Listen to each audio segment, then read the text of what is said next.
Mission, trying to get it right. Transition, changing the way that I see life. Transition mind. I'm on a mission, trying to get it right. I'm transitioning my life. Making a transition. Ooh, making a transition. Ooh, ooh, ooh, ooh, ooh, ooh. Making a transition. Ooh, ooh, ooh, ooh, ooh, ooh. Making a transition.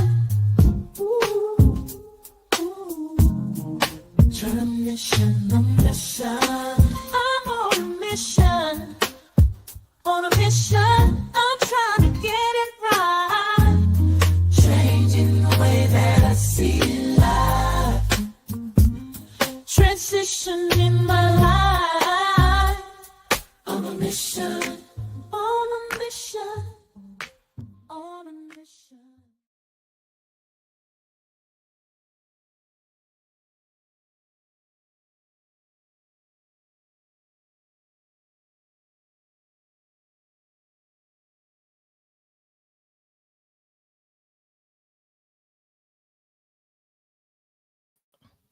Welcome. This is DJ Genesis, and we are back at it again. I try to take a break in between these shows because it could be so taxing on my mental to really go into some of the subjects I have going on. You know, ICE raids, the treatment of people, including our Caribbean brothers and sisters. I just now found out that they have like some Haitian brothers and sisters out there in a field picking peas that don't speak English. I just found that out the other day. Like we really need to and what's crazy is at the helm of this is you have the FBA movement that will pretty much say that these people, you know, they just need to get up out of our country so we could do the work. Well, honey, you don't want to be out there in the field picking peas in the sun in Florida. And the way that this lady look, I'm gonna find the actual video. I had it, but I thought I sent it to myself, but it didn't go. So I'm gonna have to like find it again and show it. But it was the most terrible video I've ever seen. But before I go into that, there's a situation with this artist called Mona Leo, and she did a song called So Long, Sexy So Long, I think it was. And I guess So Long is like another name for kind of an FBA.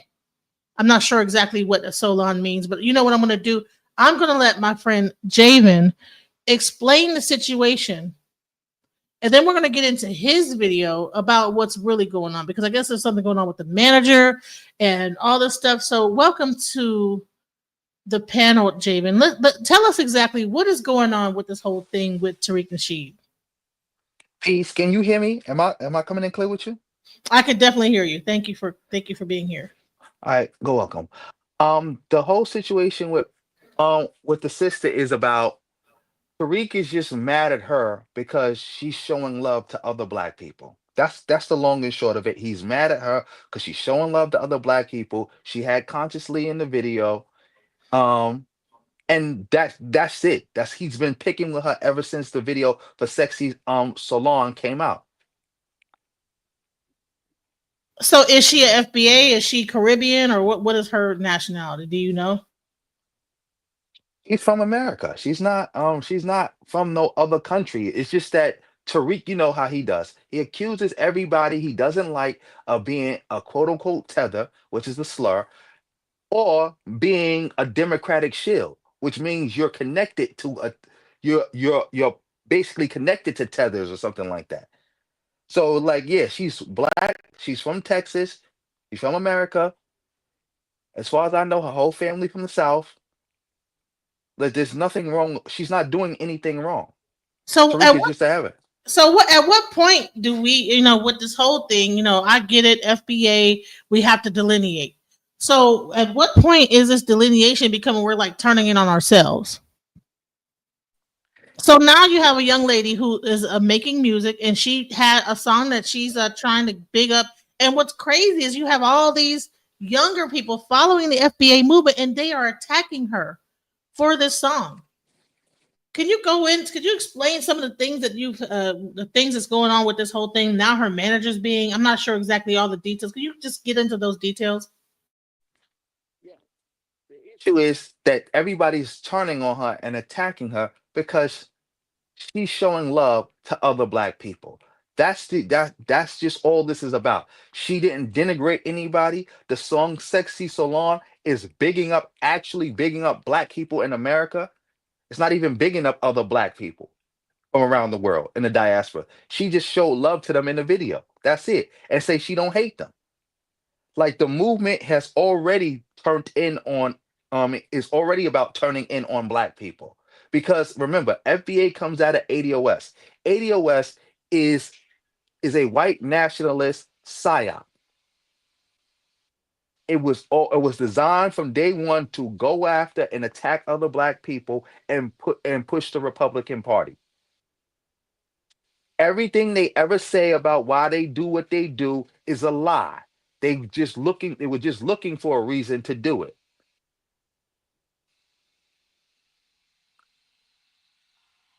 Also about her manager, because again, they accused her of being a black immigrant. When they couldn't find out she was a black immigrant, they started they started looking at people around her. They found her manager. Her manager, as far as I know, he's Nigerian, right? Okay. They looked through his Twitter feed and they found some tweets that were questionable. Some were not questionable. They were just outright bad from when he was a teenager. Okay, them tweets went the tweets I because I did my own research.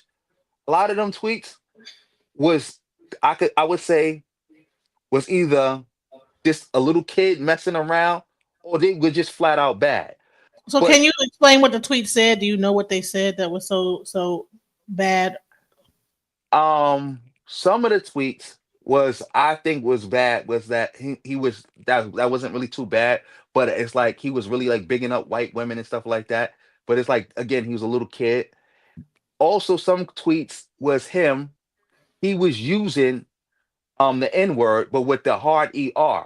What I think about those tweets, because I looked at most of those tweets in context, that was just him being a little kid and new and not actually understanding the difference between ER and A, because he was also calling himself the N word with an ER. Like, Right. yo, So I'm not. was this when he was in Nigeria? No, this is when he was in America. Like he was like in America. I don't know if he immigrated here. That's why there was confusion. Because like he could have immigrated here, and that's why he was getting the confusion because he was referring to himself also as an N-word with the ER. But I don't think he meant it that way. Because like I said in my video, these tweets stopped. The oldest tweet is like from 2012. And I think he was like 14. So it's Hmm. obvious that this was like some disconnect and was a problem that he really didn't understand, and somebody might have sat him down and talked to him and explained it to him. Like, all right, you new here. Let me explain to you Yeah, you certain can't use things it, and right. how things work. And from that point on, from what I can see, he never had these issues again. Okay, so all right, so you go into this video. This is on your channel, and I wanted to like at least have you here when I played it. So in this video, explain where you're at with this video because you're saying, okay, listen, if you're going to bring up old stuff that somebody have said or what they've done, you're saying, okay, well, what about the old things that you have done? And can you get into that? Sure. Because, like I said, he was a teenager when he did this, and he hasn't done it since. Because if he had done it since, they would have showed it. The latest that they showed was from 2012. Like I said, teenage tweets from 2012. And pretty much all of us, when we were teenagers, if social media was around when we was teenagers, and somebody went back 20 years, 15 years, looking into our social media, 25 years, we would have said some questionable things that we will look back at as kind of cringe. But I was pointing out that if it's acceptable to defame the sister for what her manager, she didn't even say that. And mind you, she didn't know him at the time either. For what her manager said as when he was a teenager, then why is it not acceptable to go after Tariq Nasheed personally for what he has said as a grown man? That's why I started my video. As you can see, this is when he did the interview with Tucker Carlson, and Tucker Carlson was asking him directly about things he had wrote in his book, The Art of Macking. Well, let's get into that. Let's hear what he had to say. Let's go. Because people take you seriously. Now, you are, in addition to a lot of other things, the author of a number of books on dating. One of them is called The Art of Macking. Yes.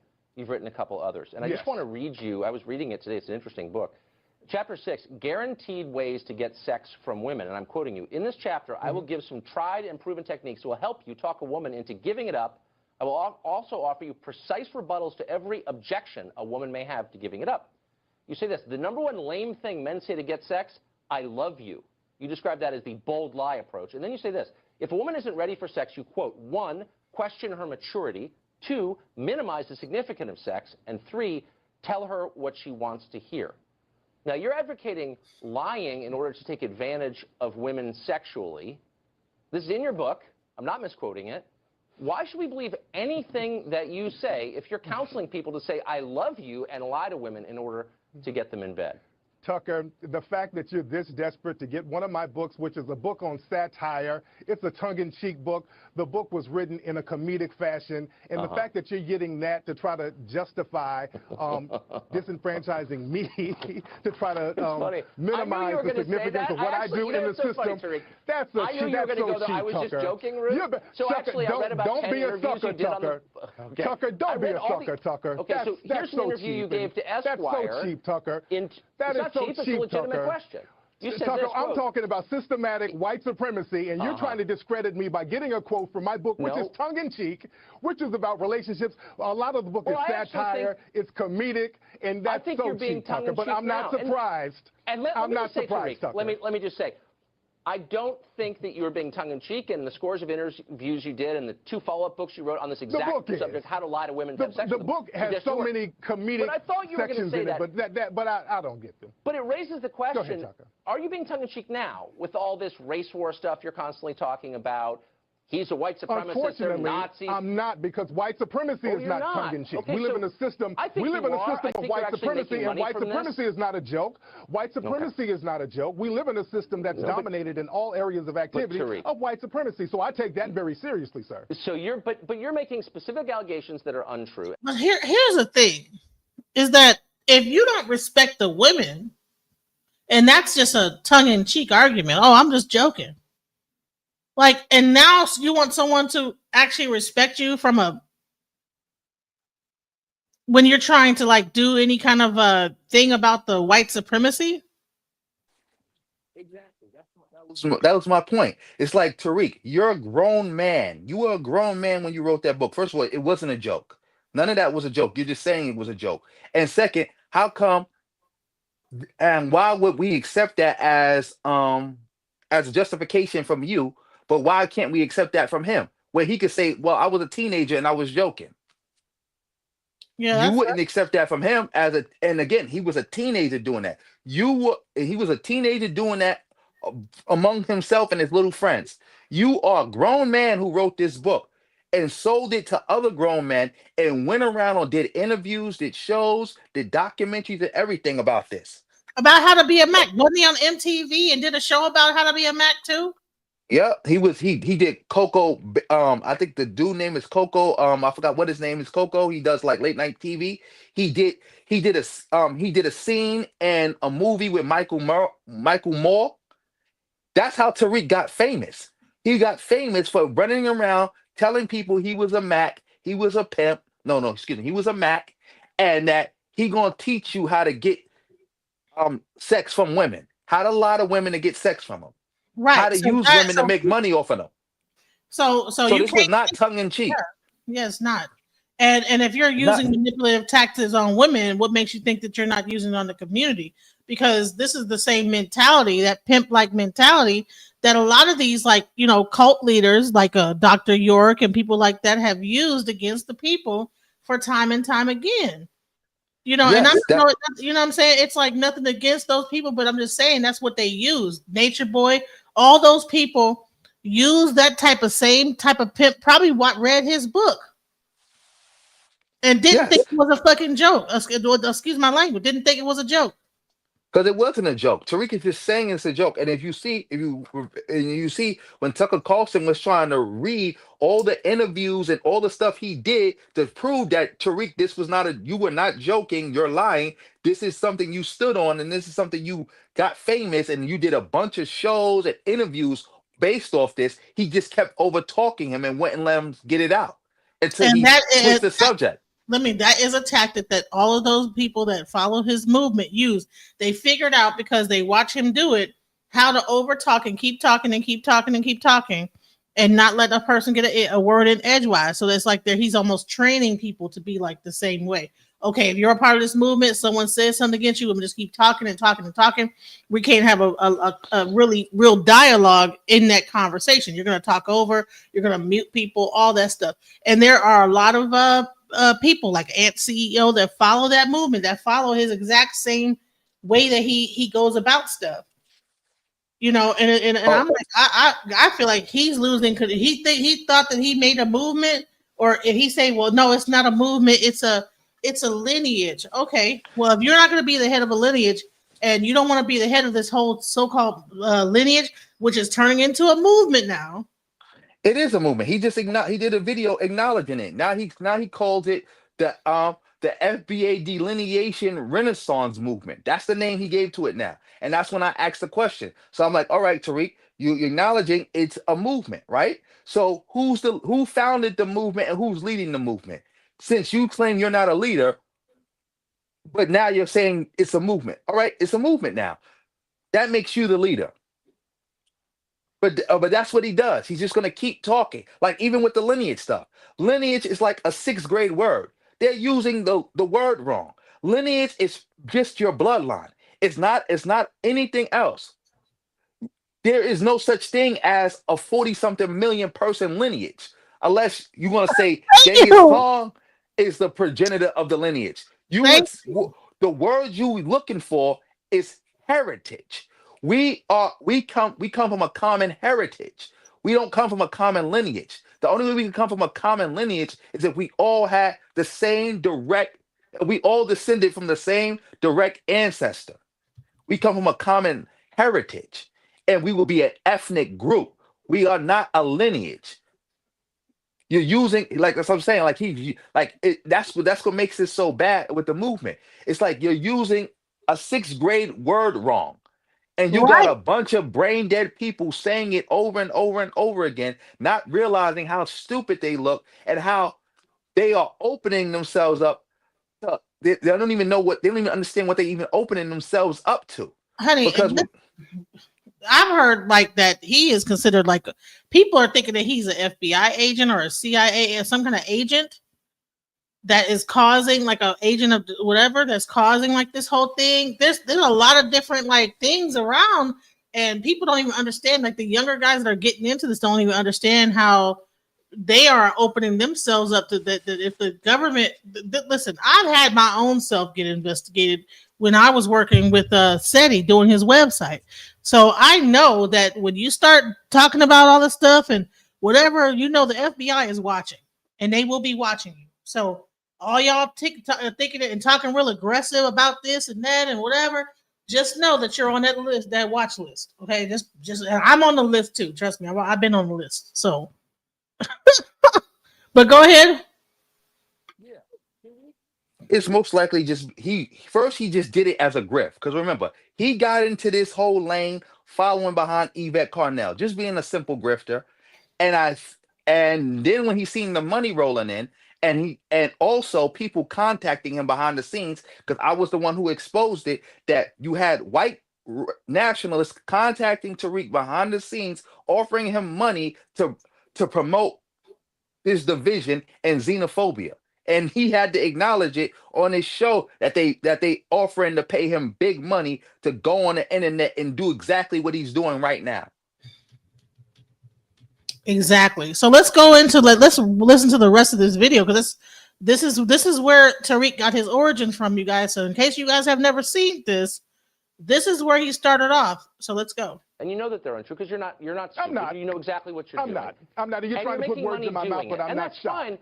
But does it occur to you, it's very simple and last question, does it occur to you that people believe you and that you increase the temperature of race hatred in this country and that long-term that might lead to some really bad things? Do you feel responsible for that? You mean like black people getting harmed in all areas of activity, like black people getting shot legally and executed legally? What have you done to, Tucker, what have you done to replace the system of white supremacy with the system of justice? I'm calling you out for lying. That's what I do. That's my contribution contribution today. For replacing, okay, Tucker. Yeah. Tariq, I appreciate it.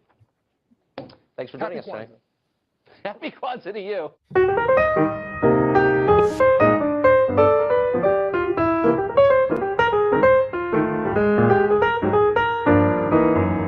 And I want you guys please to check out our guest channel. What is it? Is it called Black and Knowledgeable? No, it's my stage name. It's Haven Bernadette, but that's not for all. I'll just say this to you because I people should pretty much know this. That's not my real name, but that's my name. If you type that in, like if you type in Haven, Javen, it's gonna come up Bullets or Bernadette. Yeah, check it out. Haven Burr. Please check out his channel. Please support his channel. He only has 1.88 subscribers. Are you monetized yet? Yeah, I am. Okay, and like I said, this is not my only channel because it's like Tariq has flagged me down so many times. Like it's ridiculous because I have exposed him that I gotta keep changing the way I make the videos because he keeps finding a way to try to hit me with fake copyright strikes or hate speech strikes, and it's like, it's kind of difficult. See, because he's not on YouTube, right? But it's probably not even him. Who knows? But I would say this: it is him. Tariq is on YouTube. Oh, he is. Oh, yeah, he is on YouTube. I forget. Okay, yeah. So here's the thing: it is what it is. You know what I'm saying? At the end of the day, it is what it is. If you're going to go after this young lady and try to mess up her career when she puts out her single and try to turn all the black people against her and not buy her music because she's talking about the black people all together and she has a Nigerian manager and all this other stuff, then that's not right. Why are you what? So now you guys are turning this into almost like weaponizing the FBA movement, which is something I knew that would happen. And that's why I have a problem, because now you have this whole movement that's being weaponized against other FBAs. But it was always going to do that, because again, it's a hate cult, and it was always either you're with us or you're against us, and if you're against us, you're a tether. You're a Democratic shield, because you notice that if you disagree with Tariq, you're automatically a Democratic shield or tether. There's no such thing as you're being FBA and you just don't agree with him, but you're a regular person. You just don't agree with him. Yeah, see, I don't think that that's right. We should not be turning this whole thing against each other. We should not be fighting with each other. It should not. So this delineation movement is now creating a whole delineation within the black community, within the FBA community. So now you have some people that's like, oh, if you're for so okay, you already have the delineation between Africans and Americans. You have a delineation between the Caribbeans and also Latino. Now you're going to create another delineation between people that are for or against Pan-Africanism and being unified. So now you're going to be stuck with these few people that are cult-like far and then really extremists with the FBA. And that is where you're going to run into a problem. Yeah, but they've been causing delineation problems inside the Black American community, because they hate all black people from New York. They claim that they was like black people from New York they all got quote unquote mixed in with tethers, so they all tethers. So even if they got family from the South, they also got quote unquote tether family. They disrespected the people from the from certain parts of Florida, claiming that they not FBA. They used to claim that the Gullah Geechee are not FBA. What? Yes. I tell you no lie. They used to say the Gullah Geechee was not FBA. They only started reclaiming the Gullah Geechee because Marcel Dixon got down with them, and he's Gullah Geechee. That's why Marcel been a mainstay on that panel, getting up there and talking and being a mainstay on that whole Twitter panel. And so now they done isolated him, and he had to get with him and tell him, okay, wow, that's crazy. Yes, because they were saying that the Gullah Geechee were not FBA. They also said the people from New Orleans were not FBA, especially the Creoles. So they was already causing mass division inside the black community. They like the freemen, which is another spinoff. They said that the Indian freemen are not.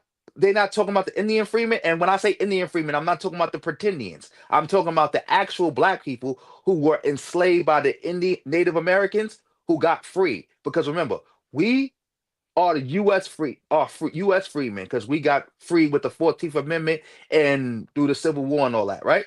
And then Yeah. you had the people who was enslaved by the Native Americans who got free through other means, and they became what is known as the Indian freemen. They attacked them all day. They will be cool with the pretendians, but they got a war with the pretendians. They're not cool with them no more. They got a war with them now. But So they now it's used a to war be. between the pretendians too now? I thought that was a part of the whole. Yeah, they got a war with the pretendians now. Lord have mercy. But before that they had a problem with it. Because all the different sects of the FBAs are now beginning to splinter off and have their own ideologies because he didn't actually control the movement from the very beginning and create a real thing about what they're trying to say. Or is it No, he did. But the whole point is to cause division. The whole point is to keep fighting. The whole point is for him to keep getting money, him to keep fighting with different groups, and that's all. That's all he does. That's the whole point of the movement. The movement was never designed to get reparations. The reparations was just the hook to get people to start trying to deal with it. They never cared about. Yeah, they never cared about reparations. Because one, if you really care about reparations, first of all, you wouldn't even been following Yvette Carnell because she's anti-reparations. She only pretended to be pro-reparations again to get people to follow the movement. And if you was really pro-reparations, you wouldn't have been pro-Trump because Trump ran the most anti-reparations campaign in American history. Right. There's a whole bunch of things you would not be doing if you really cared about reparations. And if you let me tell you some background. Even talk about it. Let me tell you some background information. I was trying to actually get him in with Dr. Cornel West. Toward the end of the whole thing, he began, because I was working with Dr. Cornel West on his campaign. Toward the end, he began, but I was trying to get them to meet each other. But what it was is that he wouldn't meet Dr. Cornell where he was at, and he wanted Dr. Cornell, who's an elderly person, to drive all the way down to the Hidden History Museum to come and meet with him. He wouldn't actually meet Cornell where he was. He made him, and so they never had the meeting. But I was actually trying to orchestrate a meeting between him and Dr. Cornell because Trump, instead of him, they were trying to do a whole meeting with Trump, and Trump ended up choosing Joe Rogan over his thing. And that's some background information that nobody even knows. There you go. He was trying to get an interview with Trump, and Trump wasn't going to do it. But guess who was going to do it? Is Dr. Cornel West. And because of hey, logistics or whatever, he wouldn't meet him. We're in the middle. He's an elderly guy. He can't be driving in the LA traffic and all this other crazy stuff for no long periods of time. And that's some stuff that people don't freaking know. So there's that. Let's go into some more of your video because I think that you really expose a lot of stuff, and I want you to explain some of the things that you found.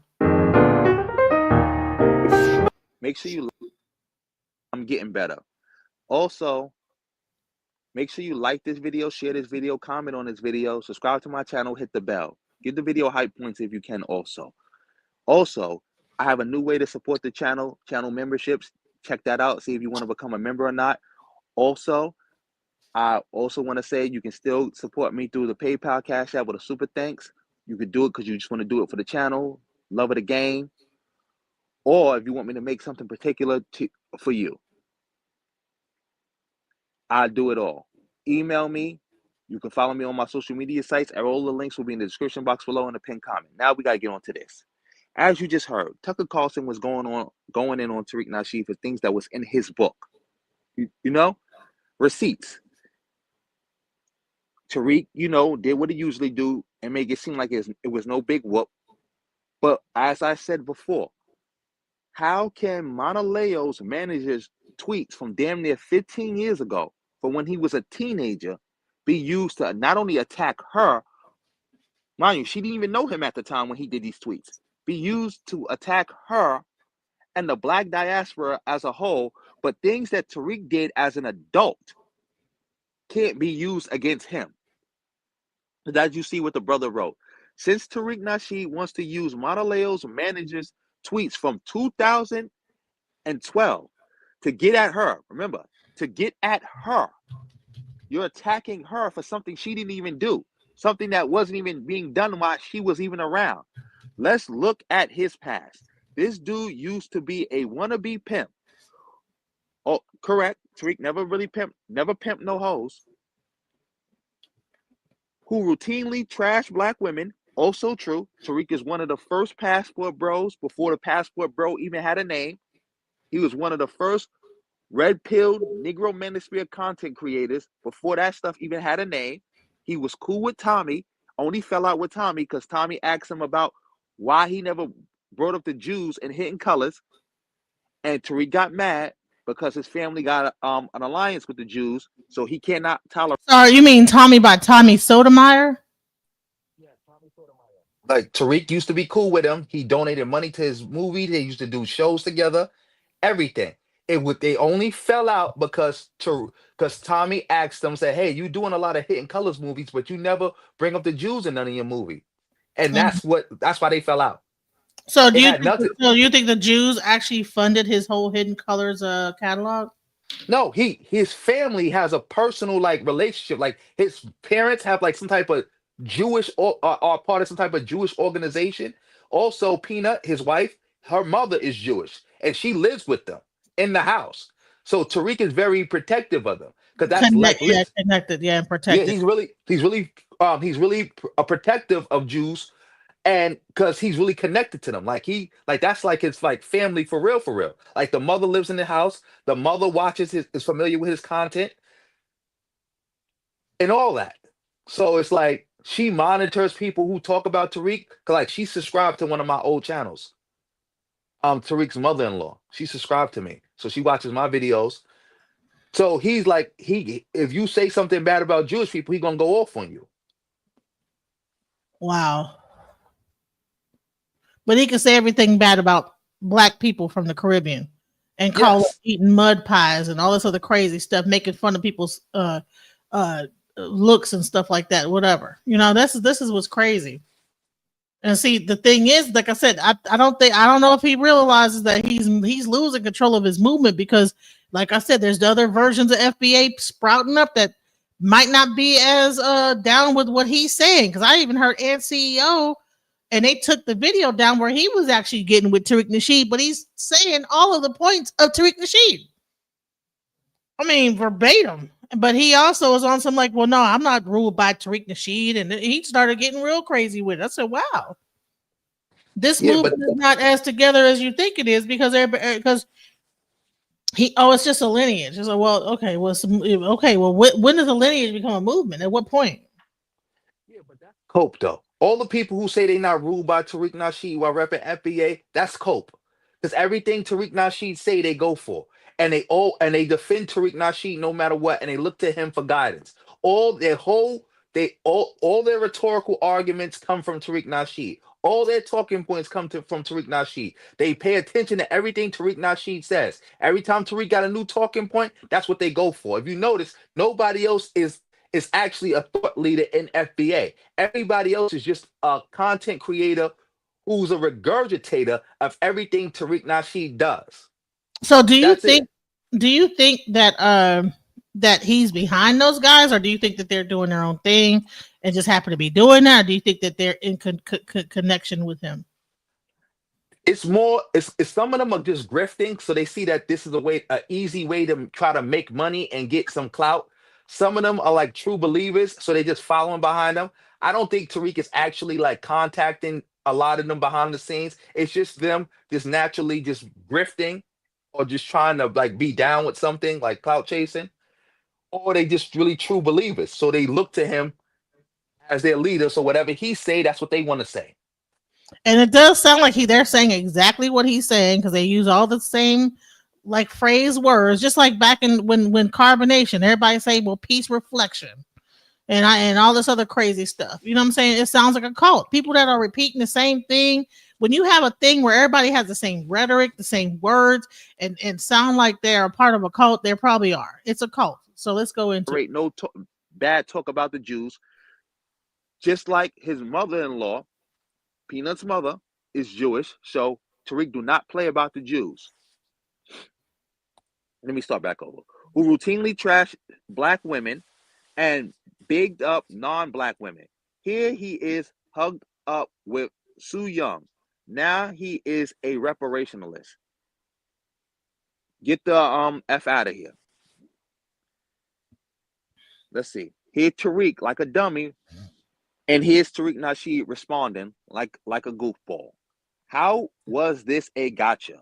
And you telling a bash black woman lie is very sassy. You Democrat shield queens are desperate at this point. A bunch of deflection, a bunch of ad hominems, and it doesn't even make any sense. How is this a gotcha? This is your work. How come you can't be held accountable for the things you have done? This is just like Yvette Carnell. Yvette Carnell can bring up something that somebody did 20 years ago that they has not done since, and we can still use that to attack them now. Not even them. People who are connected to them who weren't even around 20 years ago can be used to attack them. But her being anti-reparations, her being a part of a white nationalist hate group, her wearing a MAGA hat can't be used to attack her because it's quote unquote old. And let's go back into this for anybody that's coming into this chat that's unaware of what we're talking about, because I keep getting people saying, well, what are we talking about? So we're talking about Tariq Nasheed attacking Mona Leo because Mona Leo put a song out called Sexy Solon. And then he attacks her manager because he's from Nigeria. And when he was like 12 years old, put out a thing and he said the NIGG, he put the ER on the end of nigger and put nigger. But as you say, that I think that he probably thought that's how you spell it, you know. And then on top of that, later on, I think he did he was using the word also they pulled up. He did use the word akata, but it's like again, we don't. It's like you got to look at the context of how he was using it or whatever the case may be. But as I also said, somebody must have had a conversation with him because he never did it again. And they got the whole track record from 2013 to now, and they can't find him ever saying the NGGER ER word or akata. Okay. Or Okada again. And so basically, I guess he then built himself up in America, became a manager, and Mona Leo is his person that he's managing. He apparently built us up into the entertainment world, and now he's managing her. And so now she is being held responsible for things he said in 2013.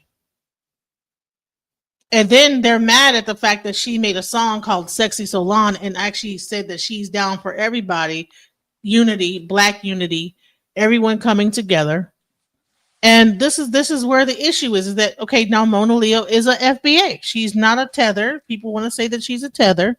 And I don't even believe in the word tether anyway. I'm just like saying for those people in the audience that use that bullshit ass word, she's not a so-called tether. She's a FBA. Now, some people will say, well, no, she looks like a tether. Look at her facial feature or some stupid shit. But okay, whatever. Let's go into what she had to say about this. I've been seeing you little pussy ass tweets. Oh. Pop your shit. I've been seeing the pussy shit, and I just want to let y'all know I really don't give a fuck. I'm not reneging. I'm not going back on what I said. What I said was what the fuck I meant. And what I showed y'all and what I depicted in my imagery was what I felt. And if you feel some type of way, bitch, fuck you. I don't know what to tell you. It is what it was. I'm promoting black unity, black community, and black love. And if that step on your toes, you a weirdo. And I don't know what to tell you. And I just want to end it off by saying that. So this is like a clip from her video where she's showing all like the video, the different types of places with black people in it or whatever, and people just were so broken up about what's up with all these flags in this video, all these different countries of flags, and that's not FBA, and just craziness. We cannot, and people cannot be that brainwashed, okay? That we are just like unable to. You can't be like, oh, but we need to follow Tariq Nasheed without, and nothing else. Like, I mean, this is definitely cult like behavior. Let's go into it. What do you have to say about that so far? Yeah, I agree. Very much, it is cult like behavior because that's what it is. It's a cult, a hate cult. That's the only thing that unites them is hate. That's it. There's nothing else there. There's no intelligence there. There's nothing there but weak rhetorical arguments, jokes, disrespect, and being pro-Trump. That's pretty much all there's there. Like, what's there that's actually intelligent? Nothing. They don't know. They criticize Pan-Africanism. They don't even know what that is. They're using lineage wrong, a 6th grade word. Tariq doesn't even know what a shill is. He uses the word shill wrong. Shill is a basic political concept. And the funny part is, if the people actually knew what shill is, they would know Tariq is a shill. Because a shill is somebody who promotes something, but without telling you that they connected to it, or they pro it, or they pretend to be neutral, but they're not really neutral. They on one side. But that's what they pretend to be. Tariq pretends to not care about Democrat, Republican, but every time he deals with politics, it's always something that supports the Republicans. Tariq is a pure shill. Like, the people he calls Democratic shills are not Democratic shills. Like, Conscious Lee is not a Democratic shill. Conscious Lee did not vote for Kamala Harris. Conscious Lee does not support the Democratic Party. For him to be a shill, it would be for Conscious Lee to be a shill, he would have to say, listen, I don't support neither party. Both parties are bad. But every time he talks, and you follow what he's saying to his logical conclusion, it means support the Democrats. And he had gone out and voted for Kamala Harris, from what I know, he didn't vote for her. Pretty much, yeah. And me, I voted for Cornel West. So shouts out. Yeah. I wrote him in. So, and everybody want to make fun of me for that. I don't care. So yeah, and me, they call me a Democratic shill. I cannot be a shill because I'm pro-Democrat up front. I tell people I was pro Kamala Harris. I told people to vote for her. That cannot. I by default cannot be a shill. Only way I could be a shill. If you don't agree with everything Tariq says, you are out of the club. Exactly. Yeah, the only way I could be a shill is if somebody asked me, was I being paid or was I working for the Democratic Party officially, and I said no, but then you found out I was getting a check from them. I'm not getting a check. I never got paid from nobody. He just uses the word wrong. But why are we so mad about this? Why is this a hill we're dying on? Tariq been a hustler. This is known. Okay. So what? My thing is that this is why. This is why. Let's go. This is why. But I dated a white girl. Nigga, didn't I tell y'all I will fuck the shit out of Brooke Hogan? Yeah, I dated a white girl, nigga. Hell yeah. I'm very pro-black, but nigga, I will raise up the flag of Europe in the bedroom. As you heard what he just said. Hold on, let me repeat. I'm very pro-black, but nigga, I will raise up the flag of Europe in the bedroom.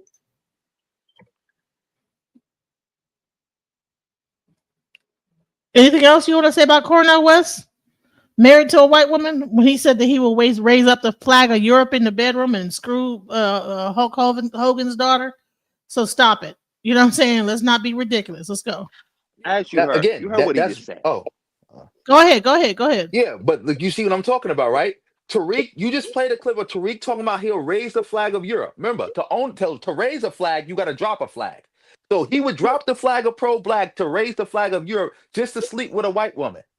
But they're gonna act like they didn't hear that, but they're gonna attack Cornel West for being married to a white woman, but never saying that he would drop the flag of black people. Tariq said he would drop the flag. That's totally different than just being in a regular relationship with somebody. But you see how they try to attack Cornel West just for simply being in a relationship with a white woman, but they have nothing to say about Tariq. So many different women. Cornel West been married so many times. No offense to Cornel, but I love you, Cornel. But Cornel he been married like 15 times. He is just a sucker for love. He just is a love book. He just.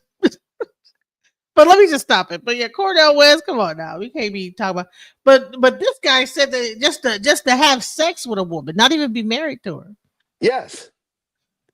A woman he never even met. He would drop the black flag and put up the European one just to screw Hulk Hogan's daughter. Listen to this. Tell y'all I will fuck the shit out of Brooke. But I dated a white girl. Nigga, didn't I tell y'all I will fuck the shit out of Brooke Hogan? Yeah, I dated a white girl, nigga. Hell yeah. I'm not, I'm very pro-black, but nigga, I will raise up the flag of Europe in the bedroom. As you heard what he just said. The only way to raise up a flag, especially if you was quote unquote pro-black, because if you pro-black, that means you already had a flag raised. So to raise the flag of Europe, you would have to lower the flag of pro-black, and you lowering your pro-black flag just to get in the bedroom. Guess what? You can be in a relationship with a white person and not have to drop your pro-black flag, like you say. That doesn't even make any sense. You sound like the swirlers you cry about. Okay, family, on to something different. This is also a receipt from Tariq Nasheed in one of his Mackin books. As you can see, I asked. Hold on, let me mute Rock. Yeah, hold on.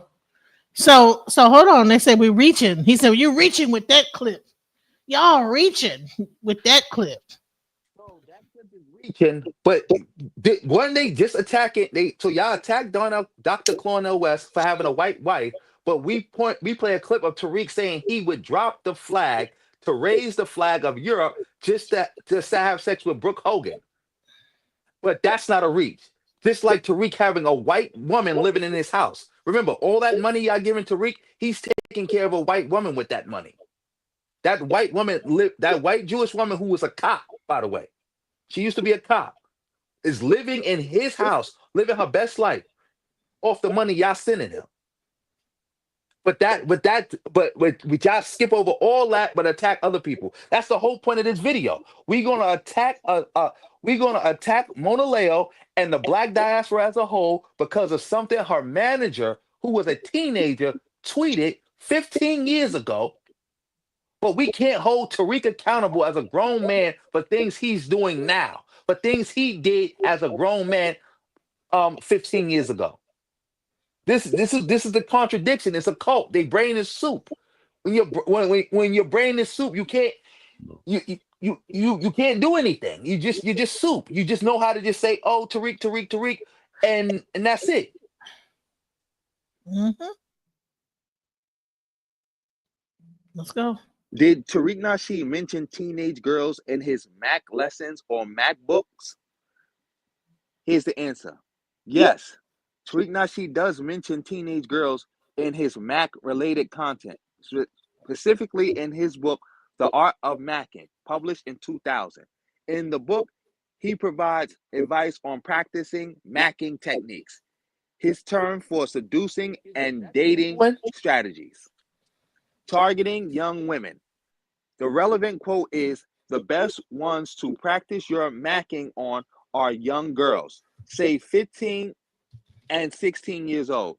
They are young and impressionable, yet old enough to get hot and heavy with you. That's what Tariq wrote. Why is Tariq still around? This wasn't acceptable in the 2000s, but he wrote this in the 2000s. How is he still around? Hello? How's he still around? How is Tariq still around? How is this not a receipt that destroys Tariq forever? So are we still going to be like just blind to the fact and just ignore? And this is the thing. This is how you can tell when you're in a cult. When you say, well, he didn't mean that. He was just, and you just try to find a way to get around that. You're gonna still find a way to get around that and say, okay, well, no, he didn't mean it that way.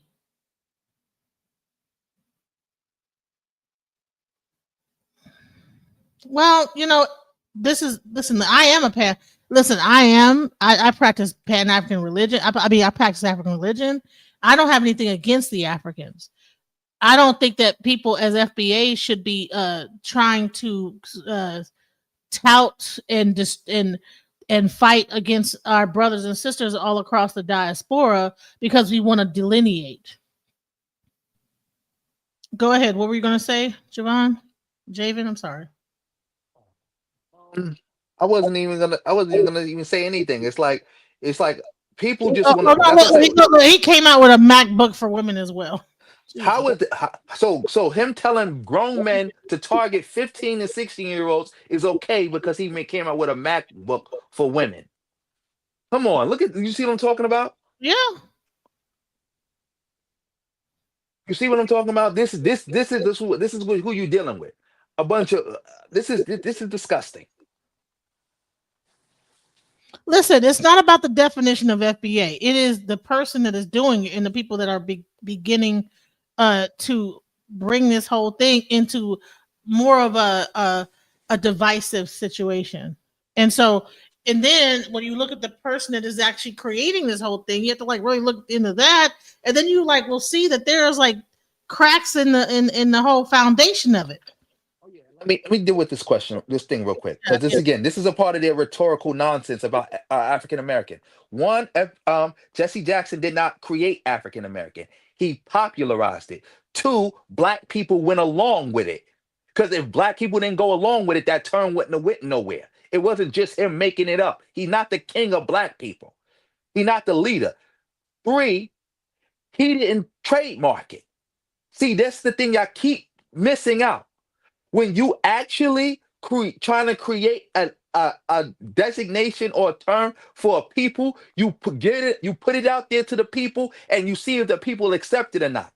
And you don't have to trademark it, because according to U.S. law, any name that's any term or name that is making reference to a people, a heritage, a lineage, or anything like that does not need to be trademarked and cannot be trademarked.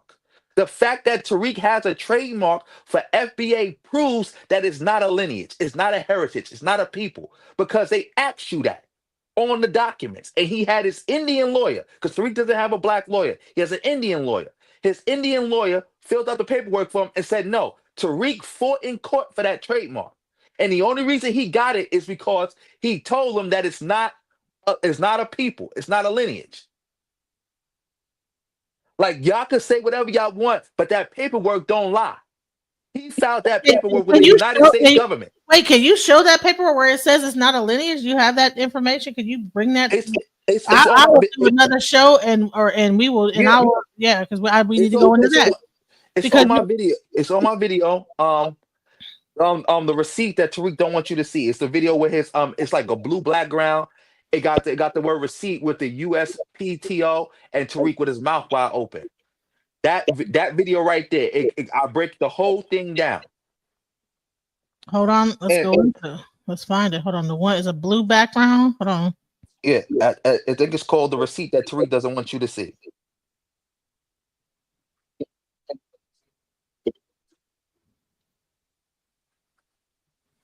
Okay, hold on. Is it on under videos?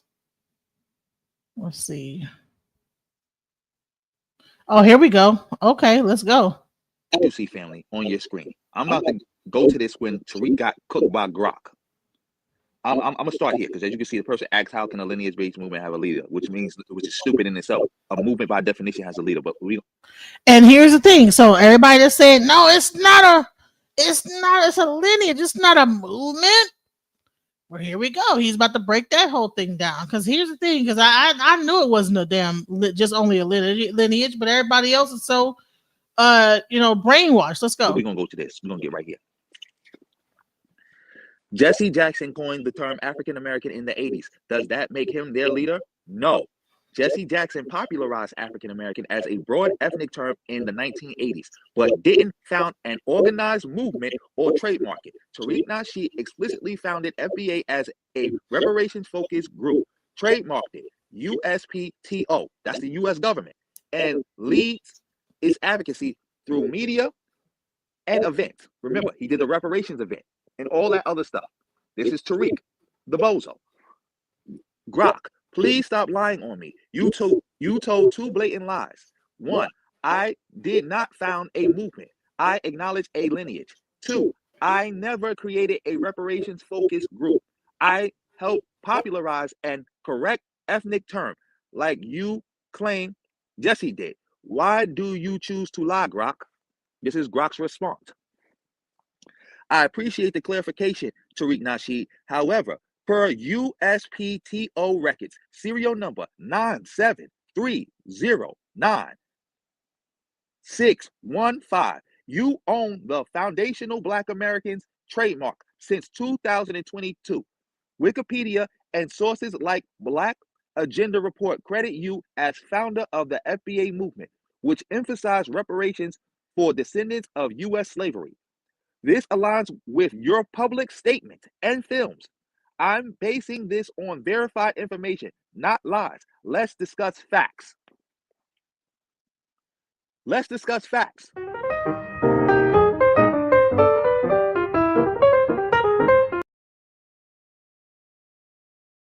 And there you go. For people that asked about the Jesse Jackson situation, there you go. Go ahead, Javon. Anything else? Javen, I'm sorry. I keep want to call you Javon because my glasses. I'm old. So go ahead. What are you going to say? No, that's what I was going to say. That that's all I have to say. It's like what is the issue here? It's trademark. It's owned. And then I go into more detail in the rest of the video. He owns it. So there's some blacks are choosing delineation. So what? What are the rest of the diaspora scared of? Instead, you're choosing character assassination. You guys must really be desperate. Nobody's choosing character assassination. Nothing I said about him wasn't true. See, character assassination is when somebody says something about you that's not true. Second, we are attacking it because, again, it's a white nationalist hate group. That's what it's come from, a white nationalist psyop. That's what this is all about. And they attack Pan-Africanism first. Yep. That's what people keep failing to realize. You attack people first, and then when they defend themselves, you pretend they attacked you first, and you try to accuse them of being scared. Nobody's scared of this weak, quote-unquote, delineation, because it's not happening. Like I just had somebody had to acknowledge it today on Twitter. The majority of black people don't believe in this concept of, quote-unquote, delineation, what you're talking about. The majority of black people don't believe in that. I have a question. What do you think about the connection to Dr. Claude Anderson? Do you think that there's a connection to this and Dr. Claude Anderson? No, there's no connection. Tariq just made that up to try to legitimize himself after he had the falling out with Yvette Carnell. Because if that was the case, one, why didn't you continue to call it Native Blacks? Two, if that was the case, why didn't you thank God for Carnell and for Dr. Claude Anderson, but you thank God for Yvette Carnell and Tone Talks for creating the whole concept of delineation. You didn't thank Claude Anderson. You ain't start mentioning Claude Anderson until you fell out with them. And this person keeps saying that diaspora is afraid. Nobody's afraid. If we were afraid, we wouldn't be up here. We're up here saying, you know what? We're not going to sit up here and down all the brothers and sisters in the Pan-African movement that y'all call the Caribbeans tethers. Honey, you're tethering from the Pan-African movement. Because all the stuff, they're the ones that started it. They're the ones who started the movement of trying to get rid of white supremacy and all this different stuff. So I don't understand why we're pretending like that movement, the Pan-African movement, is dead and try to make and put a tomb on it and all this stuff and pretend like it's and because y'all said it's dead and y'all want to have enough people say it so that people believe it and then continue to bash people of African descent and then make them trying to feel like that maybe we all think this way and we all don't think this way. So if there's any African brothers and sisters, Caribbean brothers and sisters, we do not feel that way. We do not believe like that in saying that y'all eating out of mud huts and eating mud pies and drinking eating bush meat and all that bullshit. That's not cool. It's not a joke. It's not funny. I don't think it's funny. Exactly. It's not funny. Like somebody today was making fun of some African immigrant, I mean not African immigrants, some African migrants who were like in the water, you know, when they be trying to cross from Africa into Europe, trying to escape the war zone, and the Libyan slave trade, made fun of them. So it's like they think stuff like that is funny. But if you say something about one of them, they start crying up a river. Like I said something about one of they big dogs, Black Voltron. And then everybody's like, oh, we can joke, but you going too far. How am I you making fun of people who died, who never did nothing to you, never said anything bad about you, but somehow I'm going too far about responding in kind, talking about Black Voltron.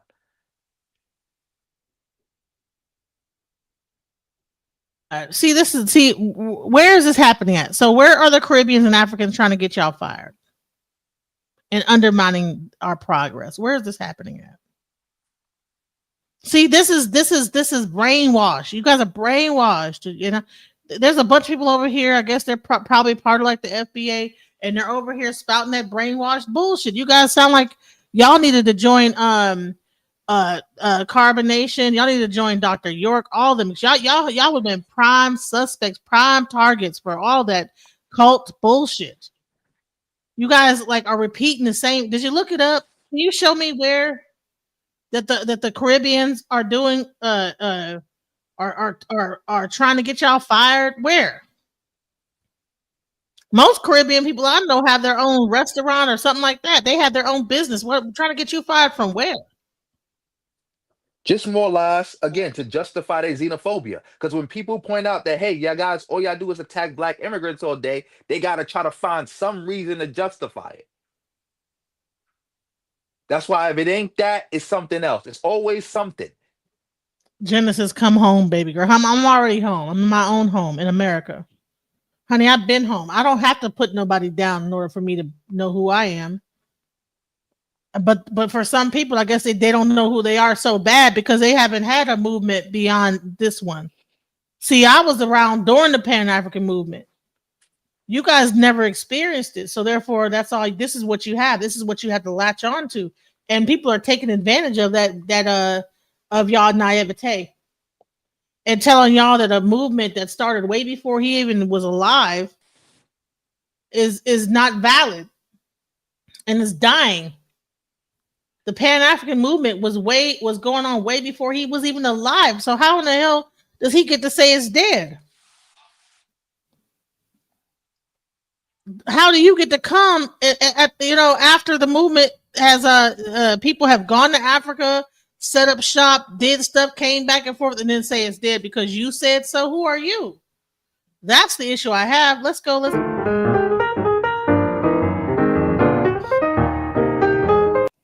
Video. Subscribe to my channel, hit the bell. Here is the receipt. Sure See, the thing is that people want to talk stuff, but he is showing right here the patent and trademark here. Let's go into it. Watch this video to the end, because as you just saw that clip is from another video I made where people kept commenting something about what about Jesse Jackson, and I clearly got to that in the video, but because they didn't watch the video all the way through, they missed that part. So this is just a follow-up to my last video about Tariq Nasheed dancing around, owning, and creating FBA. Now, also, make sure you donate to me to support the channel. That helps out a lot. PayPal, Cash App, Super Thanks. Don't use the Super Thanks if you want me to get the money immediately and you don't want people to see your comment. And if you have something to tell me because you donated to me because you want me to make you a video, because I also take donations and make videos, you can write me on any of my social media sites, or you can email me. The emails and all that will be in the description box below in the pinned comment. So now let's get into this video. This is the trademark for foundational Black Americans. As you can see, wait, first I want to get into this. I want to deal with this one right here. Disclaimer with predetermined text. That one right there where it says Black Americans, let's get into that because we got to define that before we do anything else. What does disclaimer with predetermined text mean in regard to a trademark? Here's the answer. Usually the examiner wants it clear that you are disclaiming any right to a generic word. For example, if you use the word association in your mark, You do not acquire any rights in that word. Anyone can use the same word in their mark. As you heard, he got the disclaimer for Black American. Why? Because he's claiming no connection between ownership or connection between foundational Black American and Black American. That's clearly showing that they're not the same thing and that they are different. And you know why he did that? Because you can't trademark Black American, because Black American is an ethnic group. It's a racial identity. It cannot be trademarked. It's a people. But foundational Black American can be trademarked because it's not a people. This is clearly, as you see right now with the paperwork, Tariq acknowledging that FBA and Black American are not the same thing, and FBA is a group. That's how he was able to get the trademark. It's something he owns. And we're going to go through that even more. Watch this. Now we did that part. We're going down to goods and services. Online retail store services featuring books, electronics, clothing, and flags. Association services, namely promoting awareness of history to Black Americans. Look what that just said there. It's a group. He clearly is saying that the purpose of FBA is to promote history and awareness of their history to Black Americans, of their history. That's the point. It's a group, no different than the NAACP. Promoting public awareness of Black Americans, association services, namely promoting public awareness of Black Americans, promoting public interest and awareness of Black Americans' culture. This is a group, bro. This is a group. This is what Tariq's non-Black lawyer put in for him. That's right. Tariq has a non-Black lawyer. Mr. Pro-Black Hidden Colors, donate to me. We got group economics because of. Oh, excuse me. I'm sorry. I gotta go. I have something to do. But thank you for inviting me on. Maybe we could do this again another time. Thank you. Yeah, what I will do is I will pause it here, and I will bring it back up again, and we will go through the rest of this, because I want you to explain some of this, and for the people that's in the audience. So this is just part 1. It's going to be a part 2. All right. Thank you again. Thanks to everybody who watched this screen. Make sure you share it. Make sure you subscribe to the hostess channel. Subscribe to my channel. And on that note, family, peace. Thank you so much. Thank you for your time. And this is my channel. Please subscribe to my channel. Please subscribe to his channel. I think I showed it to you. This is his channel right here. It's hold on. This is his channel. So while he was on, it's called Javen Bernadez. Let me see if a Javen Bernadez. Let me see if I can go to the actual warning, family.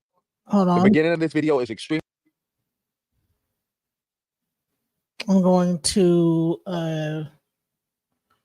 create a thing for it. So please support his channel. Thank you for coming here and shedding light onto this situation, because it's one thing for me to say it, but it's another thing for a person that's been following this movement to say exactly what I've been feeling the whole time. And that is that this is a toxic situation. And let's go into what other people have to say. So let's go into Seti, who actually, before Tariq, came up with FBA, he was one of the biggest Pan-African movement.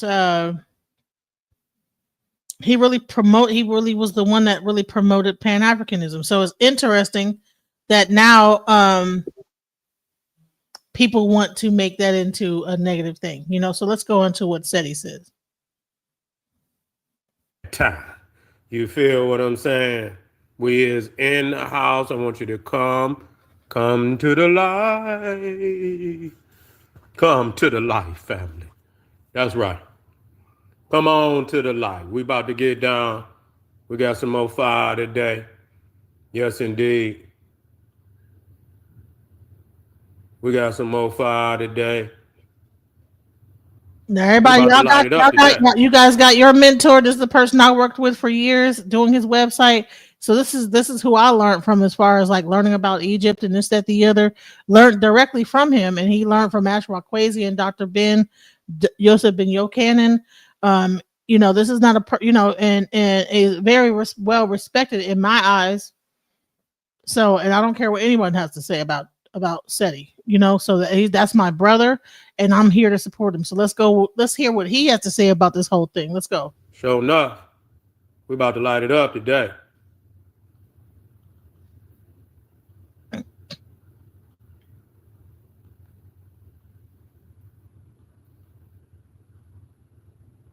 You about to light it up. Come on in. Make sure y'all click some of these links and support. We're here today.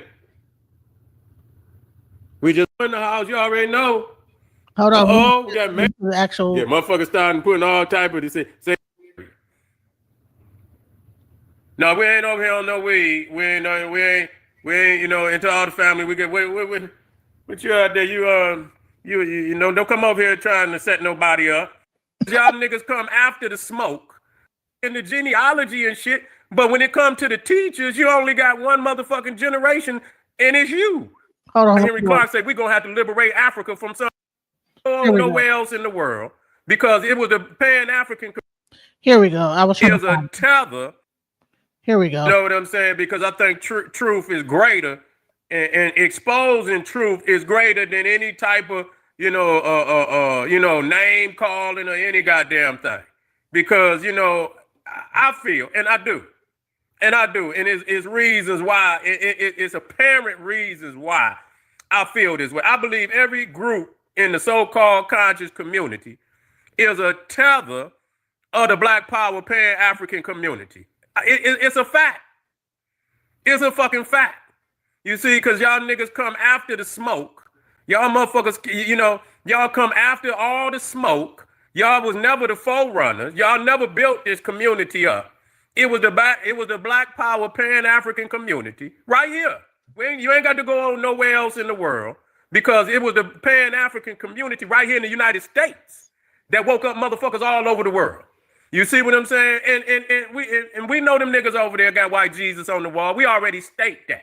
Khalid Muhammad already stated that. Dr. Ben and Dr. John Henry Clark already stated that. So y'all niggas are not saying anything. That niggas that are, you know, our great teacher, Dr. John Henry Clark said, we're going to have to liberate Africa from some Africans. He already had acknowledged that. He said, God damn it, we're going to have to liberate Africa from some Africans. Yes, he acknowledged that. You see what I'm saying? So you're not saying nothing that nobody don't already know.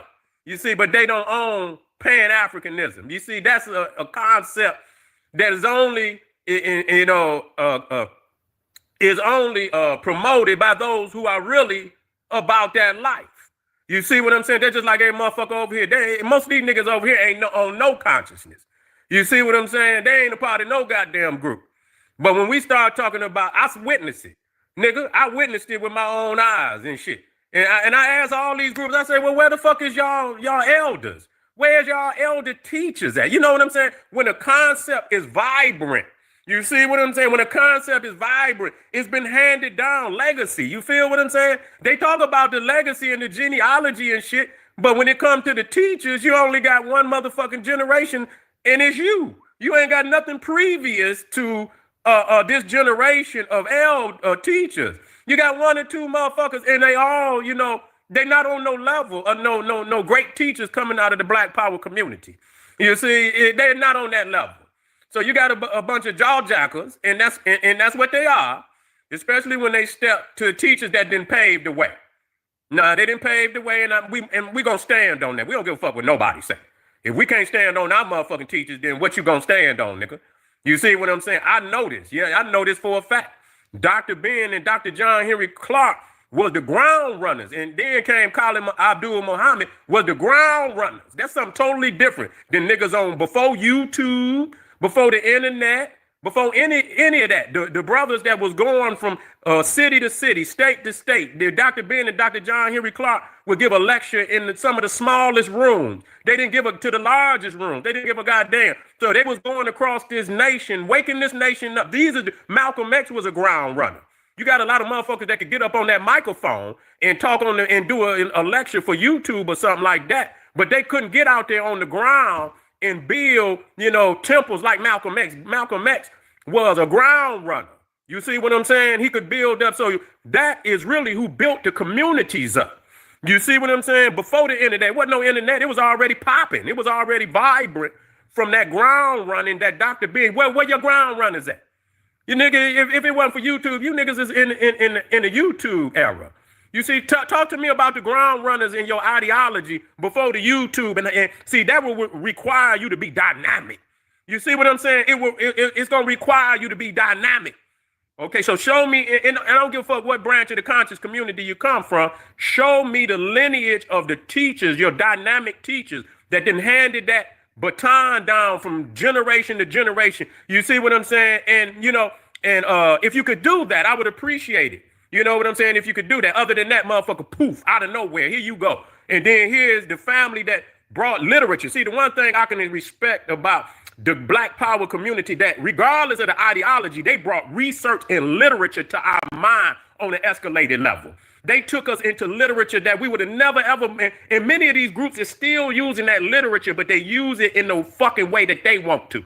It was our elders that brought all that literature that you got out here today. The profound thousands of references, thousands on thousands of fucking references. And so it's motherfucking white people that then took Dr. Ben, John G. Jackson, Dr. John Henry Clark, Chancellor Williams. You see one of J.A. Rogers. You see Ivan Van Sertima, many great, and take their references and then remix the ideology and act like they brought something. You ain't brought a motherfucker. So the one thing I can say about our community is that they woke up to research vibe, you know, where we started studying every fucking thing. Y'all, you motherfuckers is on our coattails. You see what I'm saying? You're on our motherfucking coattails. We got to say that. We have to be real about that. You see what I'm saying? They were the ones that brought us where we could, you know, really accept spirituality. Because see, the thing is, I know for a fact, before Dr. Ben, and really Dr. Ben, I don't give a fuck what nobody say. Dr. Ben is the GOAT. Real fucking talk. Because it wouldn't be nothing about no ancient Egypt in the Western Hemisphere. And Dr. Ben woke them motherfuckers up in Africa. Them motherfuckers wasn't over there talking about Egypt belonged to black people and this, that. Them niggas had given the fucking ancient Egypt over to the Arab. They was comfortable with giving ancient Egypt over to the Arab. So Dr. Ben woke up black people all over the world to ancient Egypt. If it wasn't for Dr. Ben, it wouldn't even be, I don't give a goddamn about no other scholars because they was in book form. You see what I'm saying? Dr. Ben was the ground runner. Dr. John Henry Clark was the ground runners that built the community up so that you could have a community that was interested in that type of literature. Sheikh Diop was on the shelf. George G.M. James, matter of fact, most of the books that niggas is reading, Dr. Ben, Dr. John G. Jackson, Dr. John Henry Clark introduced all that literature to the reading public. Niggas would not know about them books if it wasn't for them three, J.A. Rogers, Dr. Ben, and especially Dr. Ben. When it comes to that, all that literature dealing with damn ancient, the Greeks. Listen, let me tell y'all something about Dr. Ben. Dr. Ben introduced the papyruses. He introduced the gods and goddesses. He introduced the temples. He introduced the pilgrimages. He introduced all of that on an escalated level. Wasn't nobody talking about no Ma'ats, no Amun-Ra's, no Osiris's, and no Isis's, nobody. You see what I'm saying? Dr. Ben introduced the pilgrimages, and you can see that the majority of those that began to take after Dr. Ben was his students. You see what I'm saying? So, that's clear about that. You see? So that's the difference between that's just like Malcolm X. Malcolm X built most of the temples for the Nation of Islam. Them other motherfuckers didn't have that type of ingenuity. It's one thing to be a motherfucker that get on the mic and make a video, but it's a different thing when ain't no YouTube and ain't none of that, and you out there going from city to city, you understand, building the temples, building up the community so that you can have a vibrant community that would even be interested in that kind of literature. You see what I'm saying? And so that's very significant. And like I said, before Dr. Ben and Dr. John Henry Clark and primarily them two, and then later would come Khalid Abdul Muhammad, which is really technically a student, because Khalid was talking about books that Farrakhan and the Nation of Islam wasn't even talking about. Khalid Muhammad was talking, he was bringing up books that Dr. Ben and Dr. John Henry Clark and John G. See, now this is the difference between listening to a scholar talk and a person that's a comedian, right? So a comedian will get up there, have people say something, and then try to clown them, make fun of them, and then try to explain his viewpoint. All he's been doing is telling you books, authors, people that were in the movement. That's the big difference between a scholar and a person that is entertaining.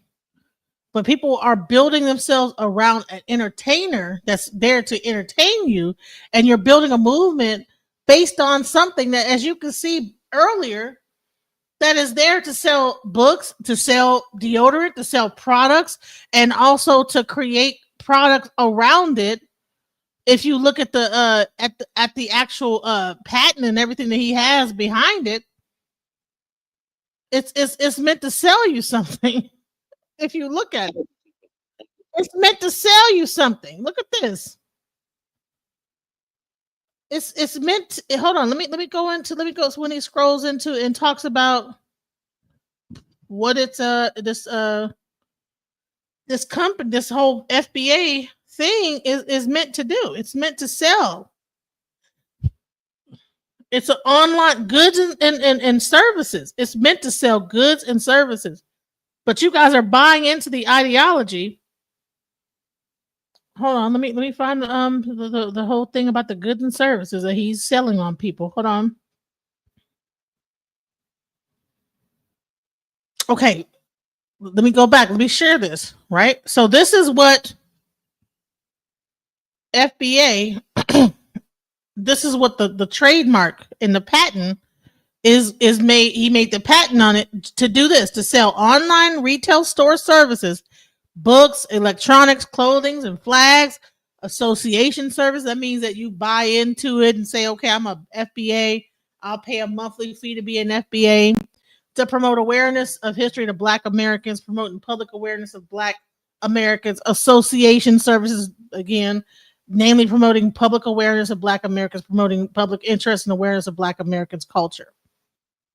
Okay, so this is the business.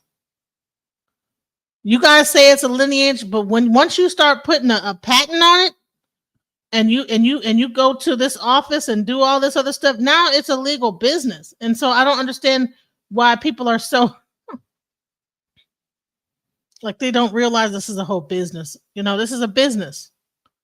So you guys are thinking it's a lineage, and he's selling the lineage idea concept to you, but really it's gaslighting. But it's really based on the actual USPTO patent is an online retail store selling services featuring books, electronics, clothing, blase splee.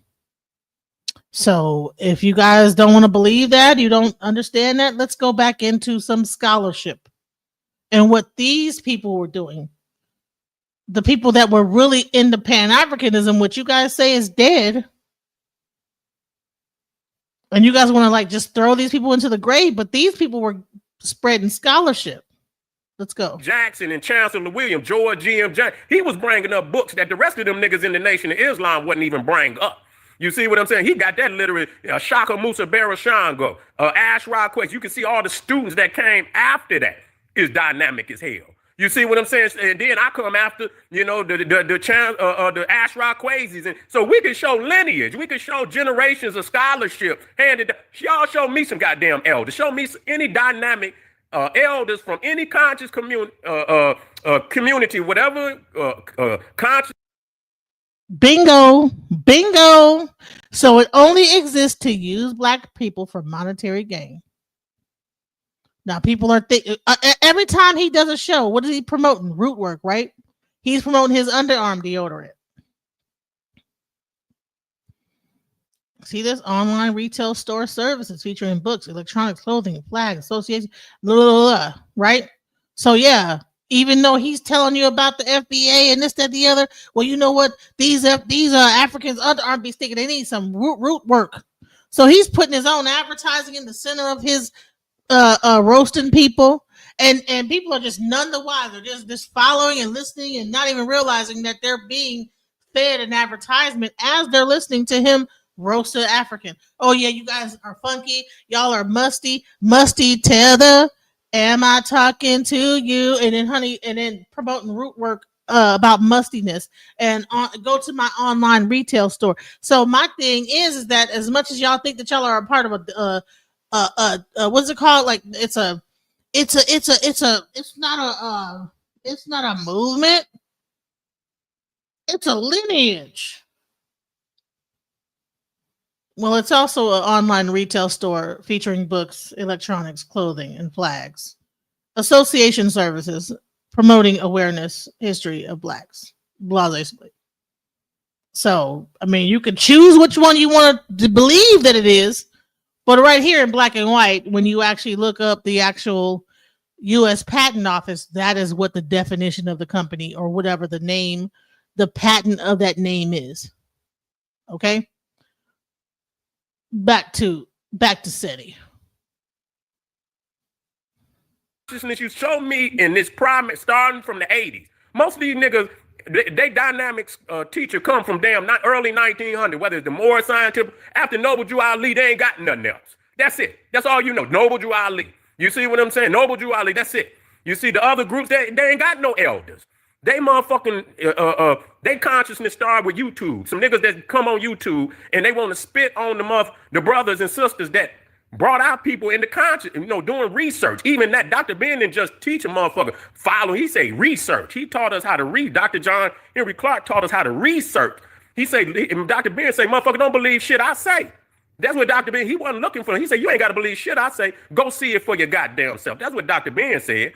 Get up off of your ass and go and prove me wrong. Dr. John Henry Clark say, prove me wrong. Prove me wrong, motherfucker. I got damn near whatever subject you talking about. He said, goddamn it, I got thousands of books on each subject. He said, goddamn it, he told Farrakhan about Islam. He said, goddamn it, I got 1,000 books on Islam on 2 shelves. I got 1,000 books and I read them all. Prove me wrong. You see what I'm saying? So they don't just teach. Your food stamps in next week. Okay, this is a bot. You have like that F9S at the end of your name. I will, listen, say something else stupid and you will get banned from the channel. Say something else stupid. Go ahead. Say one more dumbass thing and you'll get banned. I will ban you. Let's get back to what we're listening to, some actual real information. You to be no follower. They teach you how to research for yourself. You see what I'm saying? And let me go back. They did not teach you to be a follower, but to research yourself. But all of, like you hear Tariq Nasheed's talking points, all of the FBAs, they use, it's almost like there's a thesaurus, a FBA thesaurus, that they all follow the same talking points. This is when you know you're in a cult. You guys need to like just break out of the cult mentality. I've dealt with people in cults. I've dealt with people in carbonation. I've dealt with people in the Dr. York cult. I've dealt with people in different cults. I have a whole series I did called Cult-Like Behavior. Go on my channel. You'll see it. It's a whole series. And I discuss different types of cults, and they all have the same characteristics. And this is one of the characteristics when you have that same rhetoric. Everyone talks the same. Everyone has the same language. And then we get people begin to robot and parrot after like the main person. And you have these content creators and they're trying to like find their own anonymity within it, but they're still parroting. Let's go. He said, goddamn it, I got thousands of books on each subject. He said, goddamn it, he told Farrakhan about Islam. He said, goddamn it, I got 1,000 books on Islam on 2 shelves. I got 1,000 books and I read them all. Prove me wrong. You see what I'm saying? So they don't just teach you to be no follower. They teach you how to research for yourself. You see what I'm saying? And to prove it to yourself. All the rest of these motherfuckers is really some cult motherfuckers. You see what I'm saying? They some cult motherfuckers. And so I just had to bring that out. That, that most of these groups out here, that's just like when I was doing my lectures. Everybody want to get on my lecture. The Moors want to do a motherfucking lecture. The Nation of Islam want to come on my lecture. The Hebrew Israelite want to come on my lecture. The New Wahabians want to come on. I don't need you motherfuckers. You know why they wanted to come on my lectures? Because they did not have no dynamic motherfuckers out there that really could fill the seats. And so they had the cult ride tethers, had the cult ride my shit. You see what I'm saying? So they could get a big enough crowd in there to listen to any fucking thing. And they still was snoozing. They still was falling asleep on them weak ass niggas. So that's what I mean about tethering. You see, I didn't never ask nobody to go to no Moore Science Temple a meeting. I didn't never ask to go to no Nation of Islam meeting. I never asked it to go to no goddamn Hebrew Israelite meeting. I never asked to go to no goddamn indigenous American meetings and shit and all of that. But they always want to be on my shit. That's what I don't have a problem with the Hebrew Israelites. I actually am friends with them, and I have a few Hebrew Israelite friends. I have no I don't have any beef with Islam, the Hebrew Israelites. If you are into yoga, if you're into Hinduism, I don't have any problem with any religion. Call it tether. When you ain't got enough fire to build your own shit up, to build your own community up, to where you don't need nobody else. So that's what they did. They tethered on the Black Power community, and now that the elders, and they still can't fuck with them, because most, peoples is gonna get back to the truth. All that literature that they introduced, what the fuck these niggas didn't introduce? Nothing.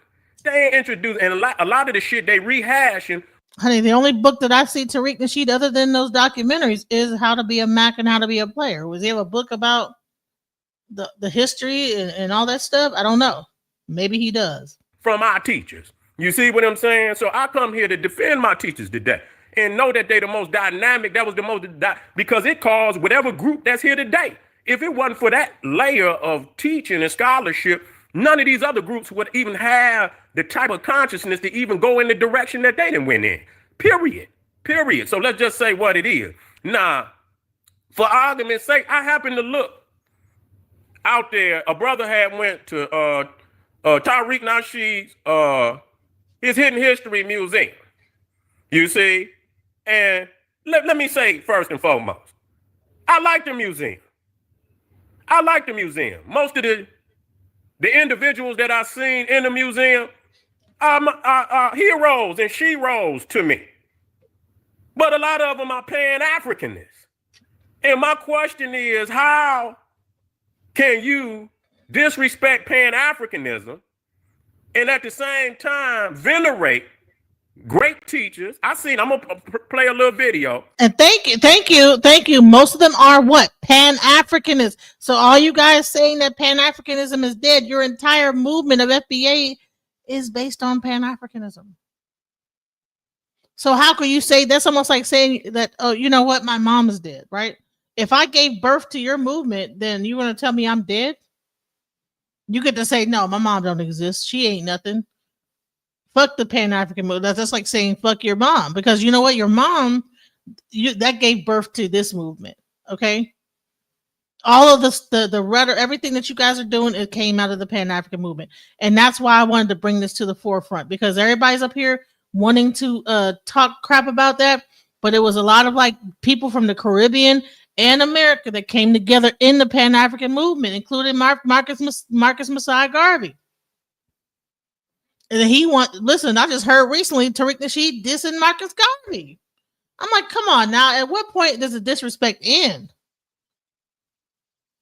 Let me say first and foremost, I like the museum.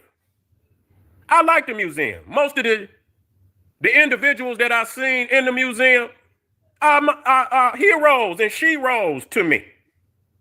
But a lot of them are Pan-Africanists. And my question is, how can you disrespect Pan-Africanism and at the same time venerate great teachers? I'm gonna play a little video. Venerate great teachers, which you're supposed to do, because you understand how this shit go. It's a pure. Honey, no, FBA is a business, okay? It's not a fucking ethnic group. It's not an ethnic group. It's a business. FBA is not an ethnic group. It's a business. It's an online retail store featuring books, electronic clothing, and flags, association services. That's what FBA is. Now, you guys want to pretend like this whole patent doesn't exist? This whole the paperwork don't exist? You want to pretend like this don't exist? Really breaking down foundational Black Americans, the trademark, and what it represents, and what the whole breakdown is from 2022. Disclaimer: predetermined text is Black Americans. Okay, usually disclaimer, you can't say that. But foundational, okay, online retail store. So all you guys up here like, oh no, it's a lineage. Pan-Africanism is an ideology, but this is a lineage. Well, honey, it's also an online retail store service that features books, electronics, clothing, and flags, association service, etc., and buy some root work today. Stop it. Pyramid. You see what I'm saying? These are the blocks that lay at the foundational blocks of the pyramid. You see what I'm saying? And so it's becoming disingenuous to disrespect Pan-Africanism to the extent that cause you corrupting the belief. You're corrupting the belief because it's making you making people believe that you got to go. You don't have to go to Africa to practice Pan-Africanism. You see what I'm saying? They had Malcolm X somebody asked him Malcolm X the question, where should I start? And he say, start right there in the community where you live. You don't have to go to no Africa to practice Pan-Africanism. That's a bunch of bullshit because Black Power is Pan-Africanism. What Marcus Garvey put out in his time was very relevant in his time, but they did not use it to its full extent at that time. Of course, anything must be updated. And Malcolm X updated Marcus Garvey's blueprint, okay? Because a lot of people talk about Malcolm X being FBA. Malcolm X's father was a Garveyite. That's why he was teaching nationalism far above anything Elijah Muhammad was talking about. You see what I'm saying? He was teaching far above what Elijah Muhammad was talking about, UFOs and shit. Yes, he was talking about build your nation and shit, but Malcolm X was overseas building with political leaders, shit that we supposed to be doing. This shit that niggas is getting. Are you listening or are you just typing in stuff just type in things? Are you listening to what he's saying about what the Pan-African movement was? Because I think there's a lot of people that are saying that the Pan-African movement is dead and everything, but then they will use what Tariq Nasheed will do for the FBA movement is talk about the past and how this is our history. You know, we can't let these tethers try to take our history and what we've done. But then you want to say Pan-Africanism is dead, and then all of the history of FBA is built on Pan-Africanism, and then you want to say it's dead. That is what I'm talking about.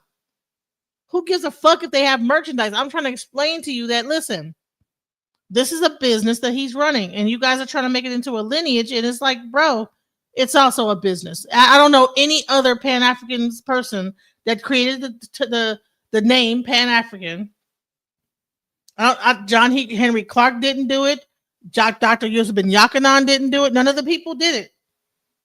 But the FBA movement started off as a trademark. Didn't start off as a movement or a lineage. It started off as a trademark at the U.S. Patent and Trademark Office, okay? And then that's the difference. Ain't done what Malcolm X did back then, building with African leaders and just Black leaders all over the world. You see what I'm saying? And he wasn't talking about leaving America to go nowhere. He's saying wherever you at, you nigga, we got the same goddamn enemy. You see, the same motherfucking dog that bit you bit me. One might speak Italian, one motherfucker might speak German, one might speak Belgian, one might speak Spanish. But wherever you find a Black man and woman, the same dog that bit you bit me. So what we have to do is practice wherever we at on the global level. And so that's what's fucking people head up, because they acting like that you got to leave America to practice Pan-African. That's a fucking lie. You practice it wherever you at on the planet. And that is also a thing that people are using, because, you know, there's actually a FBI file that actually says that if people are talking about leaving Africa and this, that, there's like a CIA file that I still got to find out, because I think T3andMe was telling me about this file that it's actually within the CIA that when people begin to talk about leaving America and going to Africa, they have to be considered schizophrenic, crazy, etc. And that's all a part of like COINTELPRO. COINTELPRO still exists. They didn't stop it. So this whole thing about trying to distance us from our roots in Africa is a real thing. And I don't understand why people are just so stuck on like not wanting to acknowledge that. The people that were around before this were not trying to delineate. Bit you, bit me. One might speak Italian, one motherfucker might speak German, one might speak Belgian, one might speak Spanish. But wherever you find a Black man and woman, the same dog that bit you bit me. So what we have to do is practice wherever we at on the global level. And so that's what's fucking people head up, because they acting like that you got to leave America to practice Pan-African. That's a fucking lie. You practice it wherever you at on the planet. and we build on a global level to where we can support each other, where in whatever nation we in, we can unite. Why would we move from wherever we at to go anywhere when we command a presence in damn near every nation on the planet? Why would we do some silly shit like that? So y'all talking irrelevant shit, you see, because the leaders already didn't explain that you ain't got to leave where you at to practice Pan-Africanism. That's what the word pan means. It means all. So that means wherever you at, we come together. And those that don't want, we already understand that we not under no motherfucking illusion. Did you hear that? Pan means all. That means that only thing that we should be doing is giving a shit about what's going on with Africans across the globe. We are connected. It does not mean that we have to go over to Africa. Now, Marcus Garvey might have been trying to get people to go to Africa. So has Ben Amin and different people that actually went over to Israel, and different people. People were doing that back then in the 60s. They were like doing the Exodus. But that does not mean that that's what the whole Pan-African movement was. I don't understand why you guys are pretending that this means something other than Marcus Garvey want us to leave our land and go to our land. It's not your, come on now, stop it. You came over here as a prisoner of war, and now you want to say it's your land. Okay, if you want to feel like you have some connection to this land and that it's yours, okay, this land is your land, this land is my land, from California to the New York Islands, from the such and such to the this land was made for you and me. Okay, great. That is not what Pan-Africanism means. And so that's what I'm trying to display here. I'm trying to display that is not the foundation of Pan-Africanism. Pan-Africanism is pan. That means across the world. That does not mean you have to leave America to be Pan-Africanist.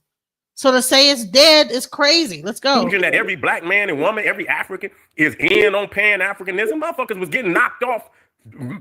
Fucking Patrice Lumumba, who you think knocked him off? His own goddamn people. So ain't nobody under an illusion that it's niggas that's gonna fight against Pan-Africanism, black power. Some people say Pan-Africanism, some people say black power. However you know, whatever bag you like, it still boils down, take care of your own motherfucking community wherever you're at on the planet. That's ground zero. Ain't no motherfucker gonna up and leave and think he gonna go to another country. If you don't know how to build community where you're at, you ain't gonna know how to build community where you're going. So what difference do it? That's like musical chairs and shit. You gonna change chairs, but you ain't change your motherfucking condition. So just go, that's little shit. So anybody with a trivial mind can understand that just going to Africa ain't gonna mean a goddamn thing. You see what I'm saying? Anybody with a trivial mind would understand that. But what I'm trying to see is how is it that's, you know, I want to know where's the FBA's, teachers that's in this museum outside of maybe Claude Anderson. You see what I'm saying? Claude or whoever, you see. Matter of fact, let me get that video up. Let me get that video up. And like I say, it ain't no disrespect. Because, you know, you're supposed to honor, you know. But I find it disingenuous that something in you honor this Pan-African. You understand they got something that you venerate, but you keep spitting Pan-Africanism out your mouth as if it's a deteriorating philosophy. But you got our leaders up in your no. You trying to either you didn't misspoke, maybe you didn't think about this shit clear enough. You understand what I'm saying? And before you make these, and I know it's a lot of little niggas out here on YouTube, and I've been, nearly fuller. You understand what I'm saying? But that ain't my teacher. Yeah, but Dr. Frances Cress Welsing called her shit the ISIS paper. You see what I'm saying? She called her book the ISIS paper. Where was I? Okay, so right there. In Greek. Yes, yeah. You see what I'm saying? That's African. Okay, that's African. You know, I understand Nearly Fuller. But Nearly Fuller, he sound like a communist or some goddamn body. You see what I'm saying? I ain't saying he ain't got no ideas and shit, cause but you almost like a goddamn communist or something. You see what I'm saying? Yeah, I ain't in, and when I heard So you already heard. Listen, Dr. Frances Cress Welsing. What was her name of her paper? ISIS paper. That's based on Egyptian philosophy. Aset, Asar, ISIS. The other name for Aset is ISIS. So that was based on Egyptian mythology. So that's in Africa. So what are we talking about? Pan-Africanism is dead, but your whole people that you're saying that you're basing this whole thing on were Pan-Africanists. Let's go. Claude Anderson, say something. Ain't nobody, listen. He say some good things here and there. You see what I'm saying? But if he talking against the greater number of teachers that came, Malcolm X was a nationalist, a black nationalist, black nationalist. He taught at Pan-Africanism.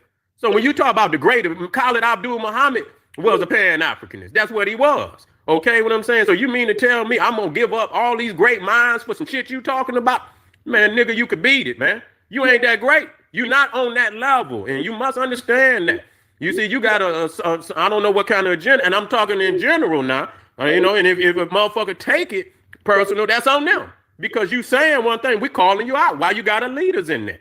You see what I'm saying? Take them down. If that ain't the philosophy that you cherish, then you should take them down. I don't put up Muhammad, and I don't put up other groups. I don't put up Noble Jew Ali. I don't shoot them down, and then you look up on the walls and shit, and I used to go to places. Wait a minute, motherfucker didn't put something like that. Ain't me, man. Y'all got to turn the cameras and show my teachers. I don't want to be behind nothing, and they got some motherfuckers that ain't, a part of the ideology that I believe in. You feel what I'm saying? And so, wait a minute, let me get this up here. I had it up there. And like I say, I like the museum. That's how it's supposed to be. You supposed to venerate all the teachers. Wait a minute, this ain't it. But then on the same note, you want to shoot shots.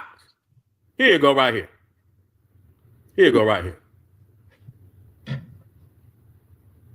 You say, what are we talking? We talking about why FBA shoot or shit on Pan-Africanists, but yet when you go to the Hidden History Museum out there in Los Angeles, Tariq Nasheed's museum out there in you got Pan-Africanists in the museum, venerating Pan-Africanism in the museum, and shitting on Pan-Africanism on the internet. But when you go out there to the museum, you got Pan-Africanists in the museum. That's a contradiction.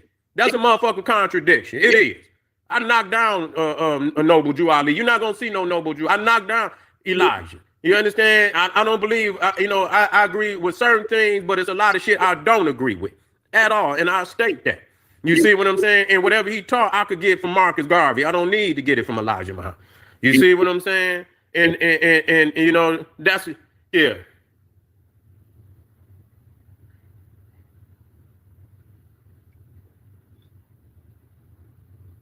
I don't know what you're talking about, Ralph. I don't know what you're talking. That ain't got nothing to do with what I'm talking about.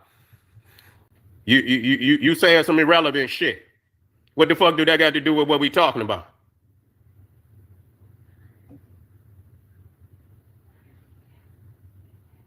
I don't care if your name Bay. That don't mean nothing just because your name Yosef El Bay. That ain't what I'm saying. You see what I'm saying? Because El is a Phoenician deity. You see what I'm saying? Dr. Yosef ben Yochanan. So, brother, that don't mean nothing to me. That don't mean that's what your consciousness is. You could be Yosef El Bay and be one of the more profound black nationalists out there. Yosef ben Yochanan. So, I know what that means. I know El is the chief Phoenician deity. That's African. You see what I'm saying? So I ain't got no problem with that. My uncle, Rashid Mohammed Bey. You see what I'm saying? Dearly beloved in my heart. So that don't mean nothing, good brother. You always got respect on here. That's real talk. Yeah. It say FBA is not an ideology. Yes, it is an ideology. It is ideology. Don't say it's all lineage. It is ideology. Because you teaching on why this ideology is not correct. And so in order to teach on, you got to have an ideology of your own. So don't say it's not an ideology. That's bullshit. You cannot teach nobody without ideals. Now you talking crazy. You see what I'm saying? Even though you say, oh, this is about a lineage, you still got an ideology in order to explain that. Because in order to explain away the other ideologies to make yourself relevant, you have to have an ideology. I don't even understand how you can have consciousness without ideals. Man, come on, man. Who you talking to? How the fuck you gonna have consciousness without ideals? Man, y'all sound stupid. Y'all niggas sound stupid. Straight up. How the fuck is you gonna have? How you gonna speak to people without ideals?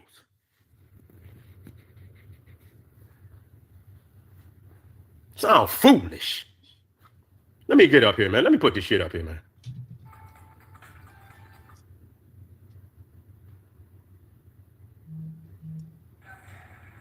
All right, here we go. Wait a minute, hold on. Now, like I say, this is not a slight. I love the museum. I hope the people out there continue to support it. You see what I'm saying? Anybody that go in there and look at the teachers, will most definitely be, woken up to a certain level of consciousness that if they hadn't went in the museum, they probably would never know any of them teachers. You see, if they, and that's real talk. So this is not to slight the museum. The question becomes, how can you have Pan-Africanists in this museum, yet and still you got FBA out there shitting on Pan-Africanism? Hypocritical. I don't give a fuck how you're a hypocrite. Go deal with that shit. You see what I'm saying? Go deal with it. Take them down. Take them down. Take them goddamn down. That's what if we're not going to, share respect for the toils of the teachers that put their life on the line out there to wake up their people. If you ain't going to show the respect, take them down. You see what I'm saying? Because that's some hypocritical shit. And all these little niggas out there, you understand what I'm saying? I've been trying to, get a motherfucker really to say something to me. But y'all niggas know y'all not on my level. You see what I'm saying? I'm itching for one of you little niggas to say something, so I can tighten your motherfucking ass up. You can go off and type and do all that shit. I'm not worried about that shit. And little niggas can't come up off of that damn typing and shit and hit that stage and teach nobody, nigga. You see what I'm saying? You niggas are some one-dimensional niggas that, typing on the motherfucking comments. And that's not disrespecting my family that's in the comments. These are these niggas that think they can just, just typing a couple of sentences can refute books and encyclopedias of black people that did toil all their life, giving every dollar and dime that they ever had to go do research, to have a nigga that just come up on the internet and put up a couple of videos to shoot some shit. Shoot some shit at some great and profound teachers that are most relevant in waking our people up today. And so I had to get on you niggas. Matter of fact, here we go. Let's look at this video. Let me see. I don't know if that probably ain't gonna do it, but I do it the best I can.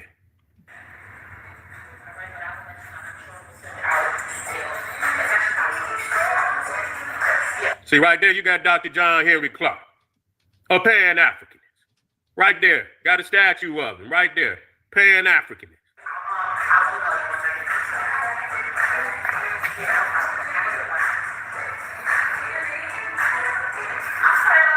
Oh, no worries. Had Smalls in there, I turn that down. I don't need to hear what they say. Okay. You got Dr. Frances Cress Welsing, named her book The ISIS Papers. Named her book The ISIS Papers after an African goddess. That's African consciousness.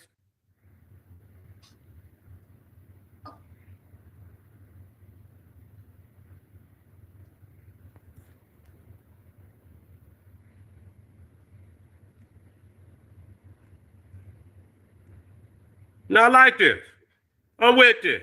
I support this. You see? So I don't want nobody to get it twisted. I support this. I'm all about this. I support this 100%. I don't have no problem with it. But obviously, somebody do.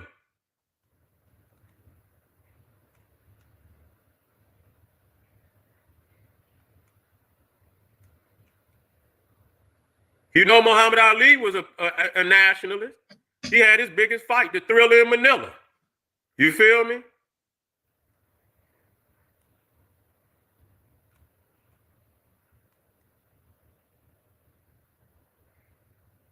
No, I ain't in my feelings, fake nigga. I'm calling your ass out. Wait a minute, hold on. Let me get right on this nigga. No, I'm calling you out. What you is? What's your name, Big Wook? What the fuck is you talking about? Nigga, I'm calling you out, nigga. You're hypocritical. You're hypocritical, nigga. Don't bring your weak ass in here with that bullshit. No, you in your feelings, nigga, because I'm calling you out on your hypocritical shit, and you ain't got nothing else but to say I'm in my feelings. No, sir. You in your feelings, nigga. You got to come stronger than that. That was weak, nigga. No, I ain't talking in no circles. What circles am I talking in? What circles am I talking in? Okay, then when you bring up Pan-Africanism, why when you bring it up, all you bring up is some lowly African nigga that don't even know what it means? Why you don't say, well, this is what Dr. John Henry Clark said it mean and make a comparison? Why do you shit on Pan-Africanism without showing clearly the top Africanists that really can clarify what it really means versus some lowly nigga that you keep bringing up every time you do a goddamn video. Why there's no comparative study between these teachers? Fake nigga, you a fake nigga. You don't know what you talking about. You can't fuck with me, nigga. You a comment nigga, okay? You a comment nigga. That's my good brother right there, FBA Dave Mo. You already know. I ain't got no beef against, it ain't about all FBA because I know all FBA don't believe like that. So I'm clear on that too. I'm clear on that. I'm clear on all FBA don't think like that. And so it's just them weak niggas. You see what I'm saying? Yeah. Yeah. So I'm very clear on, this is not against all FBA because I'm just like brother came up there and I support that brother because he still, and like I said, I don't have no problem because I'm cool with both. I understand what FBA is talking about, but I also understand what my elders is talking about. So you understand, once we make it clear that really what they doing here on the continent, which every other group is doing on nation, is absolutely the same thing. That is, you don't have to leave to practice Pan-Africanism, and you cannot let the lowly motherfuckers kidnap the ideology. You don't let the low, you motherfuckers don't let the niggas over here that don't even identify with no ideology. All they do is kill and shit. And so that's like us saying, well, look at FBAs over here. Look at what they doing. Like we go and get the lowliest of the niggas here and connect them to FBA and say, look at how weak these niggas is. Look how weak these niggas, FBA. These is foundational black Americans. They and unconscious than the motherfucker. But we don't go and get the lowliest of the group and make them responsible for the ideology. They don't have no ideology. So instead of y'all getting the top scholarship of Pan-Africanism and breaking down the ideology to show and prove that they not just building with anybody.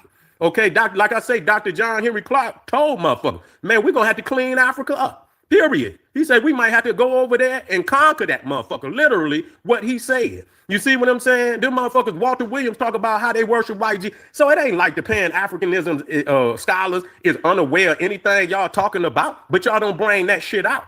Y'all try to deter people from, agreeing with the ideology by saying, oh, these ain't no goddamn Pan-Africanists. These are some lowly African niggas, just like I can go get lowly niggas from over here and say, oh, this is FBA. So that's all y'all doing. Yeah, that's all y'all doing. That's all y'all doing. Yeah, they all, you know what? Niggas need belts all over the planet. Yeah. Over here, you got the greatest motherfucking niggas on the planet. Shit, these niggas need a belt. Shit.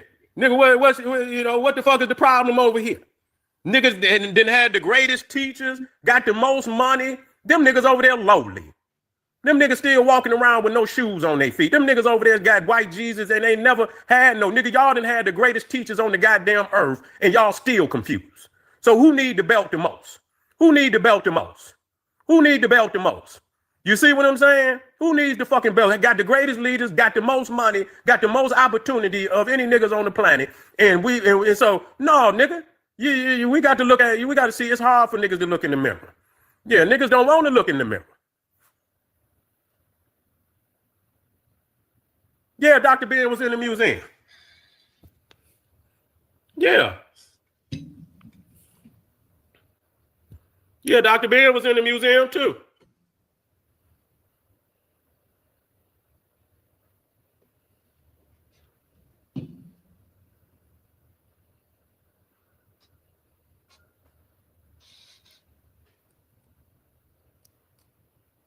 Right there, you got ancient Egypt. You got ancient Egypt. You see what I'm saying? That's African. That ain't over here. That's African. I didn't see Marcus Garvey.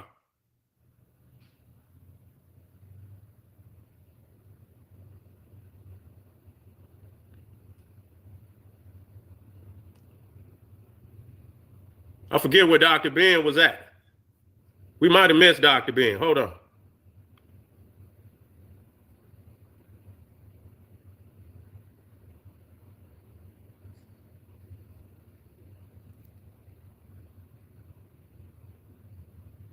There, Dr. Ben right there.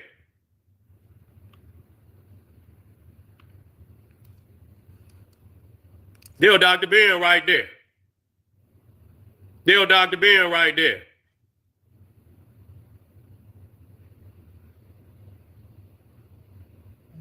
So how could you like call and say that Caribbean is a tether, but then you have Dr. Ben on the wall of the Hidden History Museum? When Dr. Ben went from Ethiopia to, I think, I'm not sure whether it's Jamaica, and then went back to Egypt and all this other stuff, or he was born in Jamaica. So he's like he was in the Caribbean, went to Africa. So is he a tether too? You understand what I'm saying? This is where it gets confusing at. At what point does tether when does it stop and when does it start? Does it start at the movement of the 60s, or does it start at the end of the 60s and the 70s, and when you had Caribbean people coming over here and sharing their information and fighting for justice? I think that even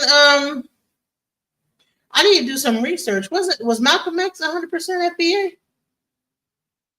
I gotta do some research. Yeah, there's Dr. Ben right there. That's contradiction, man. Heather. You don't fuck with nobody say. Make that shit make sense now. Heather, bro. But like I say, I'm not against none of that. I'm not against it. I'm against the rhetoric that motherfuckers is teaching out here. You're not gonna kidnap our leaders. You're not gonna do that. You're gonna show veneration and tell us why you venerate them teachers to be up on that wall. Because for me, I feel like if you're gonna be disrespectful, you should just have all FBA up there. You see what I'm saying? Have all FBA up there then. And make it real. Make it real. But the reality is many of them Pan-Africanists is up there because you would not have no conscious community whatsoever if it wasn't for them teachers. Period. Period.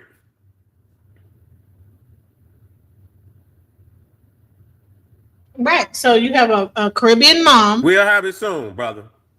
So is he a tether? We'll have it soon. So, this is to, Malcolm X, don't come on here, thinking you could bring your weak ass over here and type. And it really is just to, like I say, to build a bridge. Because I fucks with a whole lot of FBA. They come over here all the time. They don't feel why do they feel comfortable over here? You see what I'm saying? Because I say I agree with damn near everything you teach except these 2 and 3 things right here. You see what I'm saying? Which can be worked on. You see, I agree with it. You see, but I don't agree with this part. So it should be enough of us what we can agree on where we should be, in alliance. What the fuck? We should be in alliance. Which what is all it is, this dissension and shit. You can explain these motherfuckers as tethers and shit without trying to destroy what them teachers laid down. That's bullshit. And I don't believe no other way. You see, I don't believe no other way. But anyway, family. He don't believe any other way, and neither do I. Put aside our differences, but still be in alignment. We do not have to sit up here and diss each other. Oh, you're a tether, and you're.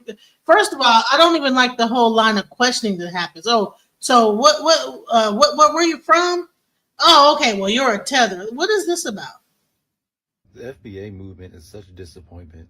As a Black American, I thought it was going to be something that we could use to reclaim our identity and, have something to identify with, like for real, instead of like African American. We're foundational Black Americans because we built this country. We're the foundation to the United States. I've known about FBA since the beginning. I followed Tariq Nasheed from the age I was 12 all the way up to earlier this year. So almost 10 years. There are definitely signs that it was going to go in a very bad direction. First sign should have been this flag. Now, I don't really have a problem with the American flag like that, but if we're trying to have our own ethnogenesis, we should have a flag that's different than the United States, because it's really just the American flag. I didn't know till later that we do have our own flag, which is this flag, the Black American Heritage flag that's been around since 1967. I think it's crazy that so many FBAs are claiming the American flag, the colonizer's flag, over this flag. The second one, and this is my main problem with it, is it became a pretending movement. In the beginning, it wasn't really that direct, because when he would say what we are ethnically, he would say, yeah, we are African genetically, some of us came from Africa, It would go from we're African genetically, but we just live in America and we're Black Americans now. Then it became some of us came from Africa, and then it was just we were already here. And now what you have is people who identify as FBA saying, oh, we're Aboriginals and we was already here.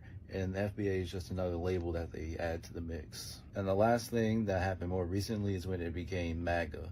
There's a lot of FBAs, they're like these patriotic. So is Malcolm X a feather? It's not really about us having our own ethnic identity, but trying to be some kind of conservative, Black American, Aboriginal thing, whatever it is. A lot of them are basically Black conservatives, but with a slight little twist. And the fourth thing I forgot to mention when making this video, it just became like anti-African and anti, Pan-Africanism. I'm not a big Pan-Africanist, but if we're going to like have any allies outside of Black America, it's going to be other Black people in other places. And I don't know why we're completely shutting ourselves off. Now, I'm not saying every African loves us or every Caribbean loves us, but internationally, these are the only people that's going to be there. But yeah, FBA becoming what it is now, it really sucks, especially since I used to follow Tariq for a very long time. I liked all of his videos. I watched like every single live, and became what he's known for now. That just sucked. I thought FBA was going to be a positive thing for our people, but it just became pretending MAGA. Wow. And that's sad for a person that believed, this is what's happening. You have some of the young guys that are looking up to this situation. They thought it was going to be one thing and it becomes something else. And that's the issue. They say they say you got pet smart. You ain't the one. You feel me? Because that's the only thing that's gonna change. Power. You see what I'm saying? Power is what's gonna change some shit.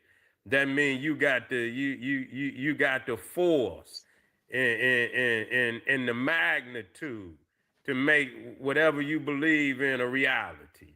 And that's what we need. We got to quit waiting on. We got to quit depending on anything come, because the United States is about to collapse. And so I see a lot of niggas out here, they campaigning for these Neanderthals, man. Undercover they undercover campaigning for them.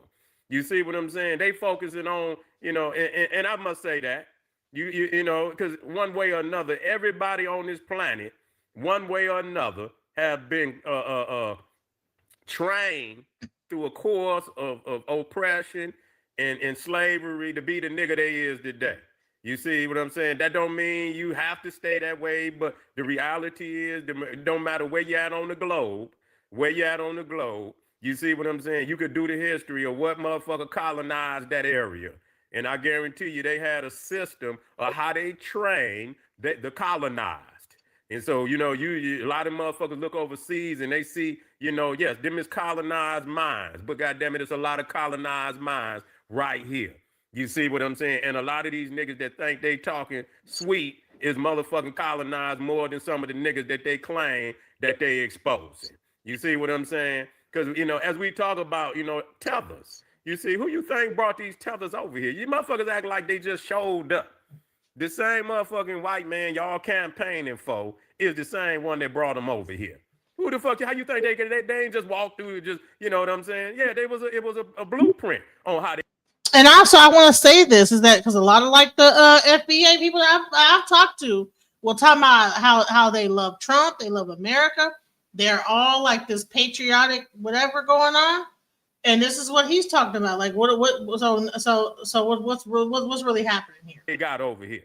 You see what I'm saying? So you got these. It's like when you got like 5 and 6 dogs and shit, and you just get home, and they know when you get home, usually you give out Scooby snacks and shit, and so they be there with they tails is wagging and shit, and so y'all just want to be the first motherfucker to get a Scooby snack. That's all it is. You understand what I'm saying? He good at that. You know what I'm saying? Giving one, so he'll be the he'd be the lead nigga that do all the telling and all of that, and then his time gonna come. They gonna get tired of that nigga. And they're going to get it's a cycle. It's a cycle. And so what a lot of these niggas ain't telling you is that the United States is already bankrupt. It's bankrupt. It's motherfucking bankrupt. Why do you think these Neanderthals is acting the way they acting right now? It's bankrupt. You see what I'm saying? And they getting in these cities and they getting planted. So when it really comes out that this motherfucking country has already collapsed and it go into anarchy, they already have military in most of the cities to be able to contain it to the best of their ability. You see what I'm saying? That's all they getting. They lining y'all ass up. So any of you niggas out there that thinking you somehow is gonna be one of the good niggas, that they just love you so much that they gonna let you slide.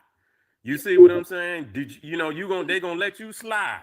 You gonna find out to the contrary that just ain't gonna be a reality. You see what I'm saying? Your ass is going down in the dungeon right along with everybody else, nigga. You see what I'm saying? And so it's crazy how they focusing. And I'm talking about some of these so-called FBA. I'm not talking about, because like I say, I raps with FBA. And it's a lot of niggas out here that understand the nationalistic aspirations of our people and understand the global shit too. See, you niggas think with a little liquor store philosophy. See, Europeans got European, pan-Europeanism. You see, they got a philosophy they call pan-Europeanism. You see, you got motherfucking crackers in Australia. You got crackers in New Zealand, Israel. You got them all over the world. They don't have to go back to Europe to practice pan-Europeanism, and they don't always agree. You got some that ain't in the clique, but you got some that is in the clique. You see what I'm saying? But when it comes to getting on one of these nigger countries, or one of them Arabs, or one of them Orientals, they all come together with all they motherfucking disagreements. You got Russia against Ukraine. You got Russia against the West. You see? You see what I'm saying? So there it is. But the majority of them stick together. You see, you got Europe, United States, Canada. You see, they practice, you got pan-Islamism. You see, they don't all live in Mecca. What kind of fucking sense? You look it up, pan-Islamism. That means Muslims stick together all over the world. You see, when it comes to certain, situations, they don't all live in Mecca. They don't all live in Mecca, and don't all of them agree either. You see, you got some that don't, they don't have the same ideology. You know what I'm saying? But the majority of them, you see, stand in unity. You got some outside of that, you see, and so understand that. Look at NATO. You see what I'm saying? That's a pan-European organization. They know. They say, you know what? If we don't band together, you understand what I'm saying? A country like Russia or China gonna kick our ass. So they learned something after motherfucking Hitler jumped on their ass. You see what I'm saying? They say we got to stick together, even though we're gonna have disagreements. For the embetterment of all of us, we got to stick together. And it's called pan-Europeanism. They call that organization NATO. You got United States, Canada, you got I don't think Australia, but they roll with them anyway. Australia and New Zealand and all of they roll together, regardless. They don't all live in Europe. But it's pan-Europeanism. And they don't all agree neither. So, I mean, motherfuckers, when we talk about pan-Africanism, motherfuckers act like that means you got to go back to Africa. Nobody ever said a motherfucker had everybody in spirit and in mind. And see, the thing is, what these niggas is doing is they take the lowliest motherfucker and try to attach the concept of pan-Africanism to the lowliest nigga on the planet. You see what I'm saying? They don't look at the higher up, the more intelligence, like Malcolm X in college. I would never give up, none of my teachers, for these new school niggas. You understand what I'm saying? If you that foolish to give up from great minds to some niggas that just come out of poof, out of nowhere, they don't got and always talking about lineage and genealogy. I said, well, where your teachers at? Show me 2 generations of niggas that think like you. Not 1, 2 generations. You ain't got to show me 3. Show me 2 generations of teachers, magnificent motherfuckers. I'm not talking about no motherfuckers that, you know what I'm saying? I'm talking about magnificent minds in your lineage. Motherfucker can't just showed up. I mean, you niggas wasn't even here when I was first started in the goddamn, in the modern fucking lecturing. You niggas wasn't even there when I started. So you niggas is like, so out of nowhere, poof, here you go. Another rock to roll up the goddamn mountain to fall right back down. because you too dependent. Y'all niggas is thinking, you thinking the white man gonna give you something? He ain't giving out no reparations.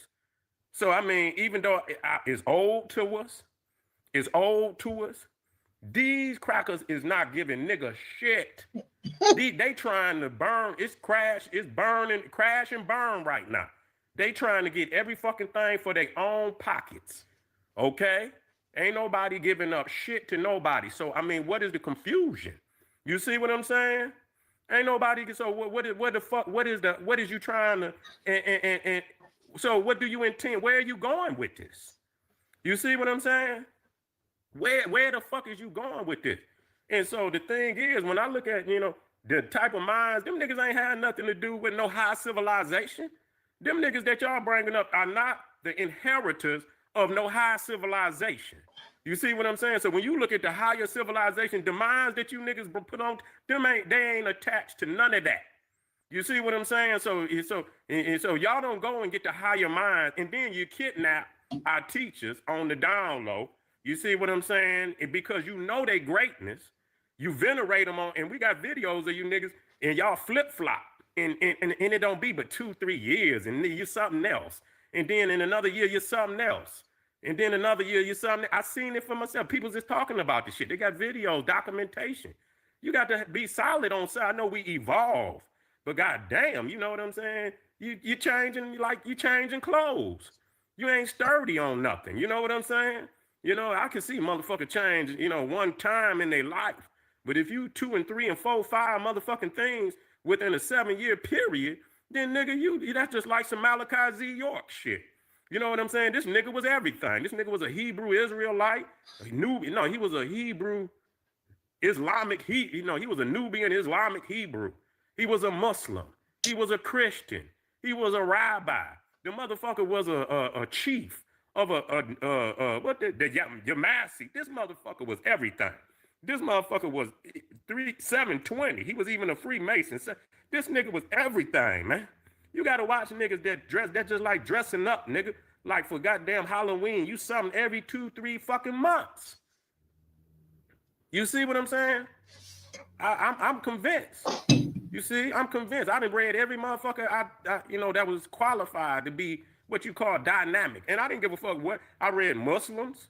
I read Black Power. I read the Hebrew cats and shit. You see what I'm saying? But the Pan-African ideology is what brought all this literature. Niggas wasn't even researching before Dr. Ben and Dr. John. Niggas wasn't even fucking researching. Niggas was praying. The fucking ideology before Pan-African was the Black Muslim movement.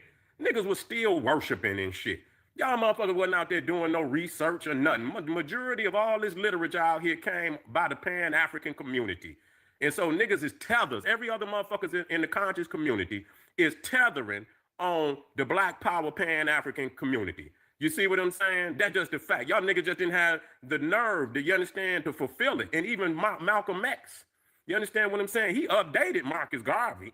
You see what I'm saying? Marcus Garvey dropped it, but Malcolm X updated it. You see what I'm saying? And he told motherfuckers, they asked him, he said, where should we start? He said, right there in the community, right where you're at. So all of that talking this bullshit, nigga, Marcus Garvey came at a time when they was setting niggas on fire.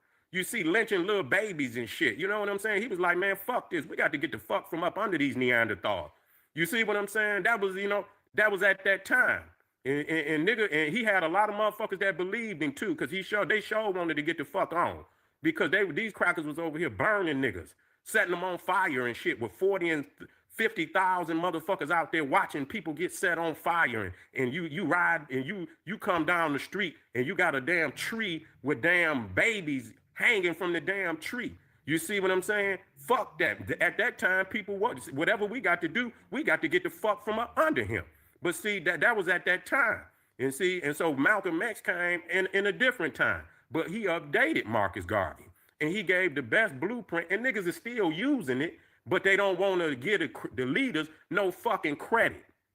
That's all that is. Y'all niggas want to cut and paste. That's all they've been doing is cutting and pasting. You see what I'm saying? Take out what they don't agree with. But the core shit that's going to really get niggas free and liberated, they take that. But you didn't invent it. Nigga, you stole it. and don't want to give the teachers no credit for it. Okay? So that's all that is. That's all that is. So when we talk about Pan, I don't know why do y'all read? Do y'all know what that it means? All. That don't mean you. It means wherever you at on the planet, you practice black power where you at. That's all that means. And spiritually, we come together because Africa is the mother. You don't have European people have a problem with that. They know they from Europe, and we can go deeper than that, but they know they from Europe. They know that was their launching pad. And we know they didn't originate from there, but for argument's sake, they know they're Europeans. You see what I'm saying? They know that that was their launching pad that took them wherever, wherever else they went on the planet. Marcus Garvey was associated with the KKK because he agreed with racial separation. So you keep saying that. This is like the third time you put this in there. Yes, he was associated with the KKK because he agreed and he believed that we should be separated as races, that we should not have to integrate. So you had integrationalists that went against what Marcus Garvey, but Marcus Garvey said, no, we should remain separated. And we see where we're at now. So let's go and let's stop repeating that same rhetoric without context. You see what I'm saying? Orientals know they Orient. They don't have no problem with that. Niggas. You see what I'm saying? Even and then when we and I'm trying to figure out, because what we have to understand is levels to this shit. Yeah, I'm about lineage, but everybody in your motherfucking lineage ain't right. So it got to be something higher than just lineage. Okay.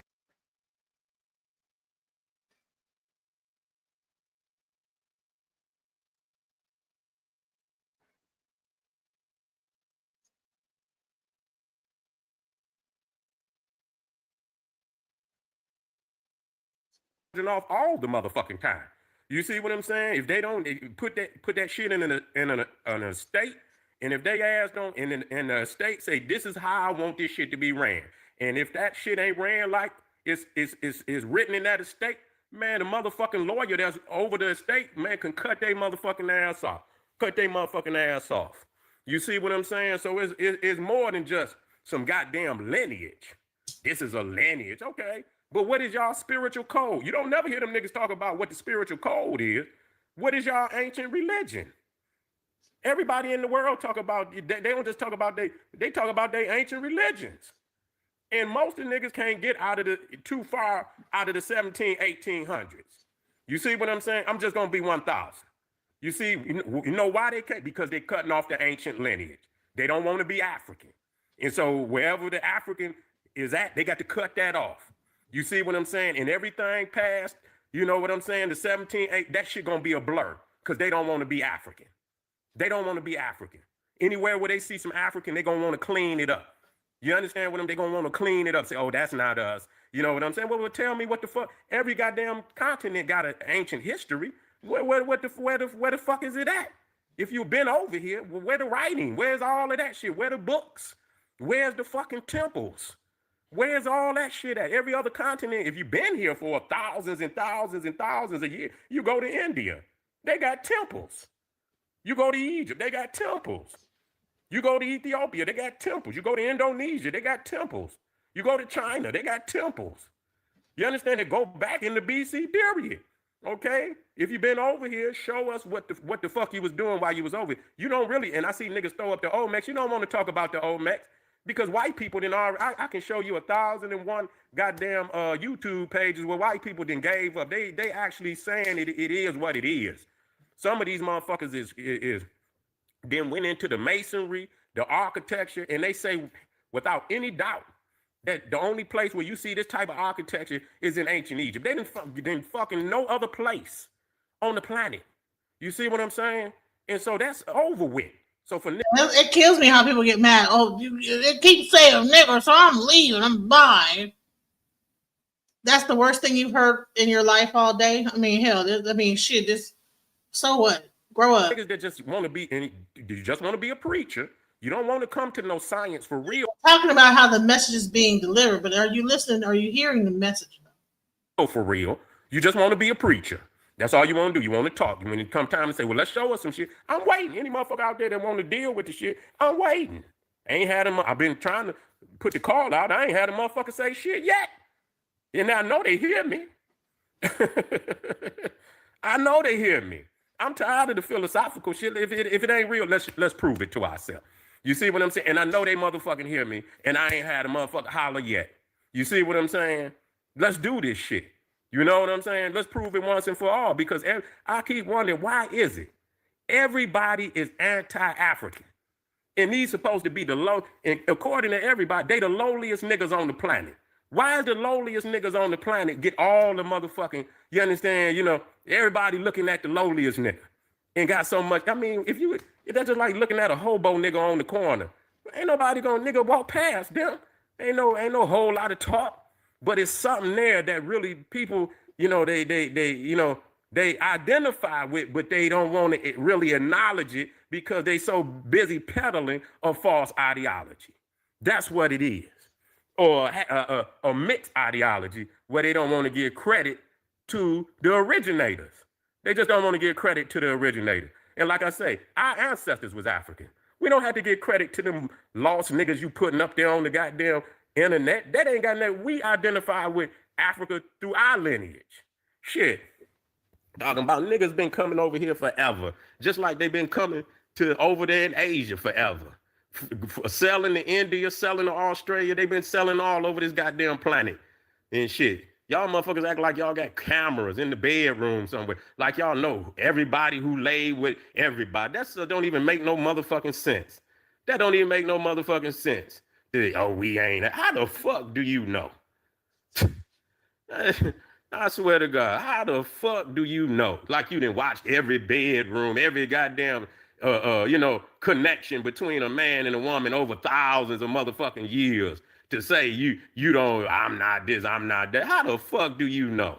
You see what I'm saying? So to sit up there and make to make a goddamn comment like that, show you how far you willing to go to tell a goddamn lie.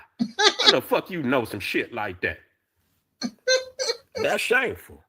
You see, that's motherfucking shameful. But the reality is, and like I say, I've been waiting, because I also deal with cosmic law, and I've been waiting on niggas to tell me. You understand what I'm saying? Because I come out of the philosophy, I go into the science.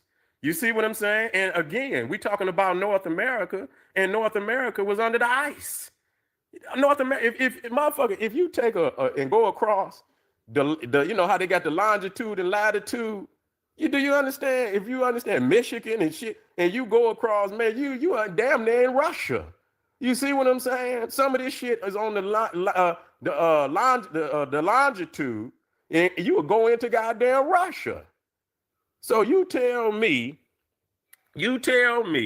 how in the fuck can a black man and woman be original to a continent that's technically Arctic? You see what I'm saying? Tell me that. How can a black man or woman be fucking original to an Arctic landmass? And I ain't got nobody to comment yet. You understand? You could go down in goddamn Texas. You can go down in motherfucking Florida, and it's snowing, and it goddamn ice down there. And motherfuckers can't tell you how a fucking black man or woman originate over here. You see what I'm saying? Not yet. Not yet. I haven't had anybody. And motherfuckers went to say, oh, this was one land. You know how niggas, they get to fleeing and going into this crazy shit about one land mass. Nigga, that ain't got nothing to nigga. In 1700, this wasn't no one land mass, nigga. You see what I'm saying? It wasn't no goddamn, it ain't been a one land mass, and God knows when, if it ever, it wasn't even human. Even the scientists say if it was, man wasn't on this bitch. Ain't no man recorded it, so why even bring it up? But that just show you how motherfuckers try to flee from their Africanness. That just show you how motherfuckers try to flee. And really what they saying, we get on white people. You see white people say they original to Africa, say they Africans, and every time they go into Africa, they end up with skin cancer, trying to tell a lie. People say, well, everybody come out of Africa. I say, well, take your ass back and see if Africa really truly love you like that.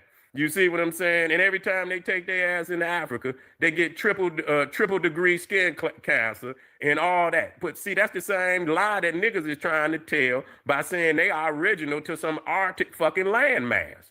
That's all I'm saying. So see, so where was you before you was here? And nobody wanted to come up with the answer. Where was you before you got here? Because you was not original to this land. You was not original to this land.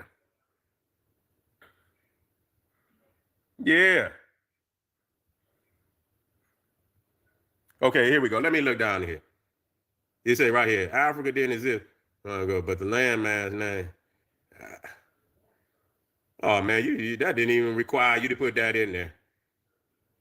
North America wasn't here 1,000 years, but you niggas still say FBA, Foundational Black Americans. Y'all name yourself out. I mean, but I understand the philosophy. I'm all right with that to a certain extent until y'all start cutting off. I understand we got our own, our own national identity, but that show you right there, you can't go before the white man. You name yourself after Americo Vespucci. You name yourself after a motherfucking Italian. You see what I'm saying? Foundational Black Americo Vespucci. You see what I'm saying? So I mean, why do we say it wasn't named Africa? It wasn't named North America. It wasn't named goddamn South America neither. But so what you saying about that?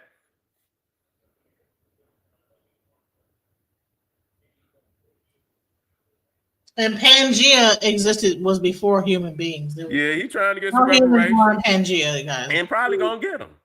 Because the Department of Justice, the woman that's running, she all in for his ass. She all in for his ass. She all in for his ass. So you know what? That shit gonna fail. I can tell you that. Yeah, that shit gonna fail. Yeah, you gonna get that money. They're gonna end up giving in the government, they just robbing the treasury at this point. Ain't giving shit to a nigga. And so they keep caping for this motherfucker. They keep caping and shit. Like even it don't make no difference at this point whether they put motherfuckers out or not. And they need to be put out, but they still they ain't giving a fuck about everything that's left over. They want for themselves. They ain't got shit for you. They ain't got shit for you neither, nigga. You understand? They're gonna use you because they need some type of buffer zone until they get all the motherfuckers out. But once they get the motherfuckers out of there, it's a wrap. You going too, nigga. Ha! We think that no, we have child. We're native to this land, honey. They don't give a fuck about nobody. Yeah, they over there. They didn't give a fuck about it. They just put some small pots. You say what? What do you say? Some didn't take a salary. Should be a gas and cheaper grocery. That's what's you tripping hard. Man, you don't get your silly ass up out of here. You got the mother. If you don't get your silly ass out of here, talking about the gas, the groceries. And man, if you don't stop playing with it, who the fuck is you fooling? Oh, that's yeah. You motherfucker, you don't eat nothing but goddamn. You probably ain't eat nothing but goat meat, no goddamn way. You ain't eat nothing but goat meat. You ain't nothing but a beer drinker. All long as you can get you some cheap beer, some goat meat. You see what I'm saying? And that's all you eat. That's all you eat, motherfucker. So we ain't listening to nothing you talking about. That's like that hypnosis shit. You know what I'm saying? You ain't hungry. Get it out your mind. You know what I'm saying? Don't be hungry, nigga. Everything is just fine. You know what I'm saying? You go in there and goddamn shelves is empty and they telling you ain't no motherfucker, it's cheaper. The food is goddamn cheaper. Man, is you crazy than a motherfucker? Man, please. Gas, yeah, you can go some places and shit, but they gas gouging anyway. You go in some places, the gas be low and shit. You better check that shit because they mixing that shit with water. You see what I'm saying? You got some gas be up there damn near $3. Then you find some motherfuckers that might got it for $2.40. You see what I'm saying? That shit's still high. That shit's still high. Yeah, because they can't. I mean, we've been here, but it's most definitely the evidence is proof that African people been over here from time immemorial. Any fool that would dispute that, it ain't even worth conversating with. You see what I'm saying? Y'all niggas is fools. Nothing but fools. You see, what did you do, nigga? You just sprouted up out the ground? Make it make sense, nigga. Tell me the story. I need to know this shit. Right, I want to see the how evidence. they get here? I've been studying and I've been looking for all the writings and shit. And the Where? earliest writings in the Americas is the Olmec. Nigga, the oldest alphabet in the Americas is the hieroglyphics of the Olmecs. You see what I'm saying? And don't nobody want to battle me with that. You see what I'm saying? So I'm waiting. Anybody that wanted and got some facts, I don't and just don't bring no motherfucking bring some facts. You know what I'm saying? Y'all niggas been see the thing is a lot of you niggas got a hold of that AI a little earlier than a whole lot of motherfuckers. You see what I'm saying? That's what happened. A lot of these niggas got a hold to that AI a lot earlier and they created a whole lot of fake shit. That's what they done did. They done created, ain't nobody seen none of that shit. And y'all got to be careful. You got to get some photos now. Now that's why I'm glad I got so much, where, all that shit, if that shit ain't legitimate, you understand, where it's been documented in a book, that's why them books is going to be critical. Where you can get in a book that's been documented earlier than AI, where you can get in there and get some real shit out of it. Other than that, these motherfuckers been using that AI making fake shit. That's what they've been doing.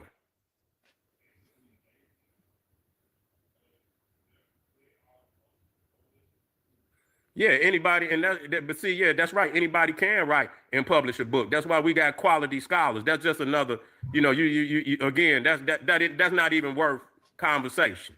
You see what I'm saying? That's not even worth conversation because that's something anybody know. And most so anybody can goddamn, because at least in the goddamn book, you got to give references. Y'all niggas don't even get no references. Y'all don't even get no motherfucking references. Ain't that a bitch? You don't give no. I mean, I know how to do research. And you could tell the quality of your references. You see what I'm saying? We could tell the quality of references. Who is writing the book? Are they qualified? Are they known in the world to be an expert in their field? You see what I'm saying? And then you got to get more than one reference and more than one individual that in what we dealing with. They got to be an expert in that field. So we understand the quality. That's just, you're just talking to be talking. You see what I'm saying? You're just talking to be talking. Yeah, you're just talking to be talking. You see what I'm saying? God damn it, when I was going to school, I don't know what y'all doing now. Shit, we used to have, man, I used to have to write papers and motherfucker had to have damn near, you had to have, on some papers, you had to have damn near 15 to 20 different goddamn references. You see what I'm saying? And on a motherfucking point, you had to have maybe 3 or 4 goddamn references on a point. You couldn't just come with one reference. You had to have 3 and 4 references. You see, on a motherfucking point. And so you know what I'm saying? So yes, and so most definitely, and it's the quality, you got to have somebody that's, renowned in that subject. You ain't gonna go get no obscure, and you can have a motherfucker, if the book is classic, if the book is classic and the references is lined up, then it don't always have to be doctor in front of their name neither. You see what I'm saying? It ain't got to be no PhD in front of their name neither. If the motherfucking book is backed up and is written with expertise, and the references is lined up and they're qualified, more than qualified references, it is what it is. A lot of people's is fleeing. A lot of motherfucking people's is fleeing. And so even though you can write it, you need books. Go in to goddamn university and tell them, anybody can write a book. Bitch, get out of here. Get out of here. You don't even need to be in here. You see what I'm saying? Because you got to have books. You see what I mean? Listen to that mind state. You see what I'm saying? You want to, see, that's where, when people ain't qualified in some shit, they disqualified. Everybody can write a book.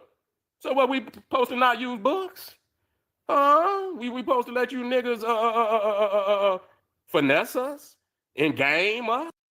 Before we listen, I wanted to say this because people are like texting me and saying stuff. First of all, no humans did not exist during the time of Pangea. The supercontinent Pangea existed from about 335 million to 175 million years ago and broke apart long before the first human ancestors evolved around 6 to 7 million years ago. Dinosaurs, early reptiles, and small mammals were the dominant life forms during the Pangea era. So if anyone tells you that we came over to America through Pangea, we didn't exist then. So that's bullshit. So let's get into that. So let's go back into, and then the Olmecs were not FBA. Why? Because America, the word America, the actual term America, did not exist during the Olmec civilization. Neither did it exist during Aztec civilization. So here's the thing: what are we doing here? We just want to like make up shit. Stop it. With all this preaching shit, man, come on, man. Let's make this shit make sense, man. Let's make this shit make sense. You see, so when y'all get up, I mean, I'm asking y'all, man, to come up with the shit. You got to go beyond, you know, if you've been here and you got to show me the receipts or where do you come from. You got to show me the motherfucking receipts. If you've been here, where's the receipts of where you came from? Shouts out to Seti. Please go check his page out. And I had to play it all the way through because, you know, I think that, you know, if anybody has studied and knows what they're talking about, it's him. I think he has one last thing to say. Let's go. You understand what I'm saying? Because again, they got the white boy, and we talk about books. We talking about the white boy. What's his name? Leo Weiner. That, you know, Ivan Van Sertima, the white boy that had the largest museum artifacts right here in the Americas. All that shit from Africa that white man had over here and went on both sides to show you the artifact on both sides of the continent. Man, get the fuck out of here, man. Y'all niggas, this is ridiculous. I mean, and ain't never seen the shit and sitting here talking and don't want to see it because it's going to prove you to be wrong. Going to prove you to be wrong. Don't even want to see it. Oh, I ain't going to look. I don't know. You know what I'm saying? Don't even want to look. Anybody could pull up. Anybody could pull up. Anybody. Any motherfucking body. When I encourage you, go over there and pull up. If you got like, don't come over here with your smoke. Go ahead to Seti's channel and give him your smoke. His channel is right here, Sarah Student Seti. Shouts out to Sarah Student Seti for that knowledge that you just kicked. I appreciate that. So let's go back into the FBA movement. So I done broke it down. Why? Based on even what Seti said, you know, the whole Pan-African movement existed before the FBA movement. If you guys are so special in your movement, where are your scholars? Great point. Now let's hear about what the young people are feeling about this movement, because I believe that they have a voice and that people should hear what they have to say. Let's go. Okay, so I wanted to talk about the rise of like the FBA movement / the anti-Black immigrant sentiment that I've seen lately on social media. Now I'm not too sure where this came from, but me personally, I first encountered this maybe back in like 2023, I believe, on Twitter. So it was a Twitter space, and this Twitter space was about how immigrants are essentially affecting Black Americans and how they are maybe taking away certain opportunities from Black Americans. This wasn't focused on any particular group of immigrants, but then later on in the space, it did shift to Black immigrants in particular and how they may be taking things away from Black Americans. And I would also like to add, while this Twitter space was going on, like, there were Africans and Black Americans literally yelling slurs at one another through the phone. There were even white conservatives that literally came up there as well. Even the Fresh and Fit guy came up there as well. Like, I'm not too sure. Yes, the Fresh and Fit guy, of course, he was on the side of the Africans. You know, he's East African. I don't remember what the conservative guy was doing, but girl, they were in there and it was very, very messy. And there was a huge fallout from this space. And mind you guys, this was a space that went on for over 24 hours. So this is from like where I noticed a lot of this propaganda started to rise was from that day. Because if you were there, you would know that like Tariq Nasheed came in there. There was a lot going on. A lot of people came in there that day. And so from there, I started seeing a lot more Black American people referring to themselves as foundational Black American. And so I noticed that a lot of them were trying to distance themselves from Africa and talk about how, you know, they were already here and stuff like that. They were also native to the land of America, things of that nature. Which, mind you, that claim is getting so bad, I'm starting to see Native Americans have to come out and, like, refute that claim and say, like, no, girl, like, respectfully, we are the original natives.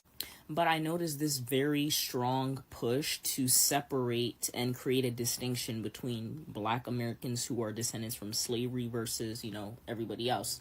Which I absolutely agree with the fact that we are very different, but we also, of course, have a lot of similarities, right? but I don't necessarily think making that distinction in a certain context is productive. Like making that distinction in a conversation about the betterment and the advancement of any black people, period, regardless of where they're from in the diaspora, that's not a useful conversation, because at the end of the day, we all have the same enemy. So it's like, what are we making that distinction for? Why are we making this separation? Again, all of it just feels very anti-African, and it just feels like, again, propaganda for more division, for more divide and conquer. So please, let's all respect one another. We all have our own culture, Black American people included, okay? And we all descend from the same place. All love. That's it. Every single time I get on this app, I see African Americans, people within the diaspora, even sometimes people on the continent talking about or just promoting anti-black rhetoric, right? That's what they're advocating for, the separatist identity. Hey, if you're black, you come to America, or if you're African, you come to America, you need to assimilate to American culture. If you're part of the diaspora, you're not black or whatever, you know what I'm saying? Trying to be your own person, trying to be Native American, all this trivial things, right? Just culture wars, identity politics, things that are actually very, very counterintuitive, they're very reactionary, and they're harming black people more than it's helping them, and that's anywhere regardless, right? Like, whenever you're being very separatist, sectarian, you're making it easier for white supremacy, for capitalism to divide us, right? Like, just sit down and use your brain real quick. If all day, only thing you're worried about is culture, and for the most part, culture's just linguistic or religion or maybe clothing or some type of ritualistic practices, things like this, right? Something that does not affect you materially. If you're arguing about culture or being Native American or not wanting to be black or African, which is very anti-black, and it's just like you're worried about something that is so tangential to what can actually better your life materially, right? Like economically, socially, politically, all black people, whether they are in Haiti, whether they are in Nashville, Tennessee, where I'm from, or whether they're in Africa, we're all suffering, right? We have a shared history. We have a shared oppressor. Like, how I look at it is like quite literally a form of neo-tribalism, right? Like, whenever the people who are subjecting to oppression, who are you're trying to keep down and make sure that they are economically deprived and they cannot make any moves in society, and the individuals who are doing this to, they are already being divisive amongst each other. It's like, oh my God, it's so easy to continue to have these people oppressed, to continue to have these people held back, because you don't have to do any more obstructing whenever they're already obstructing themselves from the actual mission, right? From the point where they need to be if they want to be successful. Like, me being African American and being from a metropolitan area, I can say that a lot of African Americans are lacking education due to mainly systemic reasons, right? And whenever someone is lacking education, it's very easy to sell them a very individualist, a very separatist ideology or even idea, because, hey, they don't know any better, right? You can say like, hey, these black people from Haiti are less than you because they're geographically in a dirty area or, you know, underdeveloped area, right? And that's easy to sell somebody who just doesn't know any better. But in reality, look, if you're African American, more than likely, like almost 99% of the time, you are West African. You are of a West African lineage. And then for all the African Americans who want to say, oh, my people been here for 400 years, whatever. So of my people, right? But at the end of the day, that's only 400 years versus tens of thousands that my people were on the African continent before they were stolen by the oppressor. They were stolen by the white man. And of course, the exact same thing can be said to people on the motherland or within the diaspora who hold on to this very bigoted, harmful ideology that promotes separatism. And I'm not oblivious to the fact that, hey, whenever, you know, colonialism and the lack of resources will make your education very limited and very subpar. And, you know, I understand that. So, but with that being said, right, all black people need to have the teleology in mind that black kids, black women, black men need to be successful, right? And we need to stand for each other no matter where you're at, right? Because at the end of the day, that very dogmatic mindset will not benefit anybody no matter where they're at. To my fellow African Americans, why are we even considering embracing the concept of foundational Black American? It doesn't make any sense. First thing is, why do we assume that the outer world would be able to tell the difference between an African American and an African? I mean, honestly, maybe some of us would like to think we look a lot different. The link is in the chat, guys. I'm Trust me, posting I've been it, in guys. West Africa, and you'd be surprised. You'll see everybody's cousin over there. Now, I'm not saying that we don't have a lot of other mixtures. You know, we probably, myself, for instance, I am quite a mixture of different types of West African. You know, then I have some European thrown in there. A lot of us do have that. But we are embracing a concept in an attempt to say that we're different from another group of people. Okay? When in fact, I think it's well known that for a lot of white people, they can't tell us apart at all. Now, I understand wanting to say, this is our culture and that's their culture. But, then again, I kind of don't understand that because we have so much of our culture that actually comes from West Africa. And please believe me, I'm an anthropologist. I've been over to West Africa, and one of the most interesting things was seeing things that we do that we literally got from there. Some of the things we do, they are literally doing the same thing, okay? So we create a concept that says, hey, we're different. We want you to make a difference. And then they're going so far as to put this on the census. So for me, I stop and think, well, why would we create a system that is designed to have the larger group have to come into our group and pick out who's who and what's what? Why would we do that? We are basically opening ourselves up to a lot of scrutiny, and we see what's happening now. I mean, basically, what makes us think that they're going to come in and only take Africans if that's what they decide to do? Or this doesn't make any sense, okay? Bottom line is we should stick together as a group. At least that way, we won't allow people to come into our community and start poking and prodding around. That is the last thing that we need, because like I said, many of us would get caught up in a movement like that. Now, don't get me wrong. I don't think that we should try to kick anybody out here. I'm totally not xenophobic. But, I mean, that's just one of the issues I see with it. So bottom line, to the outer group, we don't look that much different. And a lot of times they can't tell us apart one from another. And if we really think that if a movement gets started to start, taking people out of here, deciding who should say who should go, there's no way to tell that. I mean, half of us don't even carry our driver's license and our IDs around. So for me, I think we'll have more power keeping our group together if we want to discuss this amongst ourselves, but going so far as to put all this on the census, that's going to be a problem. If you're in an FBA or ADOS cult, you can do more with your time than having genealogical pissing contests. Y'all are right-wing black folks who have nothing because your history is actively being stripped from you. And your identity is wrapped into who your ancestors used to be, but not who you are. What do you have? What do you own? Please point me to the nearest FBA or ADOS hospice. Please point me to the nearest ADOS or FBA chain of grocery stores. Don't have that, huh? Are you housing our folk? Do y'all have ADOS, FBA farmland, condominium, apartment complex, a tent, something? Your divisiveness is your short-sightedness, because this black American understands that Pan-Africanism is what's going to get us liberated and free. Knowing that Malcolm X had Caribbean roots, Marcus Garvey had immigrant roots, W.E.B. Du Bois was buried in Ghana, and whether from Kwame Ture to Assata Shakur, the black radical tradition always stood behind the black diaspora as a whole. And oh, that red and black flag that a lot of y'all like to wear in your profile, not you, because you're probably a bot. My great uncle, Robert Bobby Stewart from Elizabeth, New Jersey, made the prototype for that. Genealogy, the foundational black American stuff, and stay with me now. The stuff sounds cool on the surface, but a lot of the times y'all get real xenophobic with it and real supremacist with it, and that be the issue. Because it's cool on the surface that black people can name themselves instead of being constantly covered in a social tar that other people will use to burn us with. It's like, okay, we name ourselves, we establish our culture. This is us doing our thing. This is not the hand-me-downs of someone else. You can perceive it that way. Obviously, you can disagree. I'm just trying to speak light on the subject of black supremacy, foundational blackness, and xenophobia. But the labels, ADOS, FBA, Solan, like, it sounds cool because black people can name themselves. But then niggas start getting into social roots and shit. They start talking about something like, yeah, you ain't black, you from somewhere else, and the whole time, you talking to a motherfucker from the diaspora. So, like, they got their own shit going on. Like, they done suffered too. Black Americans not the only niggas that suffer. And I'm not trying to say that to diminish what we've gone through, but a lot of y'all use this as a way to diminish the plight of other people. Being foundational black, does that not sound problematic already? Because the issue with being black is that you don't get to have a foundation. It's almost like an oxymoron, because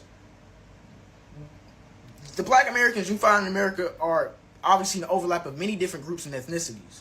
And so foundational black kind of just makes a supremacist monolith. I hope that makes sense. Like, as somebody with, you know, the sword and wreath heritage tat, like, I don't think I'm greater than another nigga from, like, Jamaica, Africa, or some random, like, black Chinese dude. Like, hey, if you not racist to me, I'm not gonna have no issues with you. Like, and we both dark skinned, so we can have something to talk about, because niggas get weird about that. But my roots matter to me because it's important to know my story. But that does not make me, my story don't make me greater than somebody else.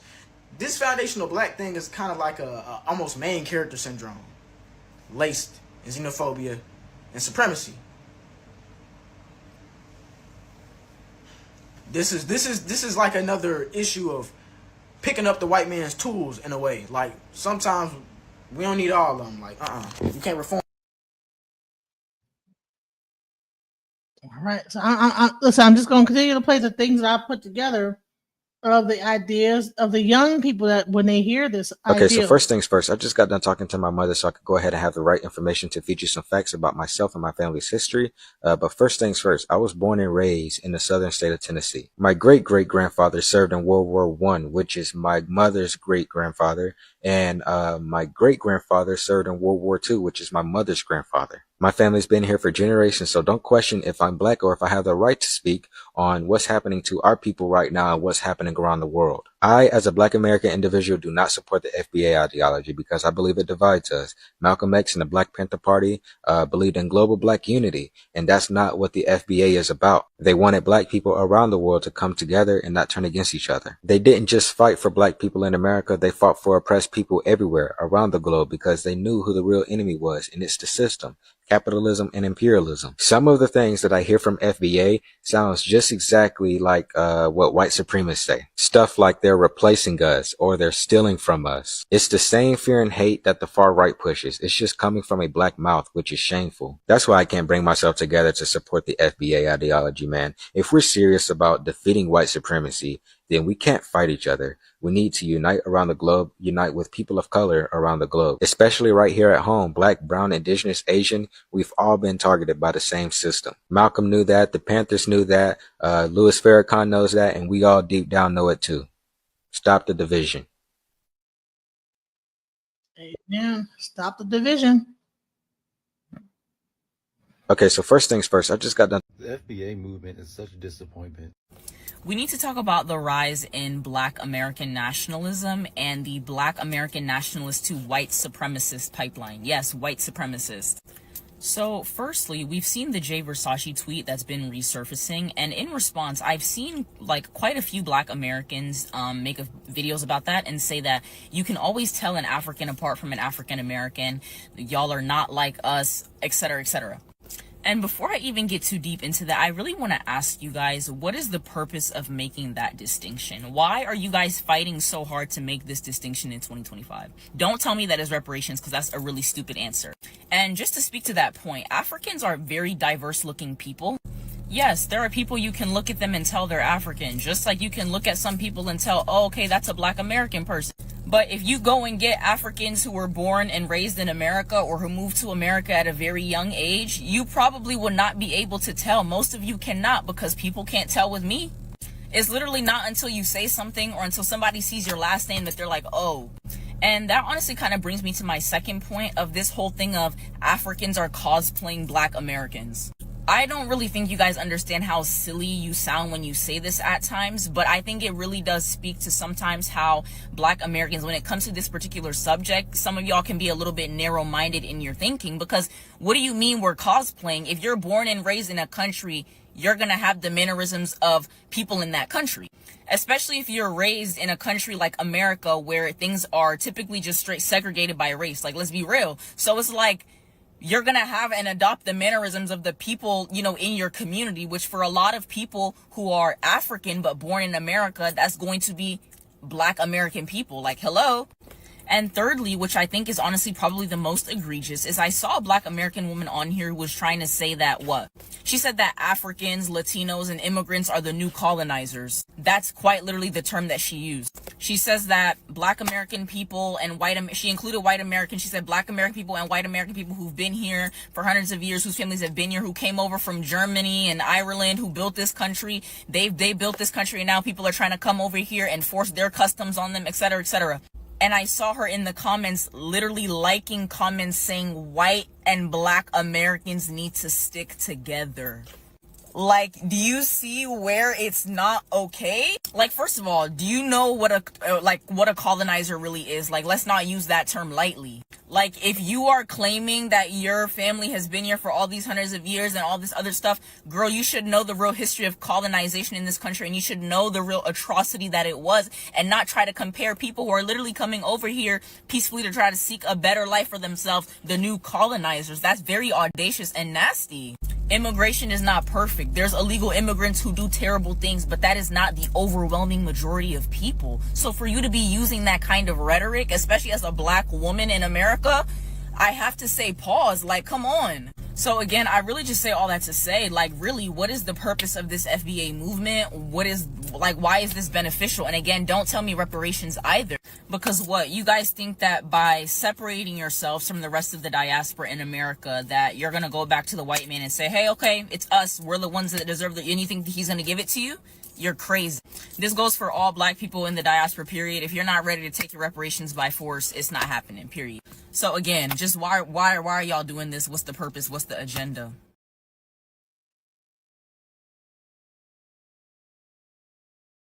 All right, so I played what the young people are saying about this whole movement.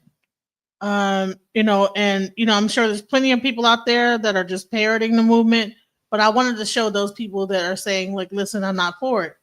Because you hear enough of people just piggybacking off of Tariq Nasheed. So, all right, so I do have a person here, Men Hightower. Welcome to the channel. Hello. Good evening, American citizens. Good evening. It's a beautiful day in America. It's a beautiful day. Optimism. Okay, so what did you want to say about the subject? Tell me what's your overall solution? Well, the first solution is to not try to diss Pan-Africanism when FBA is just a subset of Pan-Africanism. That's number one. And number two, I feel that you can delineate all you want, but you don't have to put down and try to create so much of a issue between, or almost like a diaspora issue between the other people in the community, right? So just because a person is Caribbean does not mean that we need to talk bad and be negative towards them. Oh, you need to get up out of our country. Well, you don't know how many generations they've been here for. Just like we've been here generations, a lot of Caribbean people have been here generations. So I think that for us to sit up here and have these talking points and sound like we are racist and KKK members, just like they said that Marcus Garvey was a part of. Well, I don't get that. Same thing with Africa. We want to pretend like that we don't come from Africa. I get it. Okay, you want to do that? Fine. But everybody is not 100% from America. I don't know where we might have sprouted up from, just like Seti said. Do we sprout up from the ground? How did we get here? People want to say Pangea. Pangea was was millions of years ago. Like almost 175 million years ago when humans didn't even exist. So that we didn't come over here through Pangea. Now I can get into that, how we came over here, and that would be a whole nother live. But I would say this is that we can't sit up here and pretend like this is not a divisive ideology. Even though you want to say it's lineage, there is definitely an ideology that goes within lineage. And I don't understand why people are pretending that it isn't, and pretending like there's not a whole language that goes with the lineage. There's not a whole thing that's happening with the lineage. So go ahead. So you have no issue with tethers?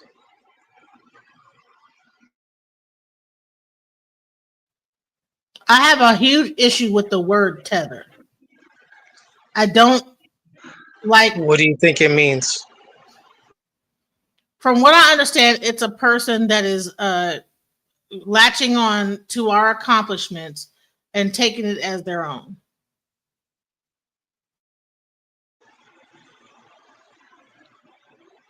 In a traitorous, sellout, coonish way, and they're foreign.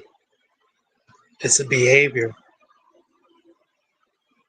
Not everyone who's foreign born is a tether. That's just the reality. However, there are tethers.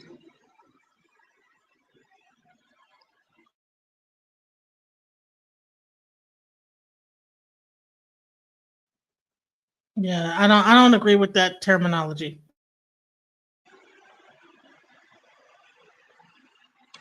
Okay.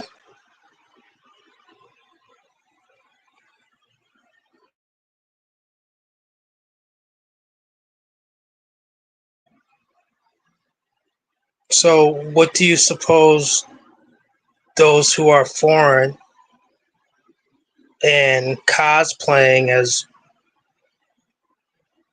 FBA, is that not occurring?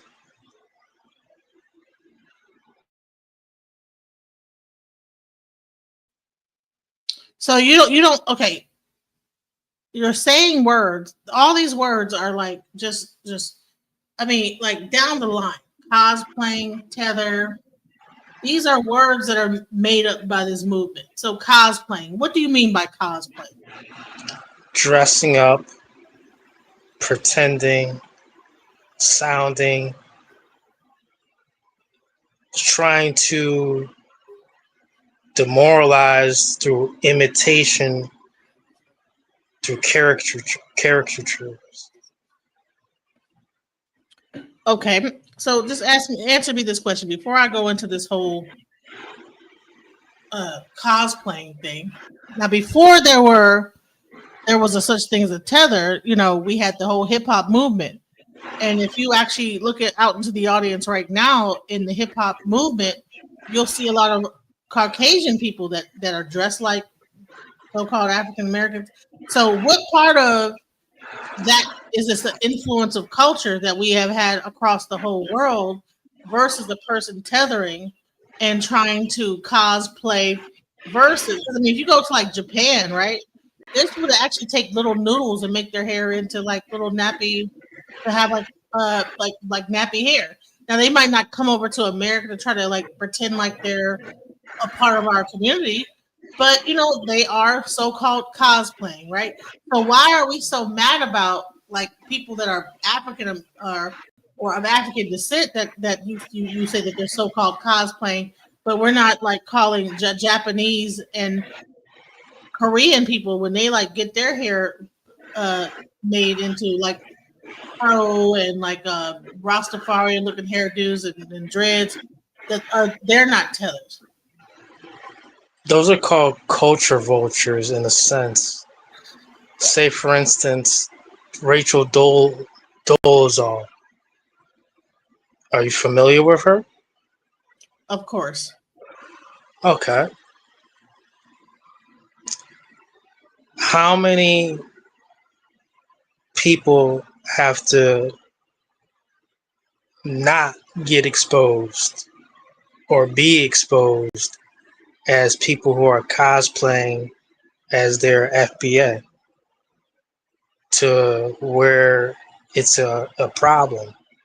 They get up into these political situations, these educational situations, cosplaying, or worse, they have a sinister, nefarious agenda attached to it, trying to supplant and hijack, rob, confuse others like they're one of us, but they're not.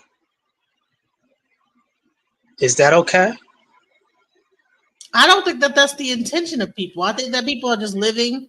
Some people want to get into politics, and I don't think that they're like trying to cosplay or tether or try to pretend to be black, or they are just a person that's of Caribbean descent that happens to be also like what do you mean? Should they be going up in there like whatever? Like, so do you think that what are you saying that because they're well spoken or what is cosplaying? Cosplaying to what? They're trying to cosplay as if they were FBA. Give me an And example. then, to the extent, they'll be like, hey, I'm only doing things for people from foreign countries. I'm not doing anything for people who are from the United States and our FBA.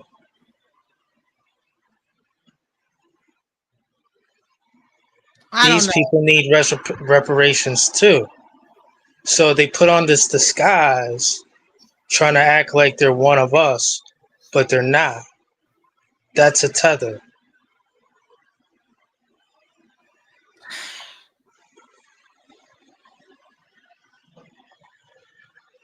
So is it your idea that every Jamaican It's not an idea that's actually happening, though. Can I finish my sentence? Go ahead.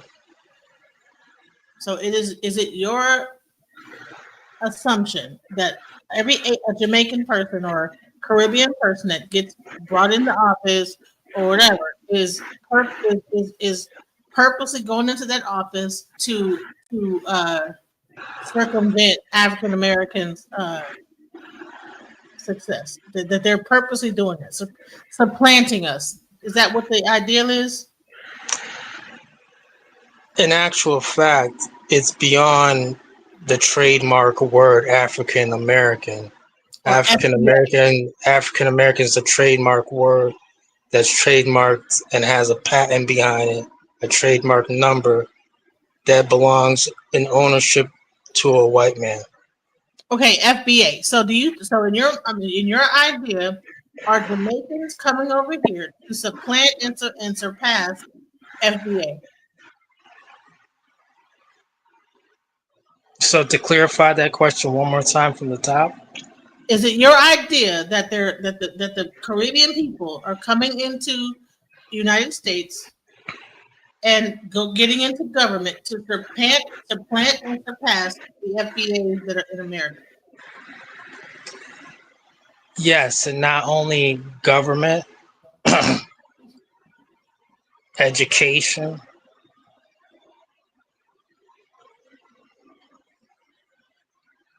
they're doing it also in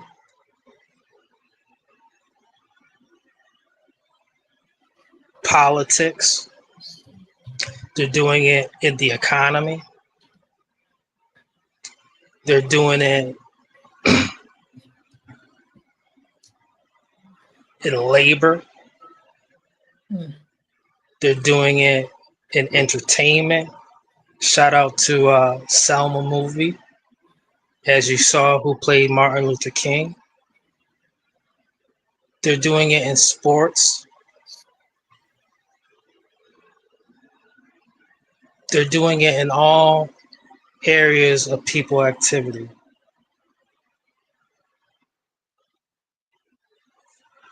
Say, for instance, this, I'm going to give you an example. You gotta speed up your speech. You're taking too long. You gotta speed it up, bro. You're taking too long. Hit the points, bro. I'm sorry. You're taking. That frustrates you?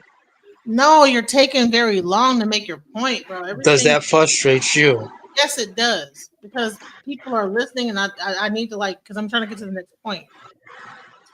Come on, spit it out. So,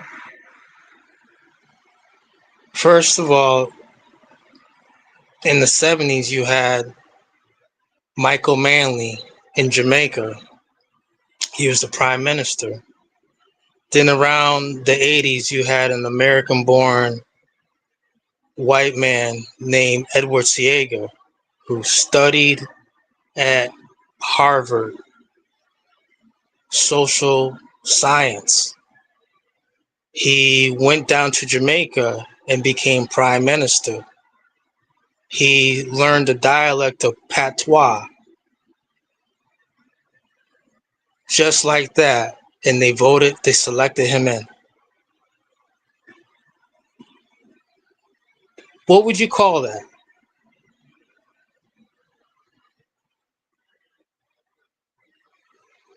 I call it politics. I don't know what you mean. Like, I don't know. So when you have foreigners who do that among you and I, what would you call that? I don't. It's politics, bro. Donald Trump is his family is immigrants, and look at what he's doing. So we would rather. He's American. Yeah, he's American. Yeah. A lot of like people from the Caribbean that have lived here for several generations are American too. But why do we like go against them? Because they're an easy target. We need to turn this same aggression against our oppressor. But what we do is we want to turn it against the people that we feel is weaker than us. And then we want to like turn that thing and then say, oh yeah, you are a tether and you're tethering us and this bullshit. Because we ain't got the same energy for the white man that is like really oppressing us. Do they have the same energy? Honey, they got even more powerful energy and we ain't doing. So that's what I'm saying. So how come they fleeing their homelands? What? I didn't stutter. How come they're fleeing their homelands? How come who's fleeing their homelands? How come these tethers are fleeing their homelands, pretending to be and cosplaying as FBA? Since we don't have any power. Guys, I want you to hear, this is the rhetoric of the FBA. So is this what you guys believe in? FBA? How come they leave their homelands in shambles? Is this you guys' rhetoric? Is this how you guys just? I'm asking a question. No, I don't want to answer that question because that's a stupid fucking question, bro. I'm not gonna answer dumb questions. People leave their homeland for a better life. Why would someone leave their mother and father back behind unless they thought they could do better and probably bring their family over too to live a better life because they're struggling where they are? Like what are you talking about? People move different countries. You're not asking the Italians why are they moving and fleeing their country. You're asking other black people. And then you want to call them tethers, but there's plenty of Italians that come over here or Asians that come over here and they doing all kind of hip hop, they break dancing, they DJing and doing all stuff. No, you're not gonna interrupt. I'm not done talking. See, here's the thing. You guys want to focus on the black people you want to call them tethers, but there's plenty of Asian people that come over and they be dressing like us and everything, but you're not talking about them. Y'all are trying to focus on the low-hanging fruit of this whole thing, but Asians got way more opportunity than any Caribbean or African has ever. You're not going over there? Where is the aggression toward them? Shout out to Kamala.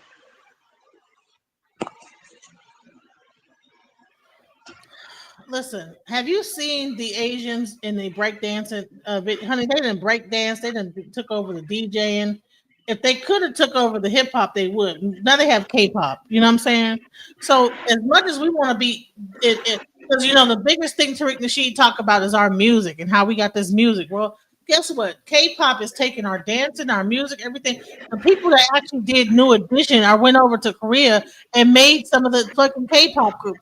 But we want to talk about tethering. Caribbeans have reggae. They have their own music. So what are we talking about? Even the Africans have their own Afrobeat. But we don't want to talk about K-pop that comes over with their whole thing, but we want to call black people. What is this self-hate? It's self-hatred. And if you want to continue to push that whole narrative through, I don't really understand it because I'm not down for that. So you don't love America?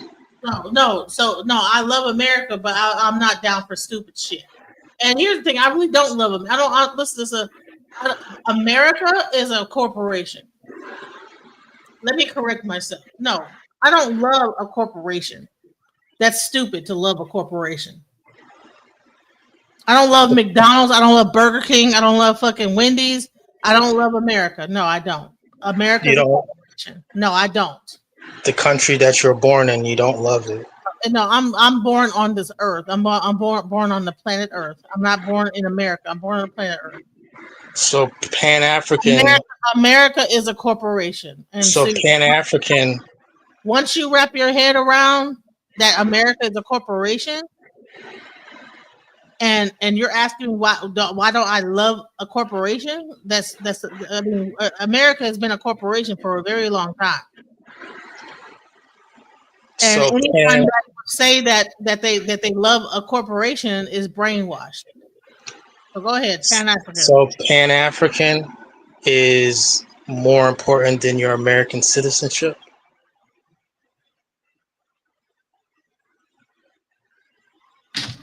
Pan-African and citizenship are two separate things.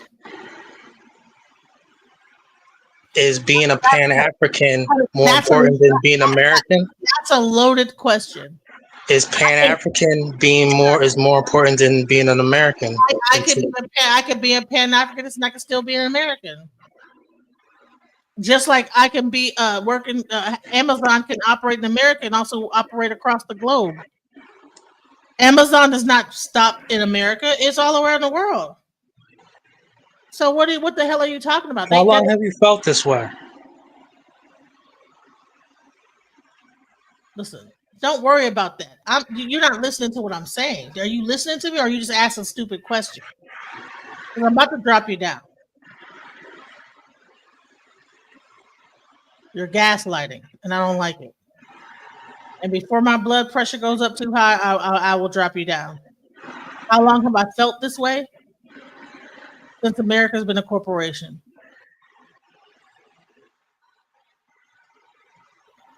And so being here, being educated here was a mistake?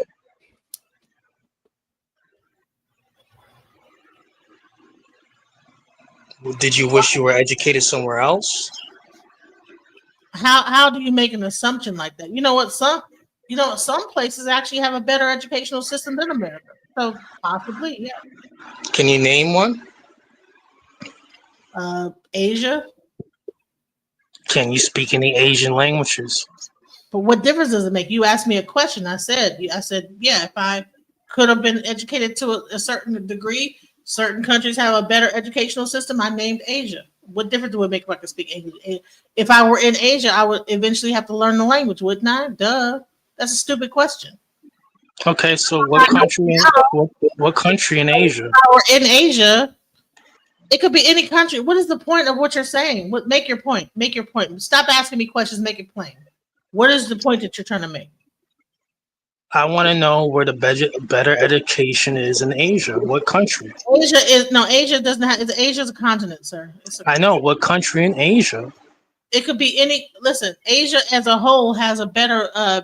When it comes to STEM and technology, has a better curriculum. So therefore, I would say I would prefer to be taught in that area because I'm into STEM and technology. So whether it be India, whether it be Japan, whether it be China, they have a better curriculum when it comes to math. Yes, and science and technology. Yes. How come they're coming over here then? Because there's better money. The dollar over there, all that whole thing. It's like it's still a certain area. Like, what's the point? What is the point of you asking me these questions? You said they have better education. Because corporations are paying them to come over here. That's not the truth. Yes, it is the truth. No, because they would all be over here. They are all listen. Let me tell you something. Most of the tech jobs are either siphoned out to India or the Indians are brought over here. That's why you have a whole thing with the H-1B1 visa. That word siphon, what does that mean? That means that they are taking people from India and siphoning them over here. And so when they graduate or from college over there, then they like actually get an H-1B1. Then they go back to school over here to get a computer science degree, even though they already have a degree over there. They come over here for 1 or 2 years, get their master's, and then they end up working for a major corporation. But they start in their educational system with their math, and then they bring them over here to actually work for the corporation after they go to 2 years. And so becoming a doctor in India, does that translate, their doctorate degree translate over here in the United States? So what is the point of this questioning? Get to the point. Because if that was the case, why would they need to get a doctorate degree over here? Their education system is not as valuable as the American education system. No, what happens is that because of like it's because of politics and money, they have to be able. You can't just come over, just like you can't just bring a car over to China and just run it. They have to they take it apart and then they have to rebuild it in China. In America, you come over here, you gotta put some money into the economy, into that college, and then you can work in America. The college is the thing that pays for you to come over here, and they get the money. The whole thing. Listen, that's a whole nother subject. What is the point of this conversation? Because we talk tethers, right? So you want to make the thing about that, but I'm saying that we were talking about Caribbean and African and Pan-Africanism. So what are we getting at? You brought up Asia, though. You didn't choose Africa. You didn't choose the Caribbean. Did you know that each politician, say for instance, Kwame Nkrumah, he studied here at Lincoln University, then went back to Ghana and became the prime minister of Ghana, the first. So what point is it? So if our education system is not valuable or impartial or subpar, how come they keep on doing this? How come all these prime ministers? How come all these prime ministers have American education background? All throughout Africa, all throughout the Caribbean. What does that have to do with Black people? Again, how come they're coming over here cosplaying? So you're pretending like they're one of us, and then going back home. They're not. And their homelands are still in shambles. They're not cosplaying and pretending to be one of us. They're coming over here as Africans, and very clear on their Africanness. And then they go into their own communities. They're not in the Black communities in Oak Cliff trying to pretend and be in the hood and smoke weed like we are doing. They're in their own African communities, and they are in their own groups.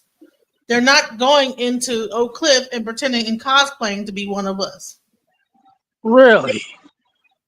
So getting back to Africa, with all those beautiful universities that they have, how come they just don't stay there and study there? Because how come they're leaving Africa as a graveyard, a cemetery? Because the American dollar is worth more than the African, and then there's also the corruption of the there's a lot more. There's a lot going on that we just can't. But you're saying that's about they're trying to come over here and try to be like us and be us, and that's not what the truth. But they're corrupt. That's the difference. They're corrupt. But that's not what you said. You said that they're corrupt. Listen, I'm not going to keep arguing with this guy. Listen, guys, listen. On some other news, because I'm not going to go back and forth. I'm not. This guy is rage baiting and being willfully ignorant. Legal immigration is great as long as it's controlled. Illegal immigration is inherently exploitive. Thank you. This guy has no knowledge for what he is arguing for. Listen, I like that. Like, here's the thing. Once you move the goalposts 15 different times, we done went from Asia. I said, he asked me a question. I answered the question the best as I could. You asked me, okay, well, would you get an education? Yeah, I would. I would go to Asia. I would like to learn their educational system when it comes to STEM. They have a different mathematical system. I've seen how they do their math. Yeah, I see. And actually, let me just show you this so you can understand what I'm talking about. Watch this. This shit's gonna blow your mind, guys. Watch this shit. Because I know I'm not fucking crazy. Look. And this is how they deal with their fucking situations, right? Watch this.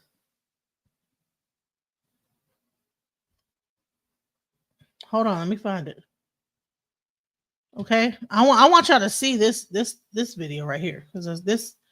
Watch this. Watch this. Because I think that we're so egotistical about America. It's funny that watch this shit. This is fucking funny as fuck, bro. Watch this shit. Okay. Do you see this video right here? Watch this. Watch what they made an ad. It came up on my channel on my Instagram. Watch this. Indian kids in the US are losing their problem-solving ability because of substandard math education. For decades, Indians have been global leaders in math and logic. That's why biggest companies like Google, Microsoft, IBM, and Adobe are led by Indians. Unfortunately, Indian kids in US schools might not reach that level because the curriculum itself is at least 2 years behind India. That's why I built my best-selling math program to teach advanced concepts like algebra, geometry, and functions early. This will prepare them for higher grades, giving them a competitive edge over others. They also learn my mental math techniques that help them calculate big numbers without pen and paper. That too, 4 times faster. Want to try it for free? Go book a free trial class right now. Indian kids in the US are losing their problems. Do you fucking see that shit? Did you hear that? They made a whole school for their kids. So rather than you questioning me about some stuff, because I'm trying to explain that, hey, you know what I'm saying? This is what they're doing. They created a whole school for Indian kids and made an ad. Like, no, Indian people we're falling behind, and we need to have the competitive ed. Where is your ad in your school? Umar Johnson and all the other people. You want to ask me questions about some shit? This is what their ad is saying, bro. Don't come up here and talk to me and think that you're trying to outwit me, bro. This is the ad that came up on Instagram just out of nowhere. Do you know how many Indian schools contact me for my daughter to go to school and do homeschooling through their curriculum for STEM? Because I somehow, because I was like teaching her to be a computer science and stuff. So I had her go into all these little things. Somehow my name got put in, and I get all type of like Indians hit me up. Hey, we have a program to learn math, learn it without a calculator, all type of different stuff. I have not seen one black ad like this. So don't fucking tell me about what are you talking about? And this is no offense to our black people, but this is what they're doing for their kids, bro. And they're in America they up in America talking shit, like mad shit, like the American school system sucks. We have our own thing. We about to put together a school. Come on to join whatever the fuck, whatever, blah, blah, blah. This is the American thing. If you didn't hear it the first, let me play it again. They talking mad shit in this, and I said, damn. Indian kids in the US are losing their problem-solving ability because of substandard math education. For decades, Indians have been global leaders in math and logic. That's why biggest companies like Google, Microsoft, IBM, and Adobe are led by Indians. Unfortunately, Indian kids in US schools might not reach that level. Honey, it's not just an advertisement. He's spitting facts during the advertisement. That's why it's led by Indians, right? Microsoft, Adobe, he's able to just boom, boom, boom, boom, boom. It's all led by Indians. But they're in American school system and they're falling behind. If you want your kid to like learn the stuff, get it, and be 2 years behind, join this school because American school system is behind on math and technology. But then y'all can like make up excuses all you want, but I'm just saying this is what they, you know what I'm saying? Why would they come up with an ad like this? Where is the black ad equivalent to this? It didn't come up on my timeline. I saw this one. I didn't see. And since then, and I clicked on this. So when I clicked on it, it should have been other ads about education and schools and curriculum. I know, you know what I'm saying? I haven't seen one yet. So as much as y'all want to say, well, just like an ad or promotion for Indian, whatever, he just pumping it up. First thing he said, that's why we run these companies. He said we lead in technology and this, that, the other, and math and da. That's why we run Microsoft, Adobe, this, that, Google, blah. And if you do the research and you say, well, how many companies do Indians run of American company? He wasn't lying.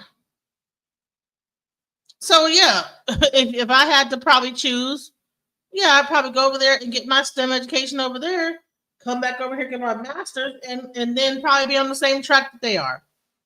So let's be real. You know what I'm saying? I get it. You know, it's probably a hard pill to swallow, but whatever. They probably also do go to like Britain or whatever. But I know for a fact that there's a university. Listen, me being a software engineer, I like just know it from a whole nother perspective. Once people like they'll get out of school and they'll work for these major corporations, the whole building everybody goes to, and all the major corporations funnel their work through that building. People like work for like Tata Consultants, like Tech Mahindra. I know all of the like Indian consulting firms, okay? Tech Mahindra, Tata Consulting, several others, you know what I'm saying? Calabra, all Indian. And then they contact me to give me a job over here. So I know what I'm talking about. Like, I don't understand. Like, I'm not going to argue with you about something I know what I'm talking about, bro. Please. But we're not talking about technology in India and all this other stuff. We're talking about why is FBA fighting against itself? Because you don't see Indians doing this. They're trying to like start a school up and help other Indians. And actually, that school, anybody could join this school. They're not like, oh, it's only for Indians. They're trying to make their money. They say, hey, you know, they made it about Indians on the ad, but hell, shit. I might have my daughter join that school and learn math. You know what I'm saying? Shit. You know, this makes sense. If they falling behind, I'm sure my daughter's falling behind too. They didn't say it was only for Indians. They just said that this is what happened to Indian kids based on what the norm is. I'm gonna say this is that, you know, this whole Pan-African versus FBA thing needs to stop.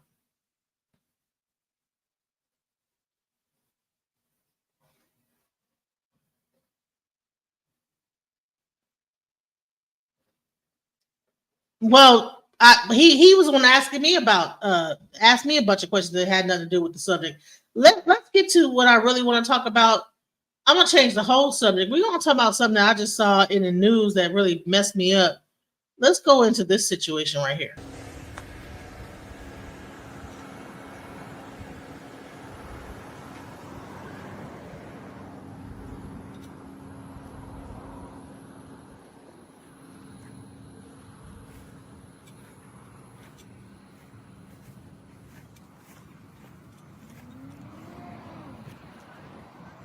Hey, is y'all getting paid to do this?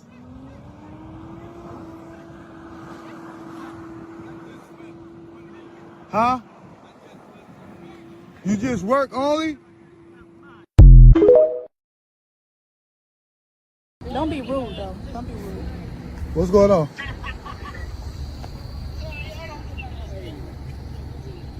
The employees here, I don't know why, they said that there was somebody. Don't be rude, though. Don't be rude. What's going on?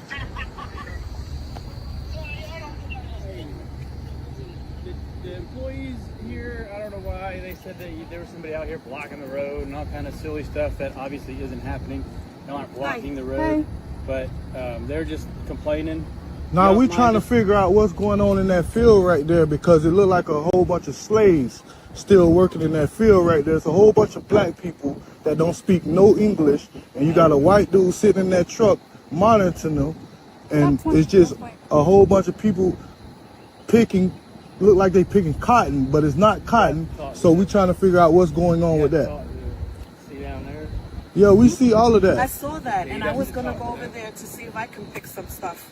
Oh. But Nah, that I don't know what's we going don't on know. over there, but if y'all don't mind, can you just pull up a few feet, just get out of the road? Oh, okay, yeah. Because we got a lot of Okay, that's fine. Pull up a little bit. Just a bunch of Okay, sorry about that. My bad. We really just trying to see what's going on over here because it definitely looked like something racist going on. Okay. So we just like trying to get to the bottom of it. You know what I'm saying? Because my ancestors black. You know what I'm saying? My people. So am mine. Yeah. Oh, you too? 30%. Oh, okay. In fact, so that's what we got. Pull up some more, Sue. All right. Well, appreciate that. We got y'all. Okay. All right. Have a good day. You're welcome. Y'all too. Good luck. All right. So there was a bunch of people out in the field picking cotton, or not cotton, but picking peas or something like that. And honey, the lady came out and, you know what I'm saying, gave him some peas and tell him to go on ahead about your business because it's whatever. But whatever in her life, she couldn't say nothing. She couldn't speak English. You know, and it was kind of sad, you know. So while we're up here just arguing over FBA or whatever, there's people getting put into like what it appears to be like damn near slavery. So we can sit up here and pretend like everything is, you know, just hunky dory, but this is not cool, bro. Watch this. I didn't get to like. Hold on, let me see. I didn't get to download this particular video. Let me share this one. Hold on, let me see. Share this one. Watch this. Watch this. I was trying to download it, but watch this. She said, grab a bag. Yeah, but come on, you just got to witness. You got to pay attention to signs. They might be talking to you on the slide.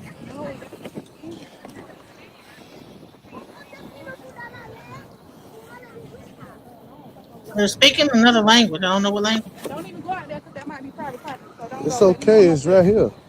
It's right here. It's okay.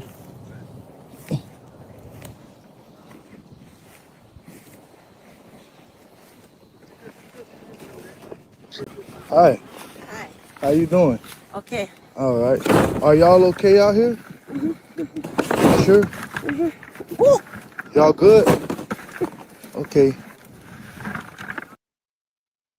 Come on now.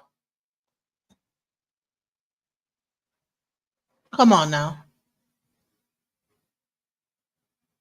Now, are you going to tell me that you know whether it could be an FBA or like this could be anybody's grandma or whatever because she's dark skinned or whatever? Are we getting so cold hearted that we just like, you know, like we just this is what it's cool, you know? Jamaicans in the field. No, I think she's Haitian because I think that they're speaking another language. I don't know what's going on, but you know, we're getting so caught up in the argument of immigration. And so the people that's getting paid to do it, you know what I'm saying? They're gone and now they've been replaced. And these people are saying that they just working and they get paid nothing. I don't even know what's going on. And then if you actually went, the whole interaction was so strange. Watch this. How long have y'all been working out here? Okay, thank you. You see what I'm saying? She made like a noise, like you know what I'm saying? What the hell? Now, this is in Florida, guys. I don't know what field this was in, but this is the type of stuff going on. Now we done got rid of the Mexicans that were working the field. So now you have these people working the field. Who knows who they are? We don't know if they've been trafficked. We don't know how they, whatever. But she says, you know what? You know, hey, here's some peas, honey. She said, come over, grab a bag. You know, that's very sweet of her. You know, when we want to like talk so bad about other cultures, you know, she's a Haitian or whatever. She might have, wherever she's from. You know what she says? She saw the young man standing out there trying to question what's going on. And she said, go grab a bag. And she waited to the guy that was overseeing them. and she filled his bag up. She filled his whole bag up full of peas or whatever this is, you know. And they said, just go, just go, just go, you know, and probably risk her own self, like her job or whatever the hell is going on here. Just risk that whole thing. Here's some peas. Go ahead, go ahead.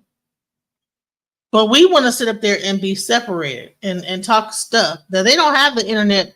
They don't have this social media. They're out in the field working. Let me show it to you again. This is the type of stuff that's going on, bro. She said grab a bag.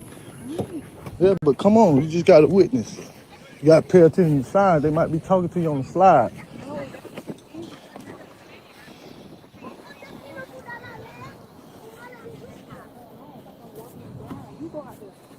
Don't even go out there because that might be private property. So don't It's go. okay. It's right here. It's right here. It's okay.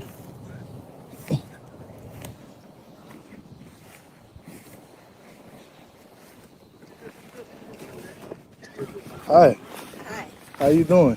Okay. All right. Are y'all okay out here? Sure.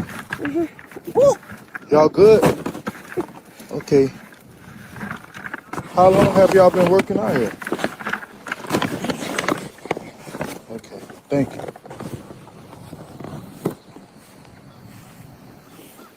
You see that?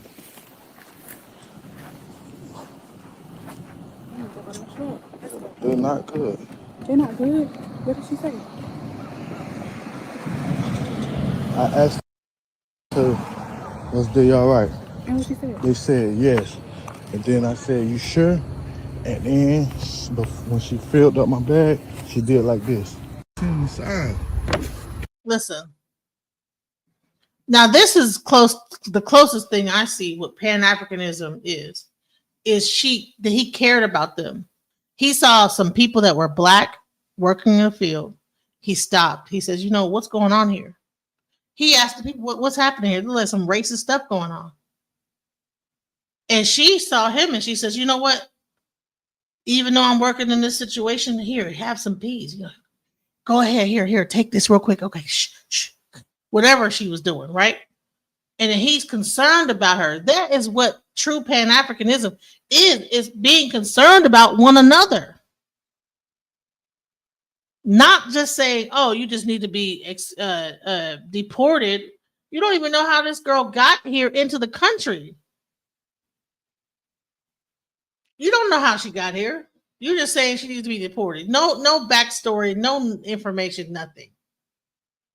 You don't know if she's been trafficked over here and put into this situation, but because we don't have any empathy for each other, that we could say something like that. Yeah, send them back to their country so they could, come on now. We don't even know how she got here. We don't know her circumstance. All we know is we see them out in the field working. Someone is concerned enough to say, what's going on here? And she saw him and said, here, have some food. That is what Pan-Africanism is about.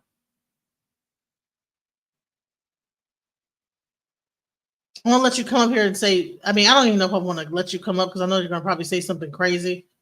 I mean, you know what? Put a 1 in the chat. Should I let Man in the High Tower come up here and give his thoughts? What do you think? Put a 1 in the chat. Should I one if I should, 2 if I shouldn't? And should I just wrap this whole thing up and just call it a day? What do you think? Give me some numbers. What do you think?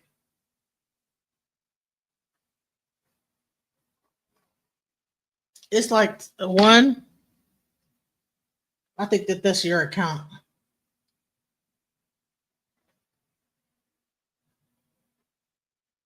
All right. Go ahead. Make your statement.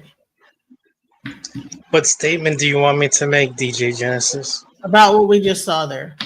Should we care or not? Do you care? Honey, if I didn't care, I wouldn't have it on my page and be talking about it. Then why don't she build a nation for her? Because her country failed hers.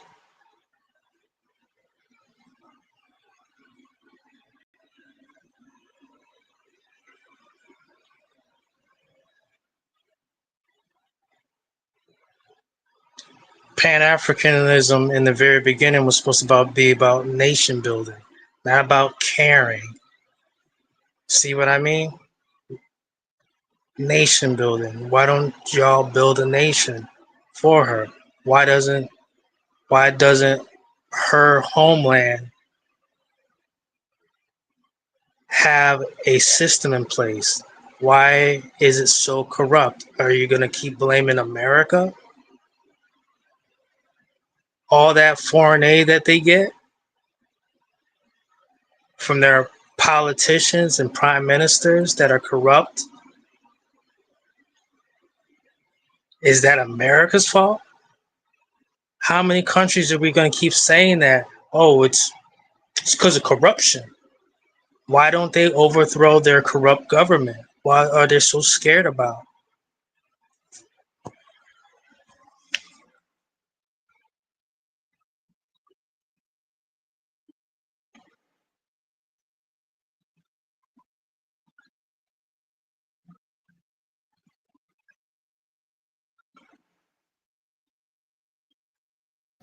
Is that it, or is there anything else?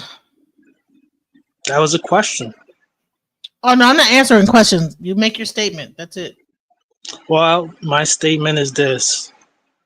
On the strength of FBA, fuck them all. We got to worry about our own. Here in the United States, the land that our ancestors built from the ground up.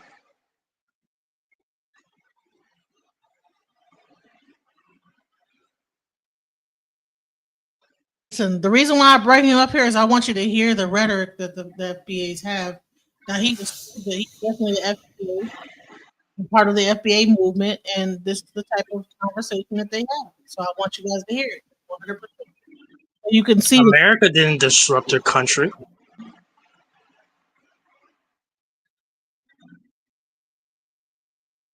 That's a cop out. That's an excuse. I want you guys to hear this. I want you to really hear how this sounds. Right. And then you made it. Anyone that's coming on, anyone who comes in the future to watch this, I want you to make the distinction on how much of this is toxic versus how much of it is meaningful and actually creates an actual solution. So go ahead. In 1993, photographer Kevin Carter shot a photo of the vulture and the little girl taken in Sudan. Have you ever seen that photo? If you have, tell me how come this stuff is still going on in these countries that these tethers are so proud of and flee from.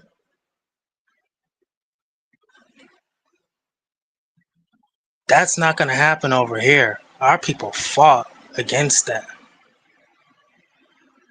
How come they can't fight for themselves? How come they're trading gold for food still to this very day? For 65 cents a day, you can feed an African child. Where did it all go to? All these pop-up nonprofit agencies helping them for years and years and years, for decades. Why are these homelands of theirs still so corrupt and in deplorable conditions? Why don't y'all fight? Ah, I see. You'd rather fight against FBA. That's why it's FBA versus everybody. We're trying to delineate to the best of our ability, but you have platforms like this that want to disrupt this delineation movement. Why are you here then?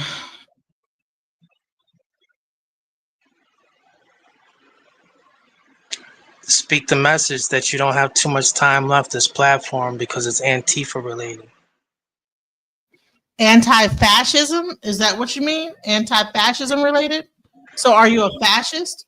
You are Antifa. Get off my fucking platform. Shut the fuck up and get off my goddamn thing. Shut the hell up. Ban from the. Goodbye. You're gone for good. I'm done. I'm not Antifa.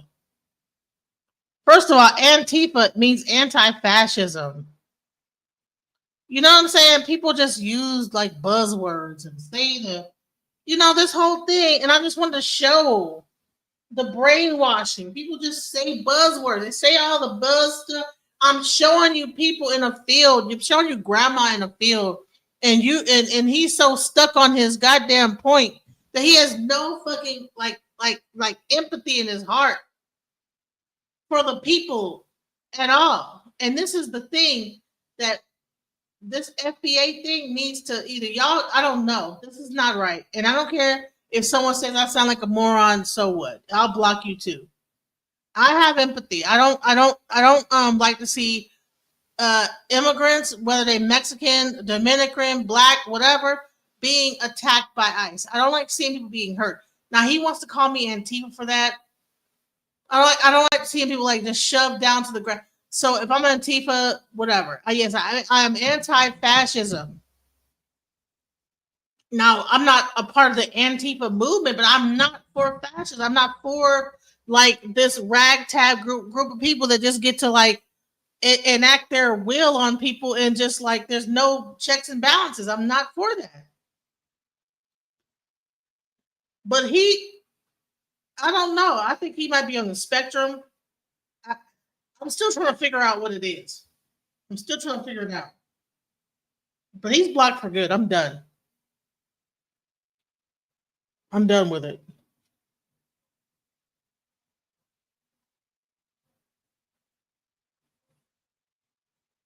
Listen, I think I've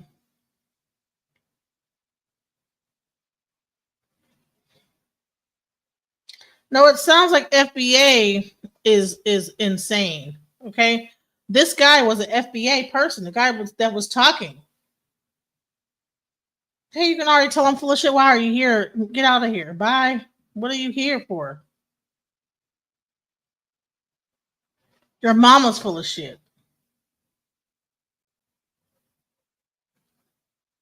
I think he's probably an AI. I don't know. I think he's either a agent of the FBI or something is weird about him, how he talks, the whole thing.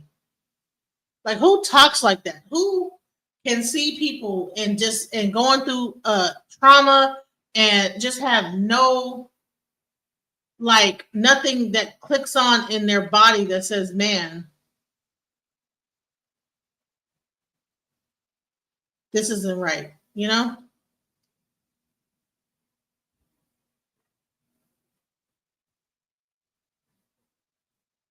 I don't know what he is, but I just know that's that.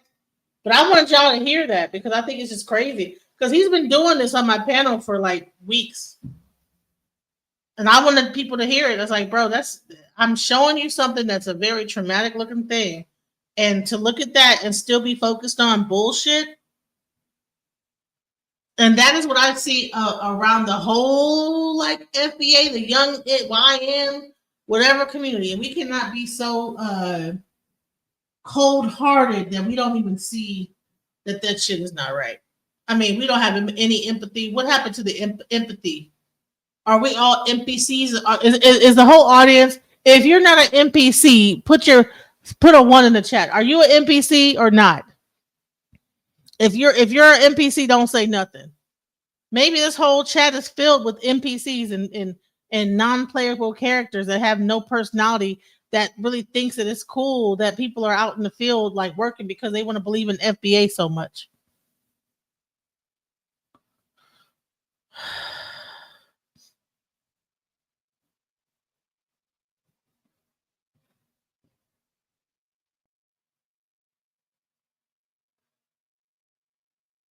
King Sai, I think you're the only one. That's sad. All these like bots. It's a whole bunch of bots in this chat. A bunch of like false people. That's crazy. Well, I hope that the people that are okay, I'll add you up. And if you turn out to be the other person, I swear to God, I will kick you down because I'm not playing this game. I don't want to hear your voice. That whatever that other person, the man in the high tower, Reverend Greenback, I don't want to hear that shit. I'm tired of it. Okay, Yvonne. Okay, you're real. All right. So 2 people are not NPCs. Everybody else is fake. I knew it was something strange, you know what I'm saying, going on. I know it was something weird.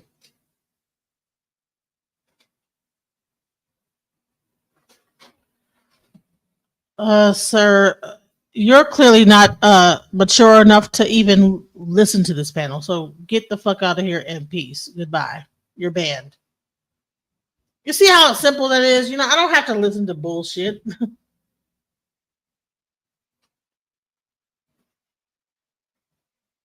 King Todd, you want to come up because I'm about to end this pretty soon. It's been 3 hours. If you want to come up and say something, hurry up because I'm tired.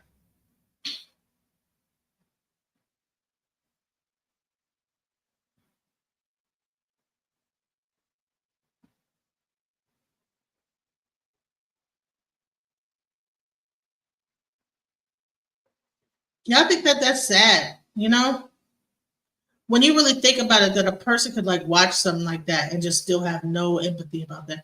Like they can see people working in the field, and they're just so hell bent on like just following another person's ideology. No original thought of their own. That's another thing. What happened to original thought? Why don't we think for ourselves?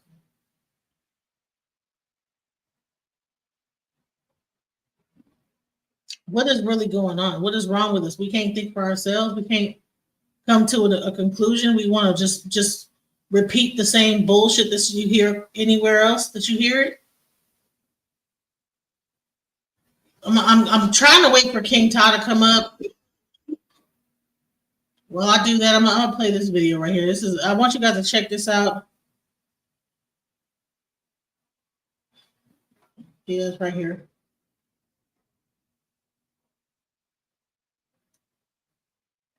There's the link again.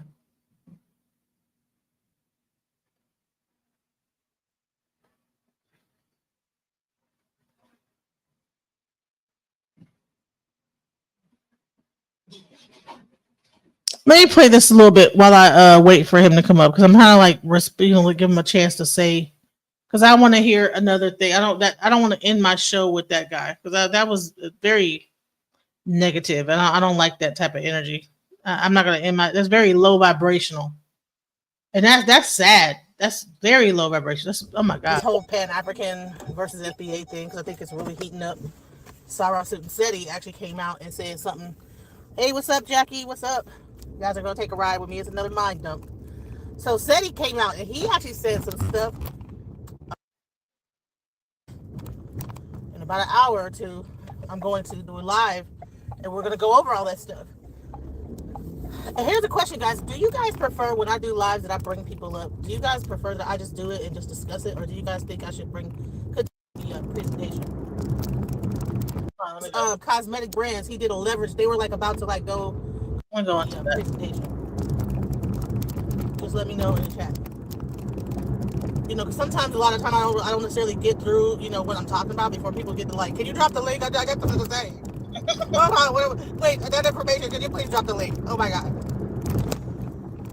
People get to tripping, you know, I start to showing some of the information that goes against their beliefs, and they're like, oh wait, we have to stop this. It must be stopped. I have to interrupt it. So let me know. If y'all don't, just hit me up somehow and let me know. Yeah, so an epiphany came upon me, and I was like, wow, that's pretty interesting how it came upon me. I figured out that this entire deal with Argentina is damn near a leveraged buyout. I looked it up on ChatGPT, and basically it was able to break down. Well, it was like, yeah, pretty much. I said, damn. Because you know how you be getting them downloads in the morning? And see, the first black person that was actually became a billionaire due to leverage buyouts was a guy named Reginald Lewis. Go look him up. Hello. What's up? What are your thoughts about today's conversation? Because I really want to wrap this up and But listen, that video is actually on my thing. It's called Mind Dump. Go ahead and watch it. I have several mind dumps if you would like to watch those. But go ahead. What are your thoughts? Hey, I just want to say, to boost your spirits, DJ. I appreciate you actually creating this community where we can come and have these type of conversations and stuff, and bringing a sane aspect to it. And I don't want you to get brought down by anybody on these platforms that spew hate and this and that and the third. And I know it's kind of sad to see the direction of that people are going. I don't even really want to say that the whole country is going, but it's heading that way. But I just want to say I appreciate you for that. But no, I did kind of join the show a little late today. I seen the FBA guy from last time pop up here again. I was finna get on him. But my only issue with the FBA thing is it's so divisive. It seems as foundational black they want to be, it seems so anti-black. Because, like I said last time I was up on the panel, black people generally are just very welcoming. You know what I'm saying? Like they are wholesome. Even the ones from up north, the New Yorkers and all that, they still wholesome and stuff. So it's just odd to me that my brothers are starting to turn towards that I don't know how to really describe it honestly. But turning towards that, the FBA thing. Even the Israelite guys, they are more about just discipline and stuff like that. You have all of those, but FBA is F them, it's about us. It's so divisive. It's so like the guy I was on the panel with last time. You can't tell me every black person you see if they're FBA or not. You know what I'm saying? That doesn't make sense. Um, no matter if they first generation here, second generation here, or whatever. Because honestly, the term being black was given to us to anybody that wasn't white when they brought us over here, so it didn't matter. You know what I'm saying? Y'all are taking to me, I feel like FBA are just taking white nationalism and making it for black people. That's all it is.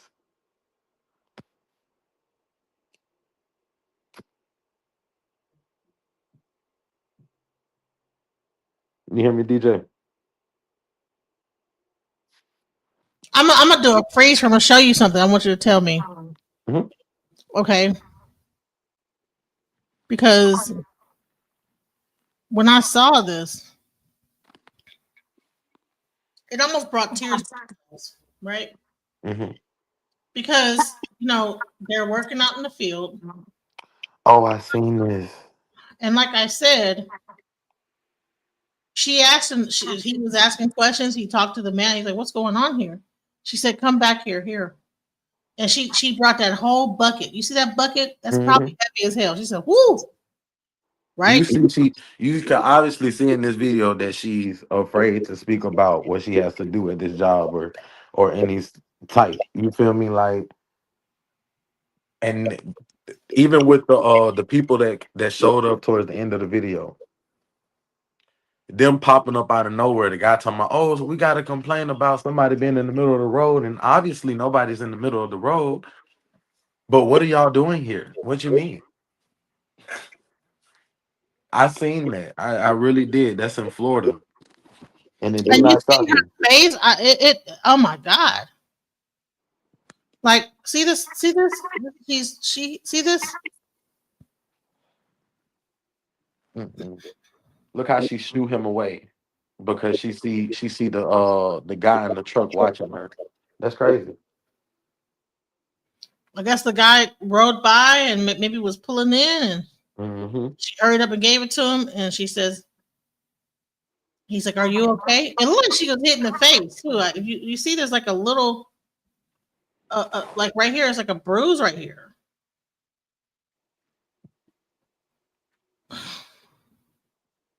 This ain't Are we right. this? Are we this cold hearted that we just?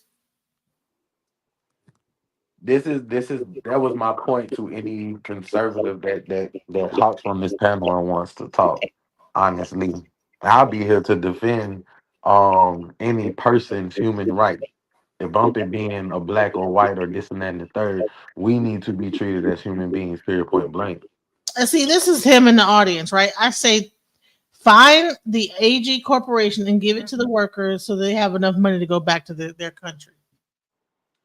So he's so focused on going back to the country, he's not even thinking about like that this person is in distress. I mean, think about it like this, guys. If we send them back to their country, and America has to do their job. Oh, but now we got to pay them a living wage, right? Now we got to have proper working conditions. Now we got to have. I'm like, hey, I'm down for it, but let's be realistic. Is that what's going to happen? Instead of us banding against one another, as I was trying to get my colleague Pan Am, whatever his name was, on his last time. Me and him, I was trying to get him to understand is instead of banding against each other, how about we, the collective, start to demand more from our government, from our employers? Because So someone's asking, what is this? Who is this woman? So let me explain. Let me just play it again a little bit. So here Don't be is Mhm. rude though. Don't be rude. What's going on?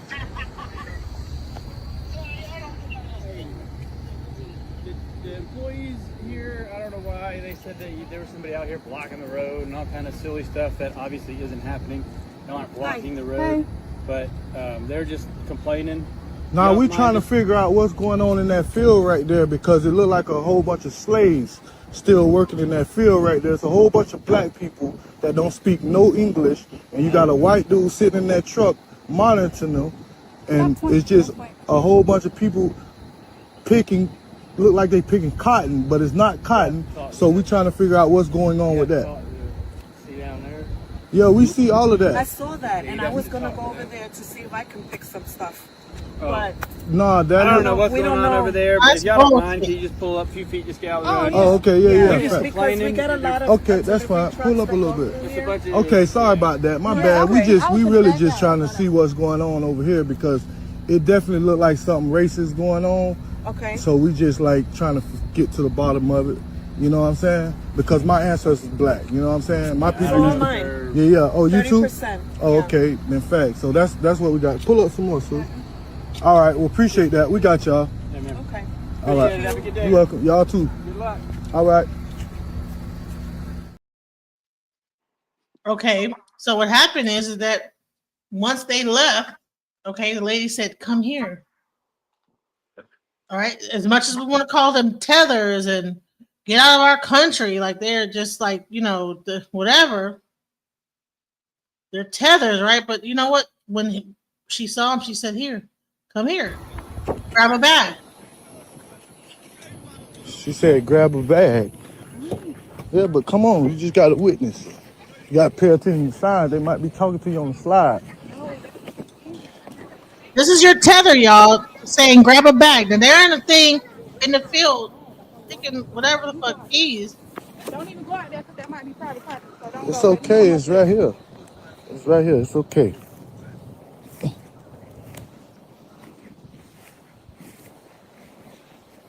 These are your tethers, you guys. Hi. Here, How you doing? she's Okay. carrying a All whole. right. Are y'all okay out here? Sure. Y'all good? See that? Okay. How long have y'all been working out here? Okay. Thank you.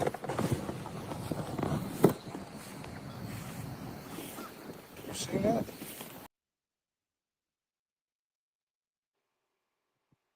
Listen, let me tell you something. No one can tell me that that's cool.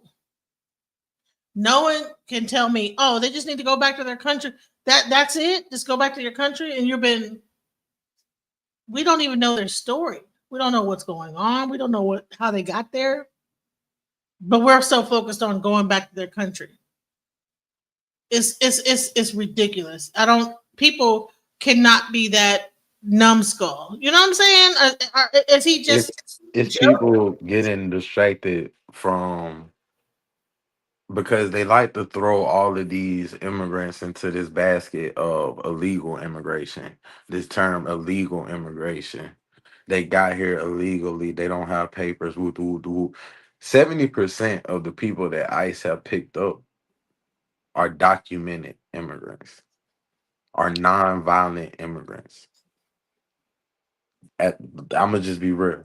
That's 70%. Another 5% are U.S. citizens that they arrest and release. So they're not really catching criminals, guys.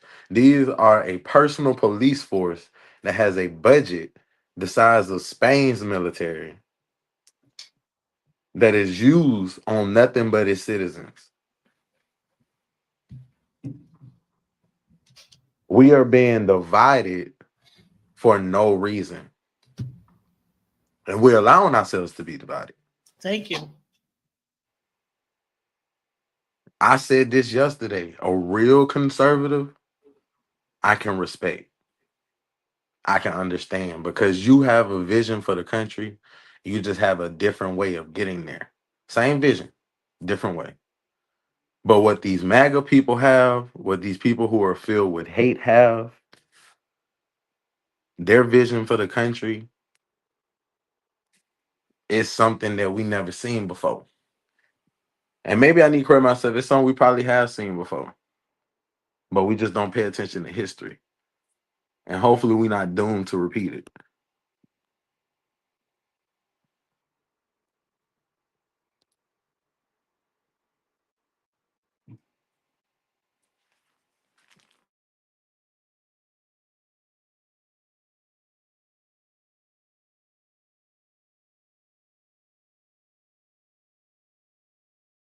I'm sorry, I was talking. It looked like a repeat right there. What I just watched. What was that? What was that? It looked like a repeat right there.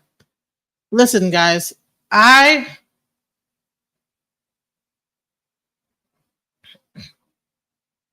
got to keep it real. We want to deport all of you.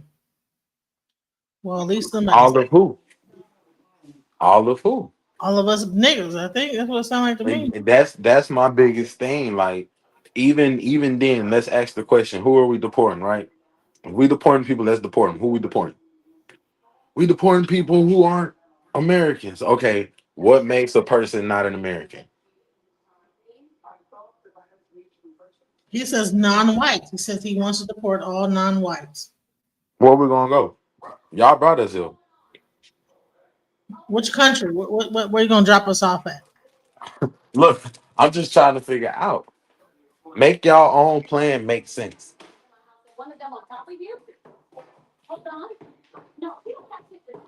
Y'all get rid of. That sounds like oh boy. That sounds like oh boy. Because he talks like that in fragments like that. That's And that's the thing with antagonizing bullshit. you got all these other foreign governments creating server farms where they make fake profiles and whatnot, trying to post up to divide us even more. It's so much stuff that unites us way more than divides us, y'all. And y'all allow for this to divide us for what? Right. Ban.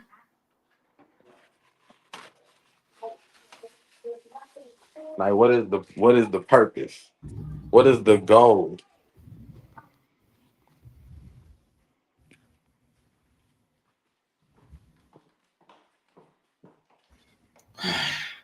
There's no goal. It's no. Trump just spent $20 billion on Argentina, their economy. You can't tell me shit about immigration when you got Trump doing shit like that. You can't tell me we can't afford. That's my thing.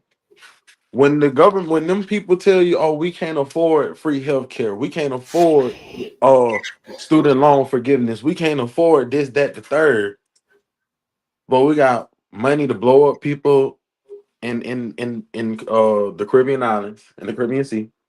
We got money to give Argentina, money to give Israel, money to give Ukraine, money to keep funding ICE even during the government shutdown. Money for Trump finna go to China, y'all. Trump finna go to Asia. We got money for all of this, but no money for the citizens. That's my point. And y'all are so blinded by it. He cut taxes. He gave y'all a 0.002% tax cut. He gave the top 1% 10% tax cut. Well, y'all money. Listen, I'm not sure if you got to see that. I'm gonna play this little bit of this because I really want people to really understand where I stand at this whole thing. I'm not for this bullshit. I'm not for all the fake bullshit. All these like bots coming on, hitting me up at 6 o'clock in the morning, finding my phone number and calling me and shit like that, talking to me, threatening, saying how I should like go ahead and be pro Trump. I mean, I've gotten phone calls. Keep fighting. Keep fighting. I'm I'm not letting you know I'm real. I'm real. This is gonna come. I'm sitting right here. what is going on? Like, bro, I'm not fixing to change my opinion. I'm not fixing to do that. So let's go. People get to tripping, you know. I start to showing some of the information that goes against their beliefs, and they're like, "Oh, wait, we have to stop this. It must be stopped. I have to interrupt it." So let me know if y'all don't. Just hit me up somehow and let me know. Yeah. So an epiphany came upon me, and I was like, "Wow, that's pretty interesting with how it came upon me." I figured out that this entire deal with Argentina is damn near a leveraged buyout. I looked it up on ChatGPT and basically it was able to break down. Well, it was like, yeah, pretty much. I said, damn. Because you know how you be getting them downloads in the morning? And see, the first black person that was actually became a billionaire due to leverage buyouts was a guy named Reginald Lewis. Go look him up. Is it going too fast? Should I slow it down? I can't hear it on my end. You can't hear it? No. Is it on mute? I'm not sure. Last time you played the video, it automatically muted me. This time it didn't. Let me try it again. Share it again. Let me try that. Yeah, I want you guys to hear this because I think I had a good thought whatever I came up with, whatever it was, but whatever it was, whenever you came up with it. Whatever it was, you know what I'm saying? I thought, you know what I'm saying? I be thinking and stuff, you know what I'm saying? I ain't perfect, but I be thinking. I looked it up on ChatGPT and basically it was able to break down. Well, it was like, yeah, pretty much. I said, damn. Because you know how you be getting them downloads in the morning? No? Is anybody in the audience? Can they hear it? Can y'all hear it?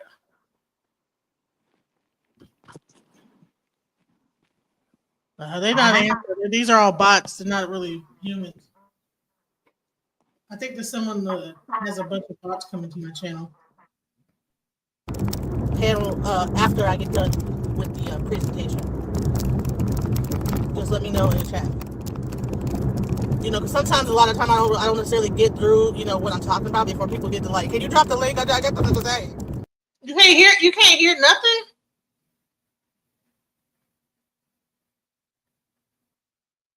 You can't hear it.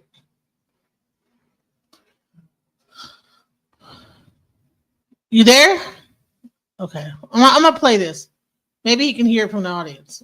So let's go. Wait, that information, can you please drop the link? Oh my god. People get to tripping, you know, I start to showing some of the information that goes. Can you hear it now? They're like, wait, we have to stop this. It must be stopped. I have to interrupt it. So let me know. If y'all don't, just hit me up somehow and let me know. Yeah, so an epiphany came upon me. And I was like, wow, that's pretty interesting how it came upon me. I figured out that this entire deal with Argentina is damn near a leveraged buyout. I looked it up on ChatGPT and basically it was able to break down. Well, it was like, yeah, pretty much. I said, damn. Because you know how you be getting them downloads in the morning? And see, the first black person that was actually became a billionaire due to leverage buyouts was a guy named Reginald Lewis. Go look him up. And I think he brought Elizabeth Arden or Liz Taylor. One of those cosmetic brands. He did a leverage. They were like about to like go down under, and he did a leverage buyout, and he got control of that company. And so there was only two black main billionaires. They said Bob Johnson was the first black billionaire, but I think it was this Reginald Lewis guy. I don't know if Bob Johnson was a billionaire before Reginald Lewis. I was just listening to Rashid earlier today and stuff, and got to hear some of his whatever he got going on, you know. Let's get the likes up, guys. Let's get the likes up. So I figured out that this whole Argentina is just like, I think that we forget that America is a business, and all this ordeal, all this stuff is going on is really like strategic business deals are going on. Once we get out of like the politics of it all and realize that there's like some business happening and that this is a corporation and it's behaving as such like a business, and that's why it makes so sense that they would hire a businessman to run the corporation like Donald Trump, and then it's operating as a business would operate.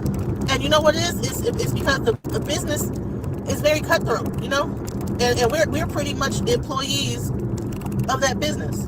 Even if we operate, even if there's sub businesses in the main corporation from the state level, you start your corporation, you have a tax, it's all under the United States, right? So we're basically, all of our corporations, even our own body is its own entity that is owned by the corporation. The moment that you sign your birth certificate and your social security card. And hey, is this too fast? Should I slow it down? Y'all getting it? Nah, that's all right. Okay, cool. What's happening is that when we begin to operate ourselves like a business, we wouldn't attach ourselves so much to a corporation, right? People don't work at McDonald's and start claiming McDonald's, do they? Or start getting attached to that job at McDonald's. We will get attached to our corporate structure here. We get attached to our corporate. Oh, I'm a foundational Black American. It's like, dude, first of all, your parents were prisoners of war. And you want to tout this name of American? I mean, honey, it's almost like they came up with this whole idea of the foundational Black American, and people just lost their fucking common sense. They started to become patriotic and shit. You know what I'm saying? And I'm like, okay, I understand. It's okay if you want to be patriotic, fine. People started really touting the whole Trump thing. Trump is my president. I love President Trump, and I'm a foundational Black American. Foundational Black American. And then they start to like call each other names. Okay, well, this person's a tether. They need to get up out of my country. They started to feel some ownership with this foundational Black, this pride. And that's great to have pride and feel proud of, being a captive, being a prisoner of war, But my family came from the 18th century. We've been here prisoners of war since the 18th century. That's when the boat came over. And I'm like, bro, hey, they act like we just came on a luxury cruise and just came over on the boat. Like, yes, let's come on, get together, family. We're going to America. We are going to America. Come on, join into America. Like, we were just happy. Come on now. We were traded like animals. So to this whole ideal of this foundational, people are getting real bent out of shape. You should hear some of the things that they, like even today, Tariq Nasheed was playing some of his conversation with the Jamaican. And I guess it kind of got, excuse my boobs. My boobs are always like fronts. Sorry, excuse the boobs. Titties always. Because the way that Tariq does his thing is it's like very argumentary, it's satirical, but then it goes into a roast battle. He'll get the roasting you and it's that the other. He starts it off in one way. The whole objective is to like kind of get you into a roast thing where he get to roast the person, right? And so, and I guess that's what kind of makes it funny and lighthearted. But when he's talking about the subject, is not a lighthearted subject at all. That's a perfect place to pause. When we had said, I don't know if this was 2 days ago when you was on live, when the other guy was up here, he was talking about, please don't kick me off when I say this, but he was talking about booty clapping. Yeah. Right. That's all they do. Their arguments are flawed from the start. They don't make sense. The term Black American was given to us, guys, by people who didn't know where we came from. That does not make sense at all. None of this makes sense. And it sits here and it sits literally just a way to divide the Black community. Y'all are weaker if y'all have less numbers. FBA is about excluding everybody unless they deem you fit. Because honestly, they don't know. And most Black people do not know their lineage. This is what I was trying to tell him the other day too. Most Black people do not know their lineage because guess what, guys? They hid it from us. They threw it away. They whitewashed it. Like, Unless come on now. like some family members that kept them damn records, because my family kept the records, and I can go back and find my records. Now, my native side, they kept the records. I'm not gonna lie. But my black side most definitely had trouble. We go far back, but not think about it. Some white people are able to trace their ancestors all the way back to the 1700s. Most black people can't do that. So it's like, what do you mean, FBA? What do you mean? That like it's a way. I feel like it's just like I said, is white nationalism turned for black people. Listen, this person, let me just say this real quick. This person that's using this program to, I think he has like 15 like computer screens opened up with different like accounts and typing into them. First of all, I know you're a bot account because no one starts an account with XYZ at the end of it. Dash S2D dash FF. Exactly. So we already know you're fake, you know? I'm about to start banning all these fake ass How often do you go live? probably every other day. I don't do it like every single day, but every other day. Okay. What I would say is because I ain't gonna lie, you're a very good host. If you're able to make your videos and stuff when you do your own stuff and post that, and then when you want to do lives and stuff, you can weed out who gonna come in and out and this and that and the third, and network with other people to grab a real base audience for you. Yeah, You it's hooked me. like fake ass shit though. It's like fake ass accounts. Well, stop bringing them. I don't like. I'm gonna tell you like this though. You hitting the algorithm because you got me. You feel me? I'm not gonna lie. You got me. So you're on the algorithm, and I watch political content all day. Don't get me wrong. So when I saw you, that's something good. So the people out there, they still watching, they still listening, they scrolling. It's about captivating their attention when we got them. And Yeah, like but all them fake ass like number. If you ain't gonna come up here on your real account, don't be up in here with these fake ass. I don't know what app y'all are using, but get a real name or start an actual Google account. Stop playing with. Name on it. All right, so let's put your name on it. one way. The whole objective is to like kind of get you into a roast thing, where you get to roast the person, right? And I guess that's what kind of makes it funny and lighthearted. But when he's talking about the subject, is not a lighthearted subject at all, like whatsoever. There's nothing fucking funny about this shit. You know what I'm saying? It's very serious, and I don't really get the joke. And you know what I'm saying? I'm like, okay, you better go up there and eat that bush meat and the mud pies. And I'm like, dude, that's disrespectful of a whole group of people. And see, he'd be the first one. If they started calling, saying shit, we'd be crying about us. You better go over there and start twerking or whatever the hell shit that we got in our culture that's kind of stupid, you know? Be the first ones like, don't say that. Oh, all of us don't do that. Not all of us. Hold on one second. I'll be right back. I'll get me some ice. I am done with you. Give me 1 second, guys. Just to give me 1 second too. I'm going to get me some Mary Ruth and try to see. Because lately I have a nutritional deficit. I just had to get because of when you handle it like that, then you do like how a corporation does, So that protest, that's probably why what was I at? Argentina, that America is a business. Trump is just the leader of the business, the oligarch. He's not even a king. Poor leader. They should not have no more kings. They should have no oligarch, no corporation, no corporate leader. You know what I'm saying? Like no, because they're saying it's a kingdom, and then he's trying to create like a kingdom, but it's like no, this is it's definitely a corporation. So that protest, that's probably why he had that plane poop on everybody. Because like, bro, man, get out of here. I'm not trying to be a king. I'm the head of a corporation, Sarah Nan and whoever else. I think that's what people are missing. I think that's the missing. When you handle it like that, then you do like how a corporation does. Now everything has, whenever you have a corporation, is under a thing. Like you can sue them for all the shit they're doing. If you start looking at American corporation, now there's lawsuits that can be done for all this stuff that's happening. Get the right lawyers that are not scared, of losing their license, or you'd have to probably try it yourself. But the bottom line is that I think that's what is missing, is that people are looking at all this stuff that's happening.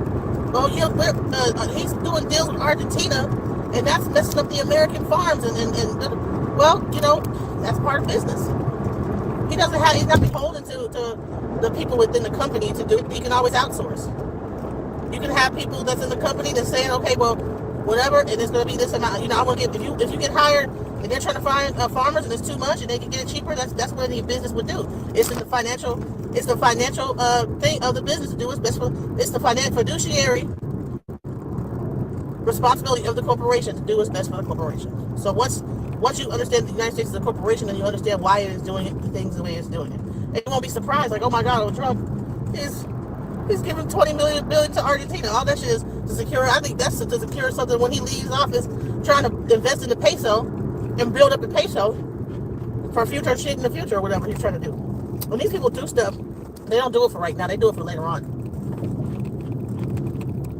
They do that shit for 10 years down the line. So he's making this deal now, and we don't even know what the real reason for it is. We just know right now, farmers here, soybean, blah blah blah.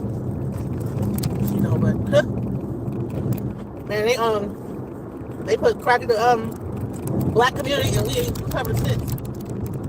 And that was done in the 80s. This 20 years later, they play the long game. So whatever this deal is with Argentina, who knows what it is? But I know it's not about what's happening right now. That's what's wrong. Is that the way we're seeing stuff? We're not looking at things from a business perspective. People didn't make deals like that, $20 billion deals. There is a 20-year probably thing down the line where this whole thing is going to be something. It's going to make sense. We don't even know the projections of what they said by investing that into that country. And I think that whatever it is, it's only going to be to benefit whoever, his family and all the other rich people. I don't know if there's like some organization. You know what else I figured out? Argentina, is that where Hitler was at? Hitler and his crew, didn't they go to Argentina, or his soldiers? I mean, why Argentina? Didn't the soldiers go over there too? Isn't Trump German? Donald Trump, D-R-U-M-P-F, which is German last name. Isn't he German? So it makes sense why he would choose to bail out or whatever Argentina when they are in a bind, because all of his folks is down there, all his German people, probably his family. So he really is you know what I'm saying? What happens? Some businesses, especially when you're a business and stuff like that, you're gonna have the family. You pass your business down to the family. Your offspring, your heirs, right? He tried to get South Africa involved with Elon Musk. I don't know whatever happened to that whole ordeal. Have you noticed how quick that whole Elon Musk thing just got quiet? That whole argument between them lasted like a week, and you ain't heard nothing since from Elon Musk about Trump. Like nothing that's making like no super headlines. All of them are in bed together. You can't tell me it's no different. All that stuff is just like smoke and mirrors. Like, oh no, I'm not working with Donald Trump just because everybody was tripping about him being all up in the middle of stuff. I believe that they didn't really fall out. I think that they said, oh, listen, you gotta chill because like being in the White House, it's getting too much heat on you, whatever. You also work in the background, behind the scenes. We gotta like stage an argument, pretend like we're mad at each other. You know what I'm saying? Meanwhile, you're still puppeting. You can't. How much money did he say that he helped to get Donald Trump elected? You think he's just gonna let that go? Oh, okay, it's all good. Please. They had a conversation behind the scenes. A phone call was made. They made a deal. Something happened. Whatever it is, energy wise. Oh, okay. Well, I need my servers, and you ain't gonna let me do this. If you're not gonna pass the H-1B1 visa, I need to have my servers over here, and I don't even hear shit about it. So you need to talk to your people over here and tell them to shut up. That's how those things go. It ain't no, I just put it brush. I just stopped talking about it. No, they made a deal. Listen, come Come on now, people don't be billionaires. That once you get to that level, I don't think that people are it's the level of that level is treacherous. You see that P. Diddy started fooling around with them billionaires. You see where his ass is at. I guess he still, people be getting up there and think that they too big for their britches. You can't bring that nigga shit up into the billionaire world. You better realize it, because honey, look at the loss that he took. P. Diddy, all his little, now as many of them, you know, all them billionaires is weird. Come on now, honey, it don't even have to be billionaires, but you know people in that whole, especially in Washington D.C., all them people. I know I've seen a few people at the parties I used to DJ have whole foot crammed down their throat because they into a foot fetish. Just weird shit. Dressed up in leather with leather and all that bullshit. The little thing that crisscross and got the thing, the mask on their head and all that bullshit. And sucking on people's toes. You got the mask on so you can't see who they are. That they weird. You know what I'm saying? And get it back and take a picture of that shit and end up on the news.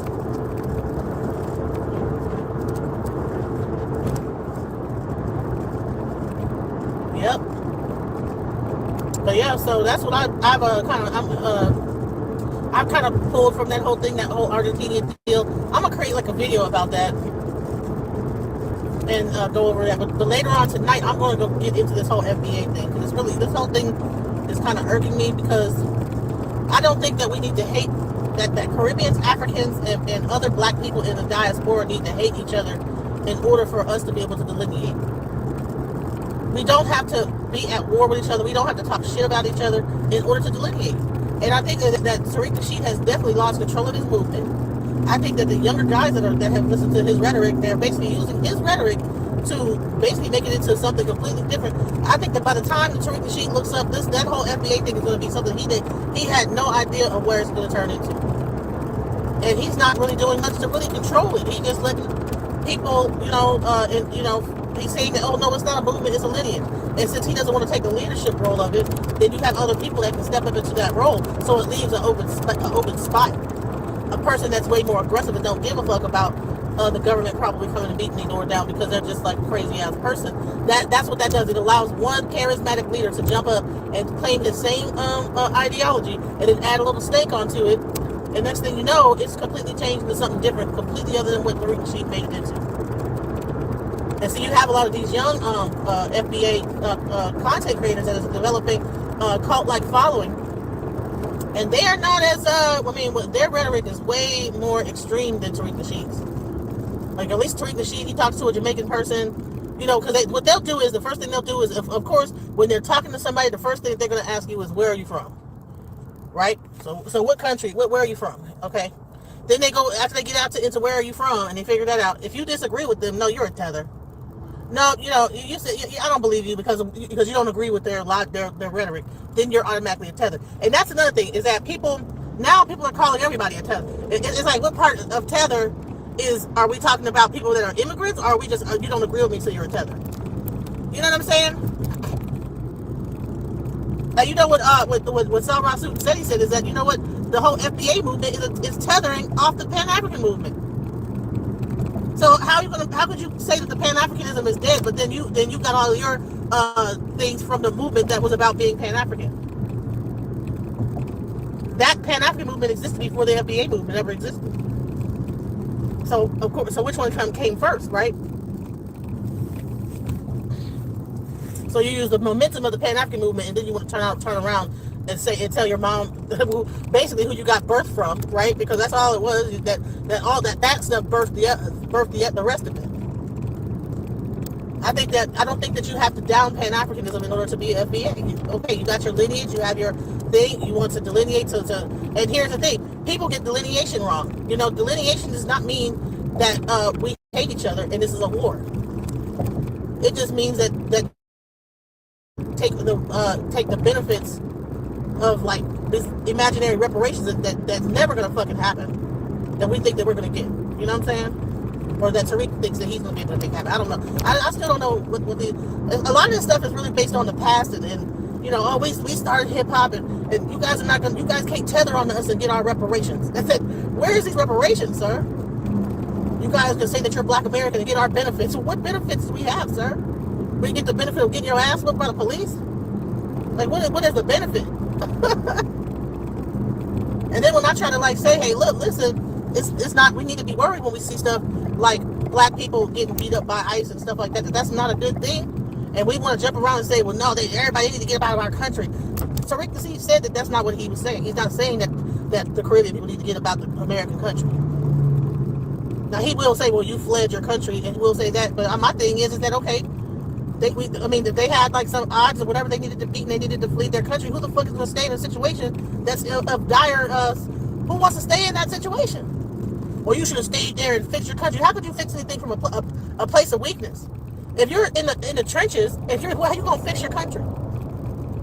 You have to go somewhere where you're going to be able to get some kind of power and then be able to go back and do something. You can't do nothing from if you want to down dirt with everybody else. I'm going to fix it. Okay, good luck. Need to go back and fix their country. And people are so they're so puppets.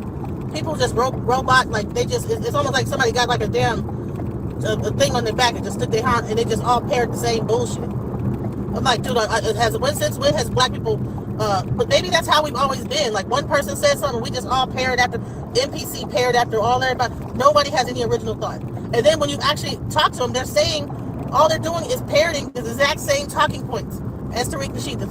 He made the source for FBA.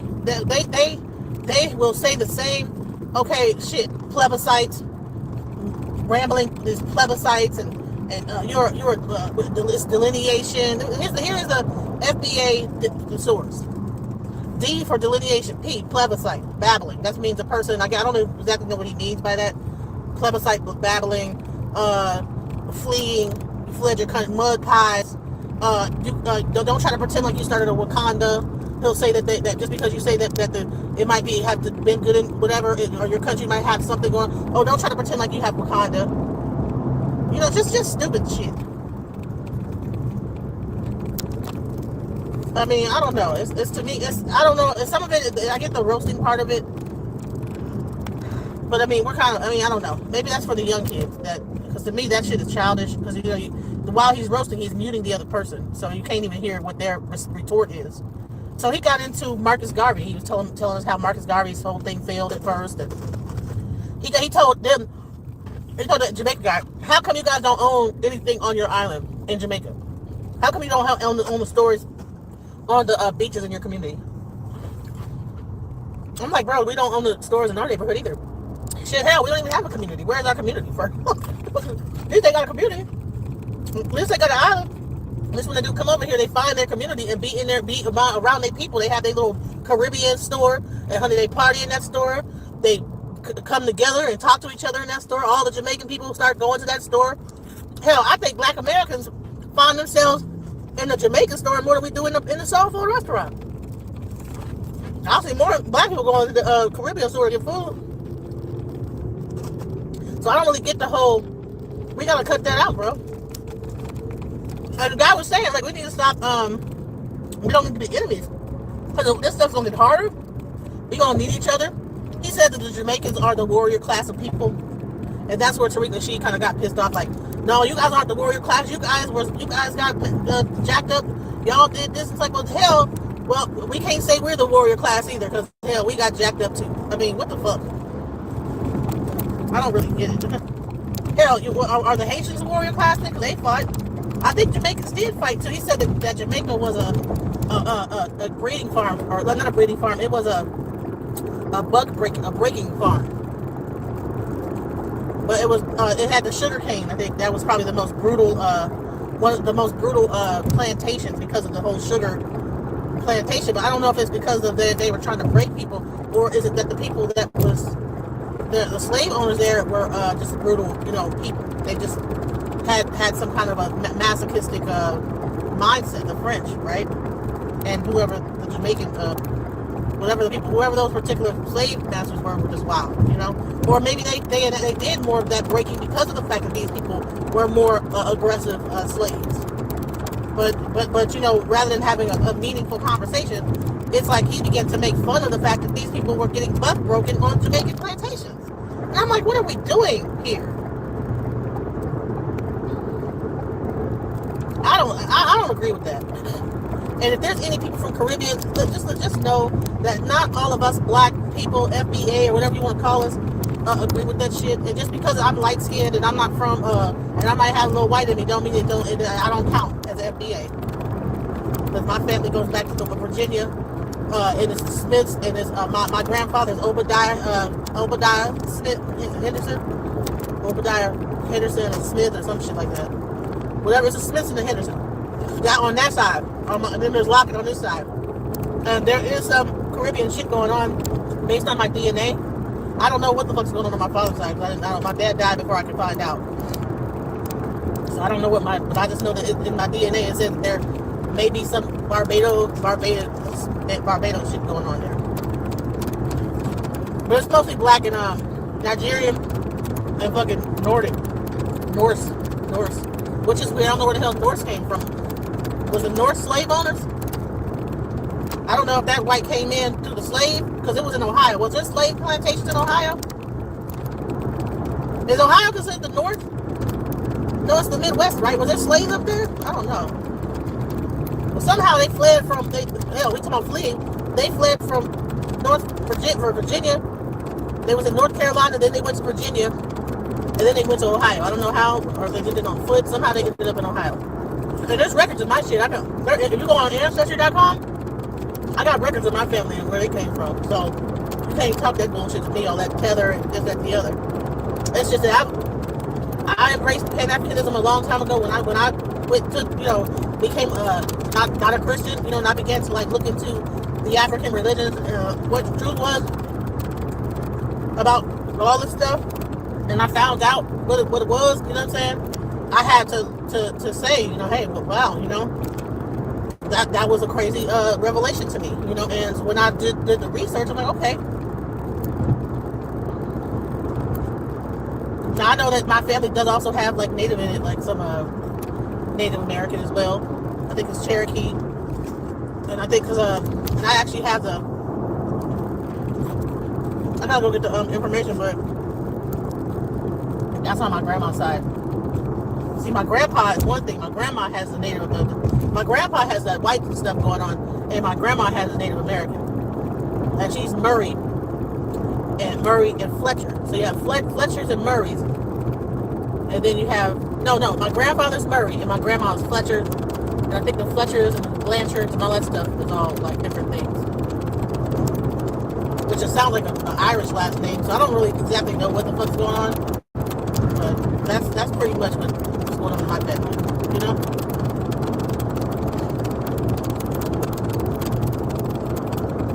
I'm getting close to my destination, guys. I still have about maybe 20 more minutes, about 15 more minutes to go.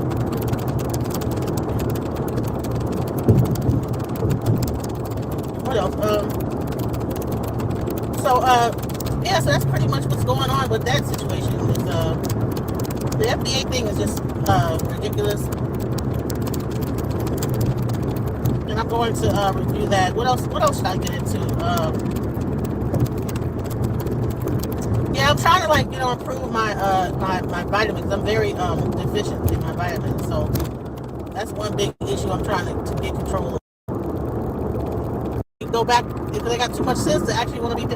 And when I actually think about all the relationships I've been into, I guess I did have to kind of dumb myself down. So I'm like, that's a weird thing to have an audience that does not like you. Why would? And it was crazy. That I had this person to say, well, you know what, your audience doesn't like you. This one person got on the phone with me today, got me up. I woke me up first thing in the morning. Your audience does not like you. I'm like, well, damn it. Well, that's crazy, So I'm like, that's a weird thing to have an audience that does not like you. Why would the audience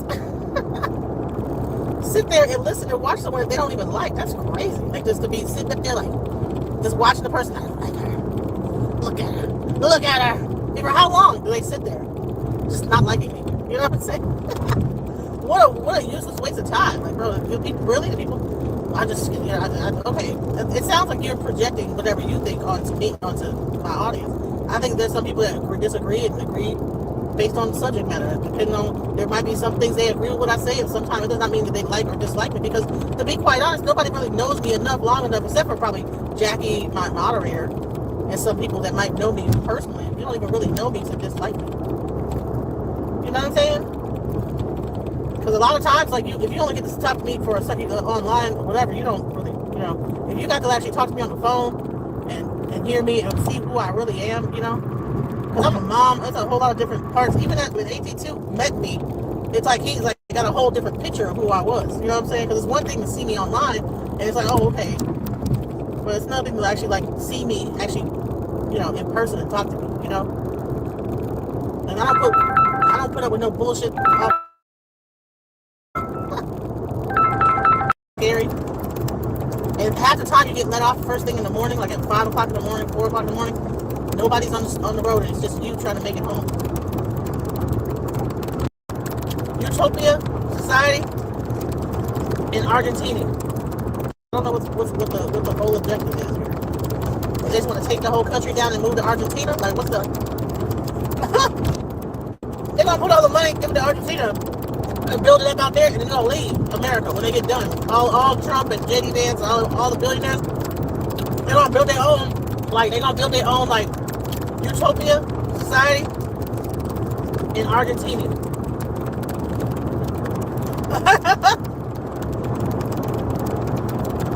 That's really what the 20 billion is for. They're going to build that up, and then all the billionaires are going to go down there and live. And they're going to run their corporations from there. That's a prediction. Let's see if it happens.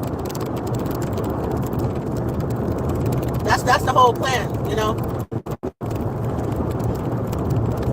What if I'm right? What if this shit ends up right when I just said? That's crazy. Watch. Build it up in the next 5 years. If all the billionaires end up in Argentina, like a new Dubai or some shit like that, like the South American Dubai. Because Trump is a developer. He's a real estate. I heard that the entire New York skyline is from Trump. That he was the person that built most of the buildings and did all the development in downtown New York. So that whole skyline is Trump, right?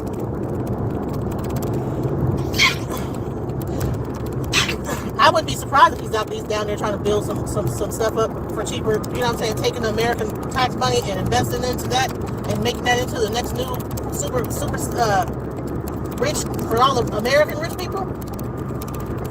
They can't do it here. It's too expensive. You know what I'm saying? You know how Dubai is a rich place for all the Muslim rich, what do people call it, sheiks and stuff like that? We don't have that over here. You know what I'm saying? Where it's like this rich city where it's just rich. I mean, you got like San Francisco and LA and all this stuff. But honey, you walk 2 blocks down and it's just fucking Skid Row. And, you know what I'm saying? New York, hell, New York is rich, got Manhattan, but hell, 2 blocks down and you up there, it's you in poverty, so, but if you just make a whole city for rich people, and they put, 20 billion into it, and just make it only for the rich, and everything is like Dubai, like expensive and shit, and they make that a whole hub, because 20 billion, what do you think in pesos that you could make 20 billion in pesos is how much? And then they got all those workers down there. That's why they're trying to ship all the people from here down there, so they can make them into slaves and give the government 20 billion and ship these workers from America over into Argentina and build up that whole rich people city. Now, this might be a hypothetical, but wouldn't that make a lot more sense than what's going on right now? Oh my God, now that would make sense. Okay, I see what y'all trying to do. All right, y'all trying to, okay. That makes way more sense. If they was doing that, I can. That makes okay, Trump. Okay, you doing okay. You're trying to set things up for your kids and your kids' kids and your kids' kids' kids and your kids' kids' kids' kids. Generational wealth.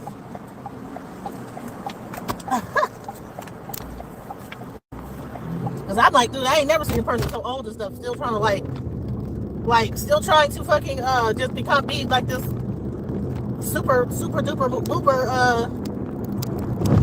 the world type of thing. Like, damn, like what time does it end? You know what I'm saying? What age?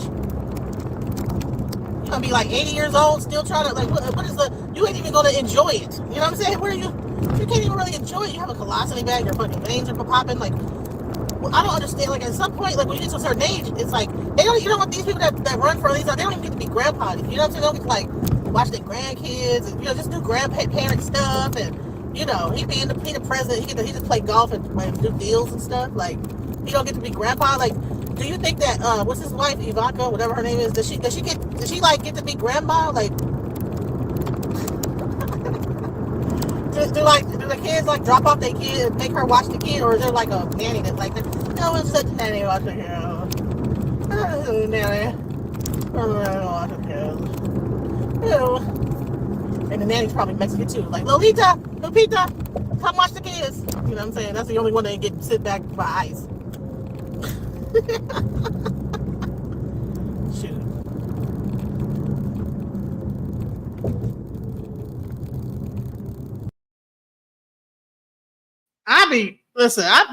My thoughts be crazy as hell.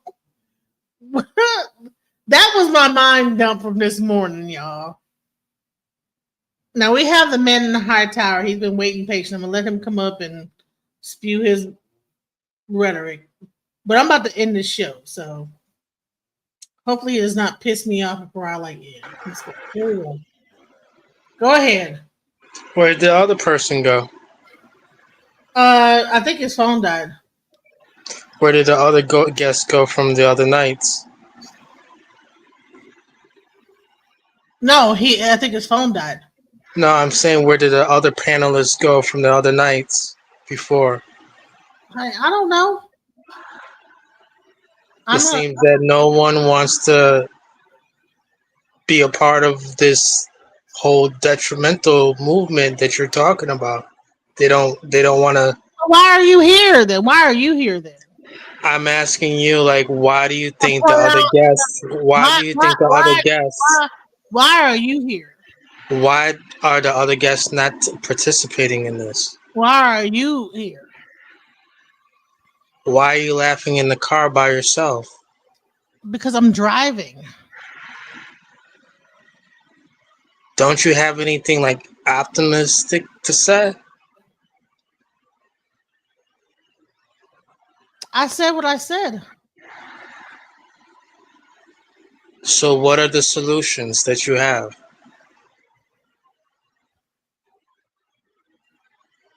I mean, what are the solutions that you have? Keep mass deportation alive. Okay. It's working. Well, that's your solution. It's working well. Okay, so what do you do? This country would be in a dumpster with Joe Biden. So what are you here for, though? Why are you here? To express that I know that you're sick. And you think that you're well? Yeah. You have to be sick if you hate this country.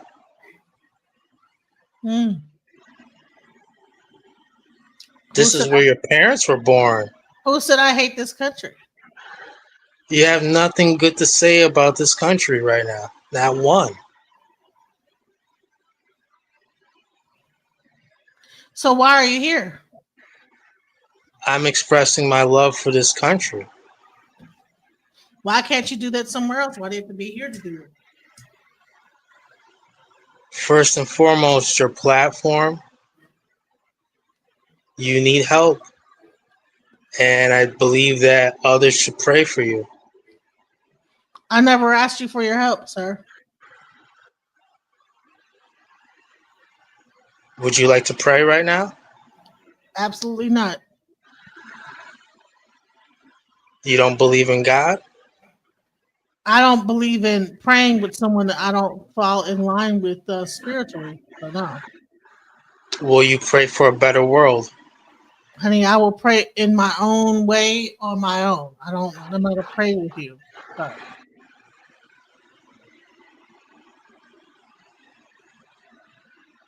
So, again, I asked, so if you feel like my platform is terrible, why are you here? So you're against God, correct? Okay, so, all right. Okay, how'd you draw that conclusion? Because I wouldn't pray with you? No, I'm seeing that you have nothing optimistic to say. Okay, so you're complaining about your gray hair, your weight. What are you gonna do? when you're so concerned about others from a country coming over here illegally and then being deported?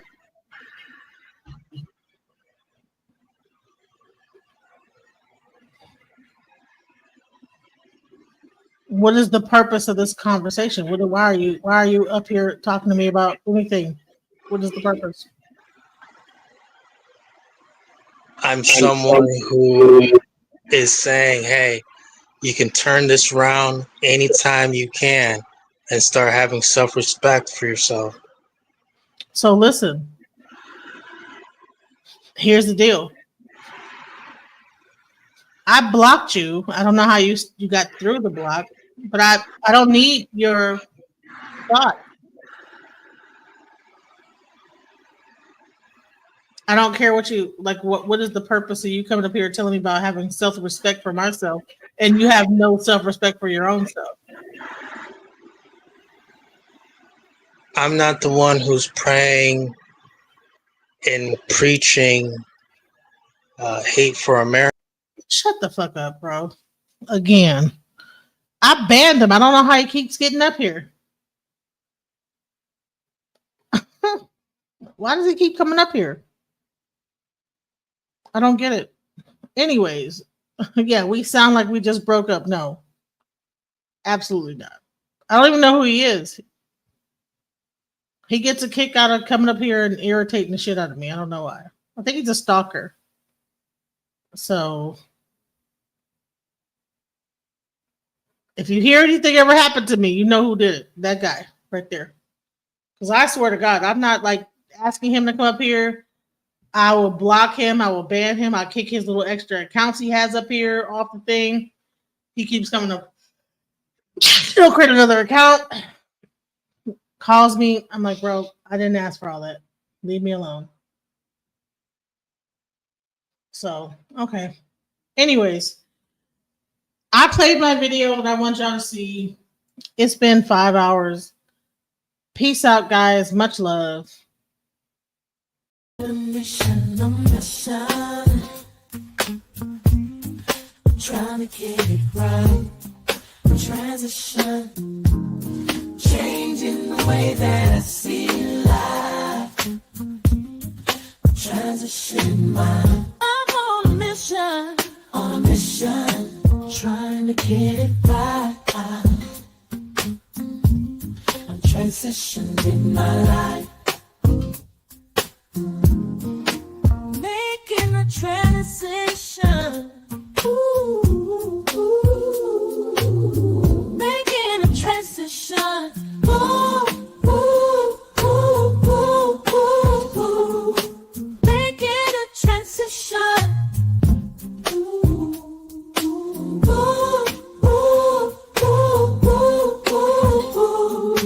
Making a transition. Trying a mission. I'm